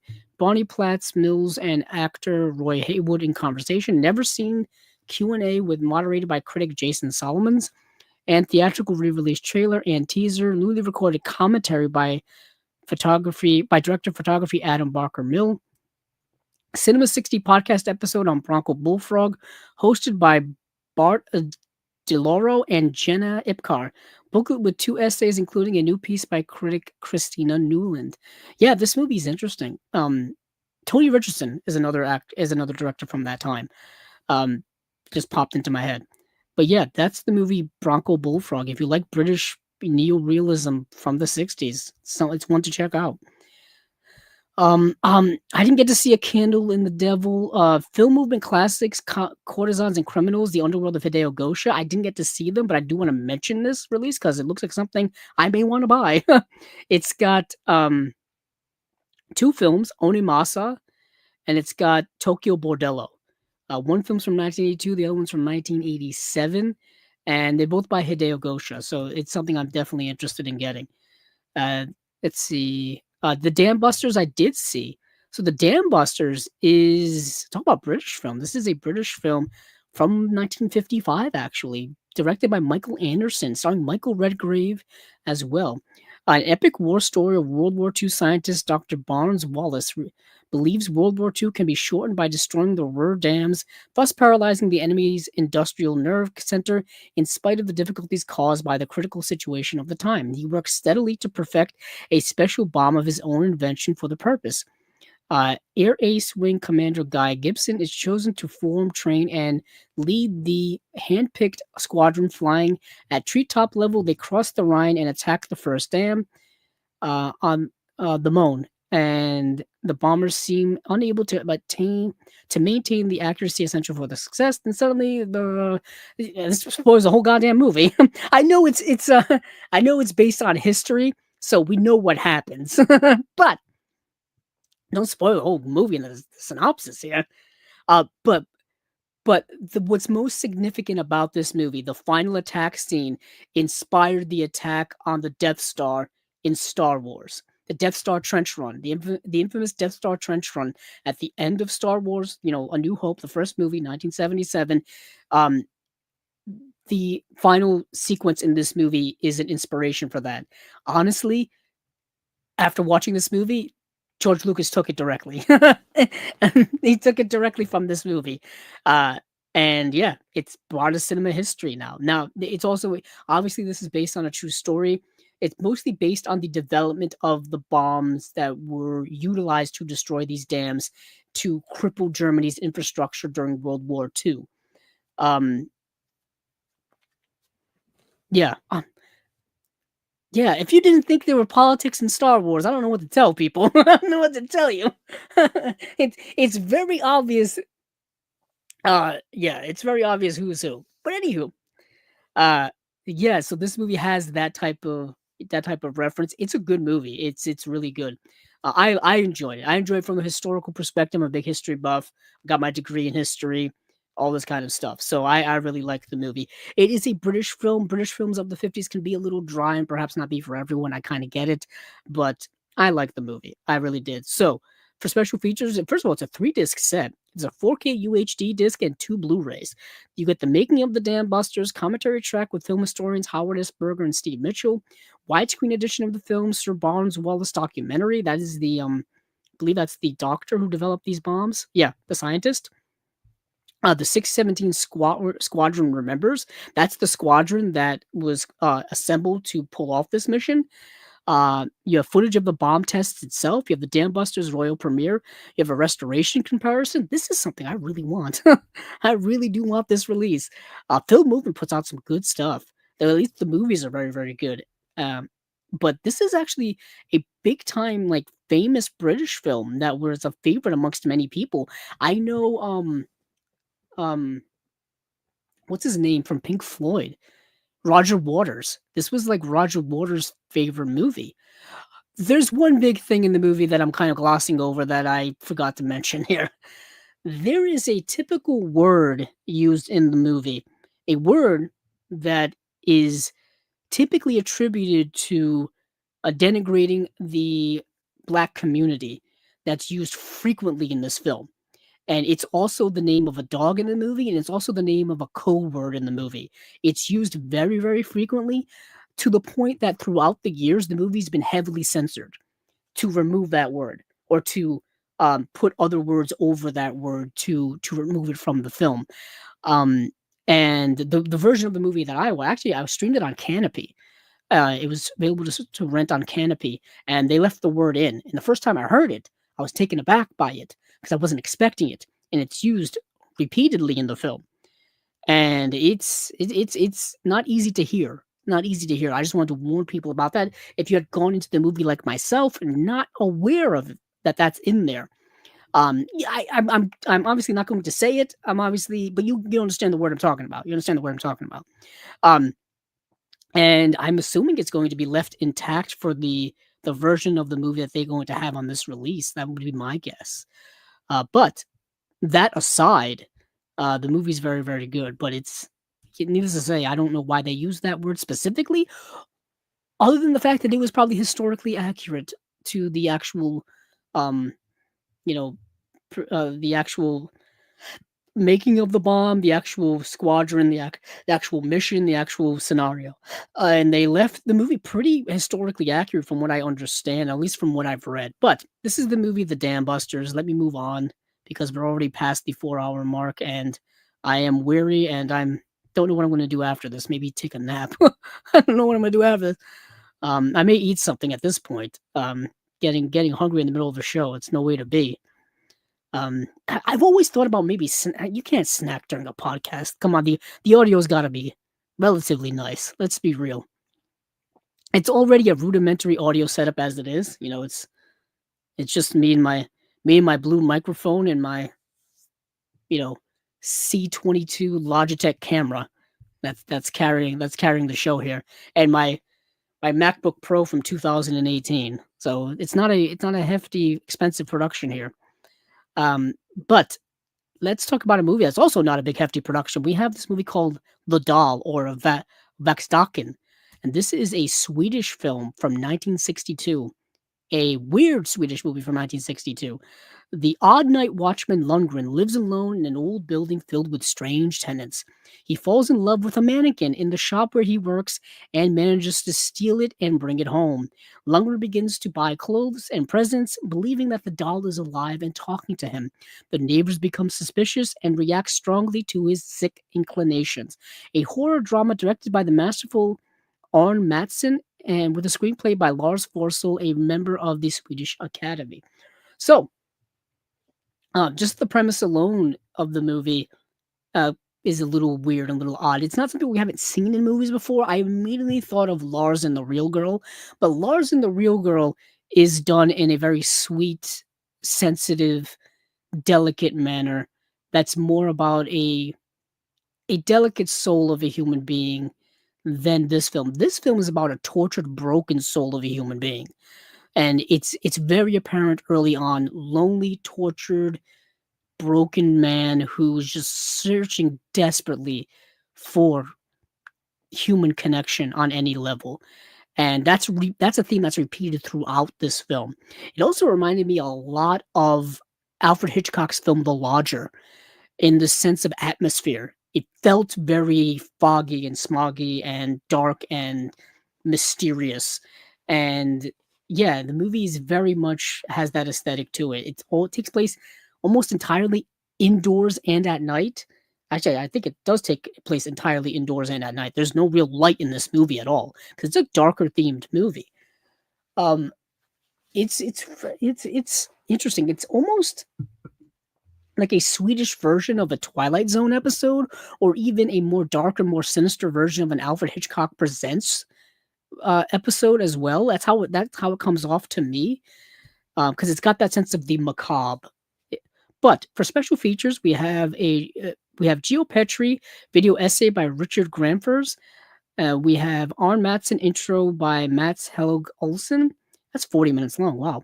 Trailers of The Doll, Eben Lunden. We have audio commentary with film critic Joni Hivonian and Rickard Gramfors. Poster and art and photo galleries. We have Eben London feature film. We have it says director Per Arskiskin, Sweden 1973, starring Per Arskiskin, Carl Rosenqvist, Gudrun Brost. Per Arskinson's directorial debut about a lonely man who quits his factory job to truly live life for the first time. It becomes a tragicomic, absurdist odyssey through Stockholm's underbelly as Ebon encounters demonstrations, bars, churches, and society's outcasts while searching for genuine human connection. That's interesting. Oscarson creates a Christ-like figure whose attempts at compassion, helping drunks, defending the vulnerable, seeking love are constantly misunderstood by an indifferent urban landscape. That's a 78-minute feature film presented in a new 4K restoration by the Swedish Film Institute from the original 16mm negative, 16mm print, and 16mm magnetic tape. So they cobbled that together with whatever they had. And there's an Emmenlon bonus which says Monica Tornell sings Emmen London live. All right. So that's the movie The Doll. Yet again, the limited is already sold out. Gee, these are not even announced a week ago. These are already sold out. Like I said, Canadian International Pictures East End Hustle is a re-release with a new variant slipcover, but it's the same release that they released of the movie before. I want to check. Yeah, that was their. Yep, that was a 4K release as well. This is a 4K release too. So it says, let's see. Does it say it here? Oh, yeah, no. This brand new limited edition slipcover variant of East End Hustle, originally released in 2023. The original limited edition slipcover was limited to 2,000 units and is sold out. The two versions are identical aside from the packaging. So, same exact release. So, I've already talked about it back then in 2023. I would recommend any Canadian International release. I would recommend most Canadian International releases, okay? I love their work. I love what those guys do. I want to get as many of their stuff as possible. There's only a couple of their releases that I'm like, I don't know if I can pay for this. That's the movie, The Christmas Martian and The Dog Who Stopped the War are not great. The Dog Who Stopped the War is better, but The Christmas Martian is truly terrible. It's truly bad. I don't think I could ever. So I don't want to say every single one of their releases are amazing, but a good like 90% of their stuff is excellent. I mean, I just got where is it? I don't even know where I put it. I was gonna whip it out again, but I probably moved it. Yeah, I'm gonna have to check all the stuff again. There it is. Found it. Found it. I just got Roadkill. Coincidentally, I'm looking at it right now. So I just got Roadkill. We've had the guys from Canadian International Pictures here on Chasing Labels a couple of years ago. So I always want to support them. If you support Chasing Labels, if you come on here, you give us your time, you give us your effort. I want to, give that back to you by supporting what you do, regardless of which label that you're from. You know what I mean? And I always want to support the people's work who've taken the time to be on here. That's what little I can do on the small, format or plot or that I have here. But moving back to the lists, the releases, I didn't get to see Fujijukai.mov, although I wanted to. I did get to see this though, George A. Romero's Resident Evil. Interesting documentary. Oh wow, Limited is also sold out. Good Christ.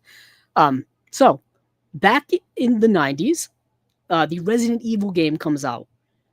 Big time franchise, big hit. Of course, now in the modern time, there's been multiple games, there's been movies, et cetera, right? But back when they were developing the video game, they obviously took influence from George A. Romero's Night of the Living Dead, Dawn of the Dead, Day of the Dead. George A. Romero is the king of the zombies. He set the standard for what the zombie subgenre would become with his movies and with his movie Night of the Living Dead. He's been an inspiration and beloved by many, many people for many, many decades, even up until this day. He passed in 2017. But he's still beloved. I still buy his and watch his movies. So do many other people. So when they were developing Resident Evil, they took the influence from him. So naturally, when they were going to develop the movie, they were going to have him direct the first Resident Evil movie or a Resident Evil movie. They wanted it to be a franchise, but you never really know at the time. So this documentary kind of goes over what happened with all of that. It goes over that, George Romero wrote a screenplay and the studio that had the rights to make the video game into a movie didn't like the screenplay and therefore the movie was never made. Kind of the long and short of it. But his version of the movie, you can go online and read the screenplay to this day. I think it was like a first draft or something like that. So they didn't really even give him the chance to revise or, rewrite and stuff like that. But it was going to be hyper violent, which I guess at the time wasn't apropos.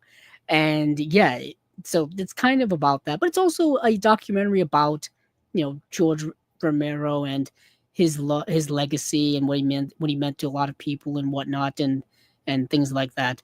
It's an okay documentary. It's not anything I think that's revelatory, especially the George A. Romero stuff. If you've been a fan of horror movies for any time, really, George Romero, his work, what his influence has meant to the horror genre and to the creative art world of horror in general. I mean, just an absolute legend. He was an absolute legend, all of that stuff.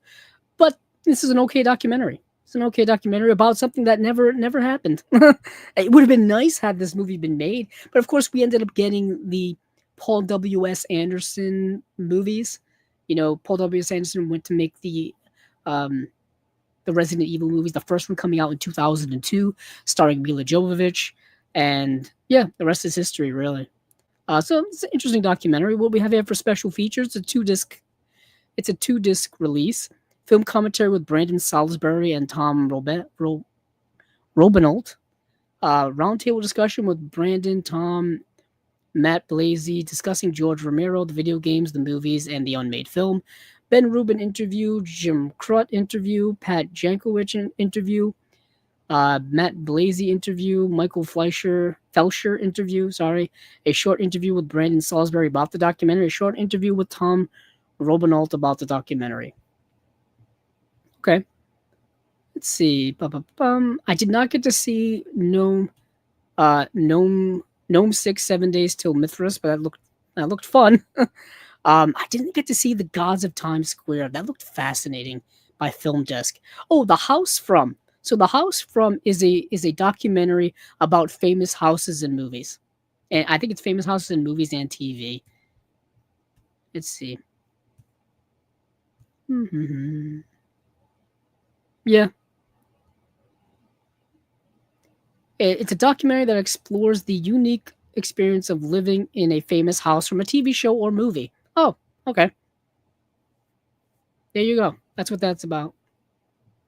That sounds like an interesting documentary. Let's see. Okay, so Hundreds of Beavers, obviously, like I said, it's just a reissue of the movie with a limited edition variant slipcover. There's nothing new on it. Yeah, it's the same exact release from 2024. Okay, Hundreds of Beavers is excellent. I really like it, I should say. It's excellent from my perspective. Hung Up on a Dream is a documentary about, I believe, the band The Zombies. Yeah. Yes, it is. So I've seen the movie Kill the Jockey, which is a Music Box Selects release. This is a newer film. I think it came out last year. Yeah. Let's see.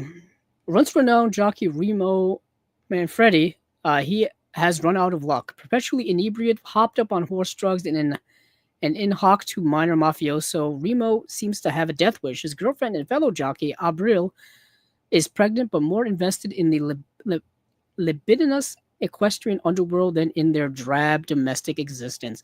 Remo's only hope of getting out of debt and starting a new life is riding on Mishima, a thoroughbred specially imported from Japan for his next big race.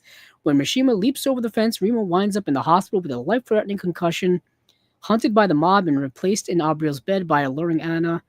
Remo dons a disguise and finds himself as herself wandering the streets of Buenos Aires in a striking mink coat and going by the name Dolores. This is an interesting movie. So the premise in and of itself has LGBTQ plus themes in them, which are great. You know, you want to see more. I want to see more of that represented in films, but it really doesn't do anything with it. It doesn't do anything with it at all. Doesn't explore it really at all. It's just kind of there as a plot device for this character to kind of shift identities in order to hide out from the mob. Yeah, the movie's okay. The movie in and of itself is kind of okay. Anywho, special features wise, interview with Nahuel Perez Biscariat, and an image gallery.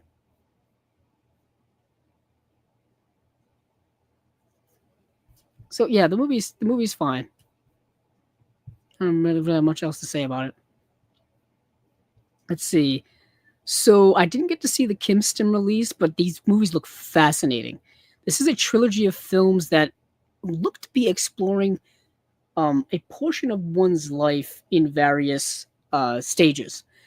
You know, childhood, adolescence, then I think teenage or young adulthood, and then adulthood or something like that. It looks fascinating to me. I did not get to check those movies out. The AGFA release, like I said, sold out so damn fast. This is the movie. This is the movie Orgy, which is by Joe Dante, and from 1968. So let's see. The movie Orgy is a legendary found footage triumph from Joe Dante, one of genre cinema's most significant masterminds.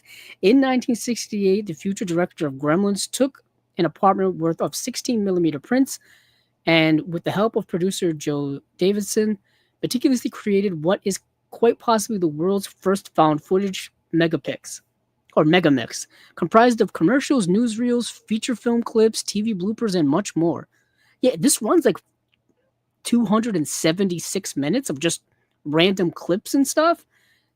Yeah, it for For special features, it's preserved from the original 16mm film elements with digital SD inserts for missing footage, introduction by Joe Dante, and then there's a trailer, and then there's a booklet with an interview with Joe Dante and essays as well.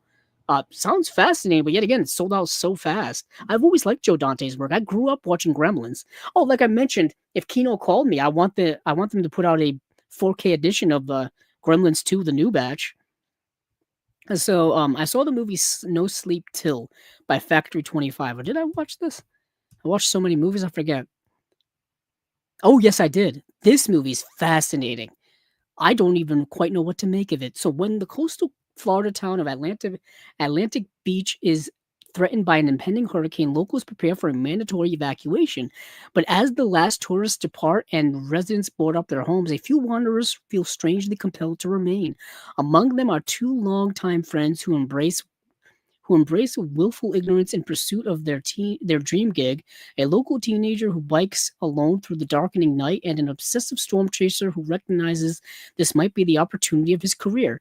As if haunted by the soon-to-be ghost of their hometown, they venture into the night and face the threats that await them. With fascination and dread, ominous and dreamlike in equal measure, the debut from Alexandra Simpson and the latest feature film from Olms Films is a hypnotic take on the disaster movie. It really is. So it's a hypnotic disaster movie with no real plot. There's nothing really going on. It's not a disaster movie in the sense like, oh, everybody's running around and trying to get ready for the storm, and oh, here comes the storm, we got to survive and hunker down and stuff like that. It's not that. There's no plot in the movie. It's so reserved. It's reminding me a lot of a Jim Jarmusch film, where there's nothing really happening. It's just kind of there, and these people are just kind of drifting and drifting. We're moving from one scene to another with these random people, and there's this storm that's coming. We don't really know when, we don't really know why, we don't really know how bad it's going to be.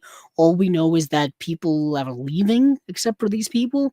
So there's this kind of sense of impending doom, really. And I feel like it's got to be a metaphor for the end times, or it's got to be a metaphor for just catastrophic life ending or something like that. But the movie really has no answers to any of the questions, and it's not really asking any questions. It's just kind of there. It's just kind of there, which is a fascinating work. Yeah, it looks like, yeah, I am still rolling. Illuminator Pro goes, damn, you still rolling?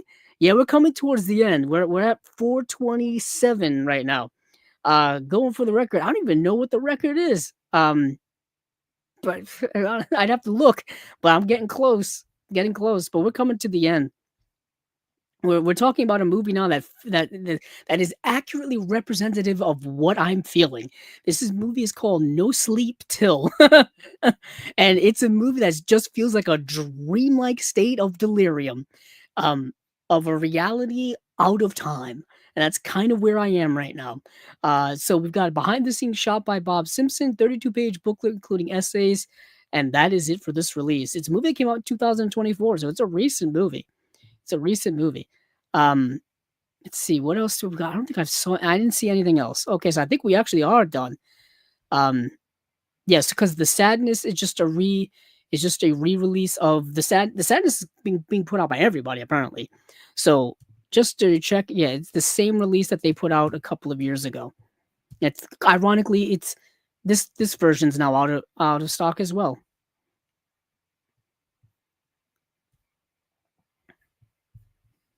Let's see.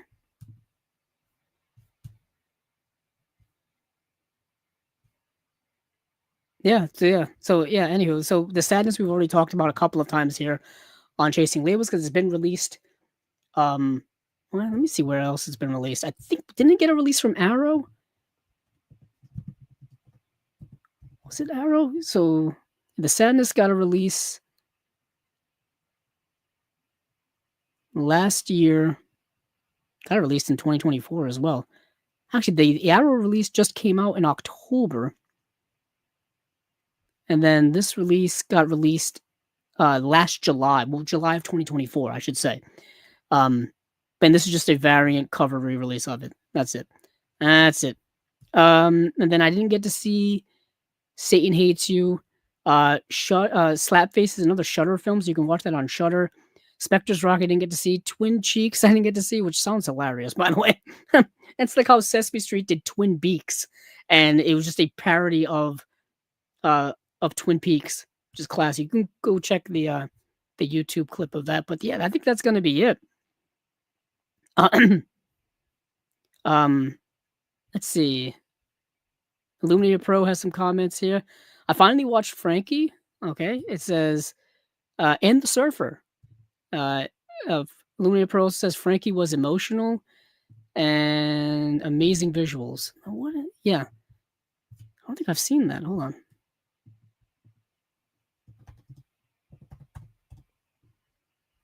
Of course, when I look up Frankie, I get Frankie Muniz as the first thing.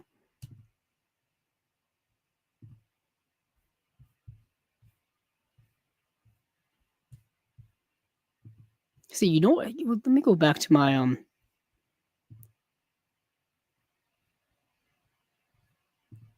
favorite movies of the year, because I do want to mention a couple of things before I check out. If people haven't seen Train Dreams, it's a movie I highly recommend to people. It's streaming on Netflix currently, starring Joel Edgerton. I think it's one of the most underrated movies of the year. It had absolutely no marketing whatsoever, but Joel Edgerton is getting a lot of buzz when it comes to nominations for awards and stuff like that. It's a stunningly beautiful movie, melancholic too, very melancholic. But I do want to recommend that to people. Um, but let's see. Um, oh, Frankenstein. Okay. Yeah. Illuminator Pro, yeah, Frankenstein. There it is. Yeah.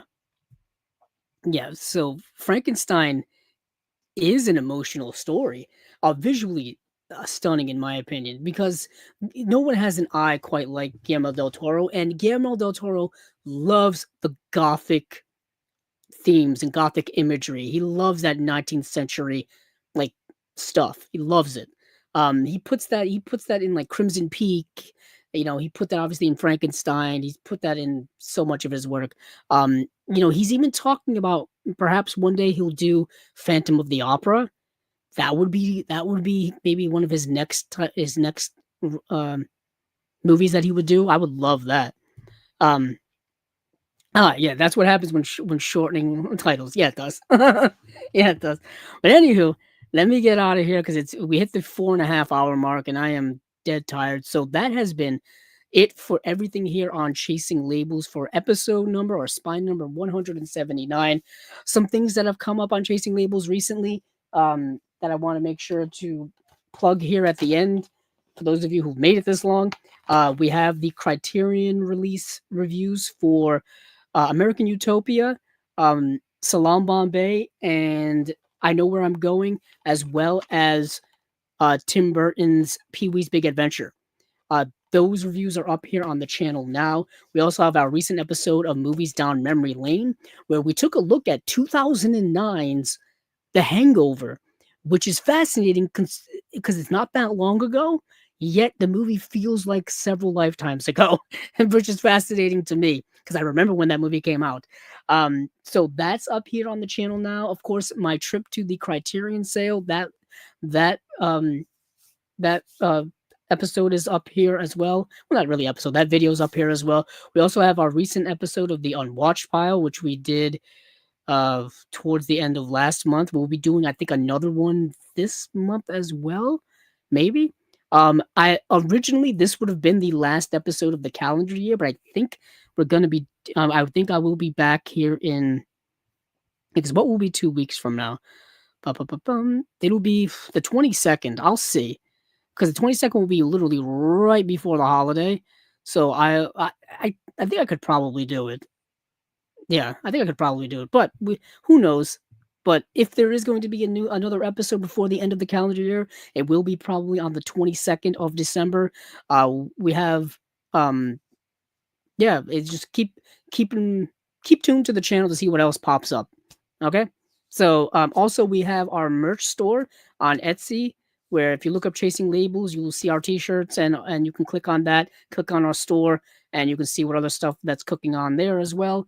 And yeah, you can find this in audio form on any place audio podcasts can be found, uh like Spotify, Google, um, Apple Podcasts, even here on YouTube. There's an audio version of it now. There's a live version of it as well with the video, which is me here. You have to go to the live tab, and that's where you'll see a lot of our videos on the live tab. If you don't see them in the main video section. But yeah, that is it here for me.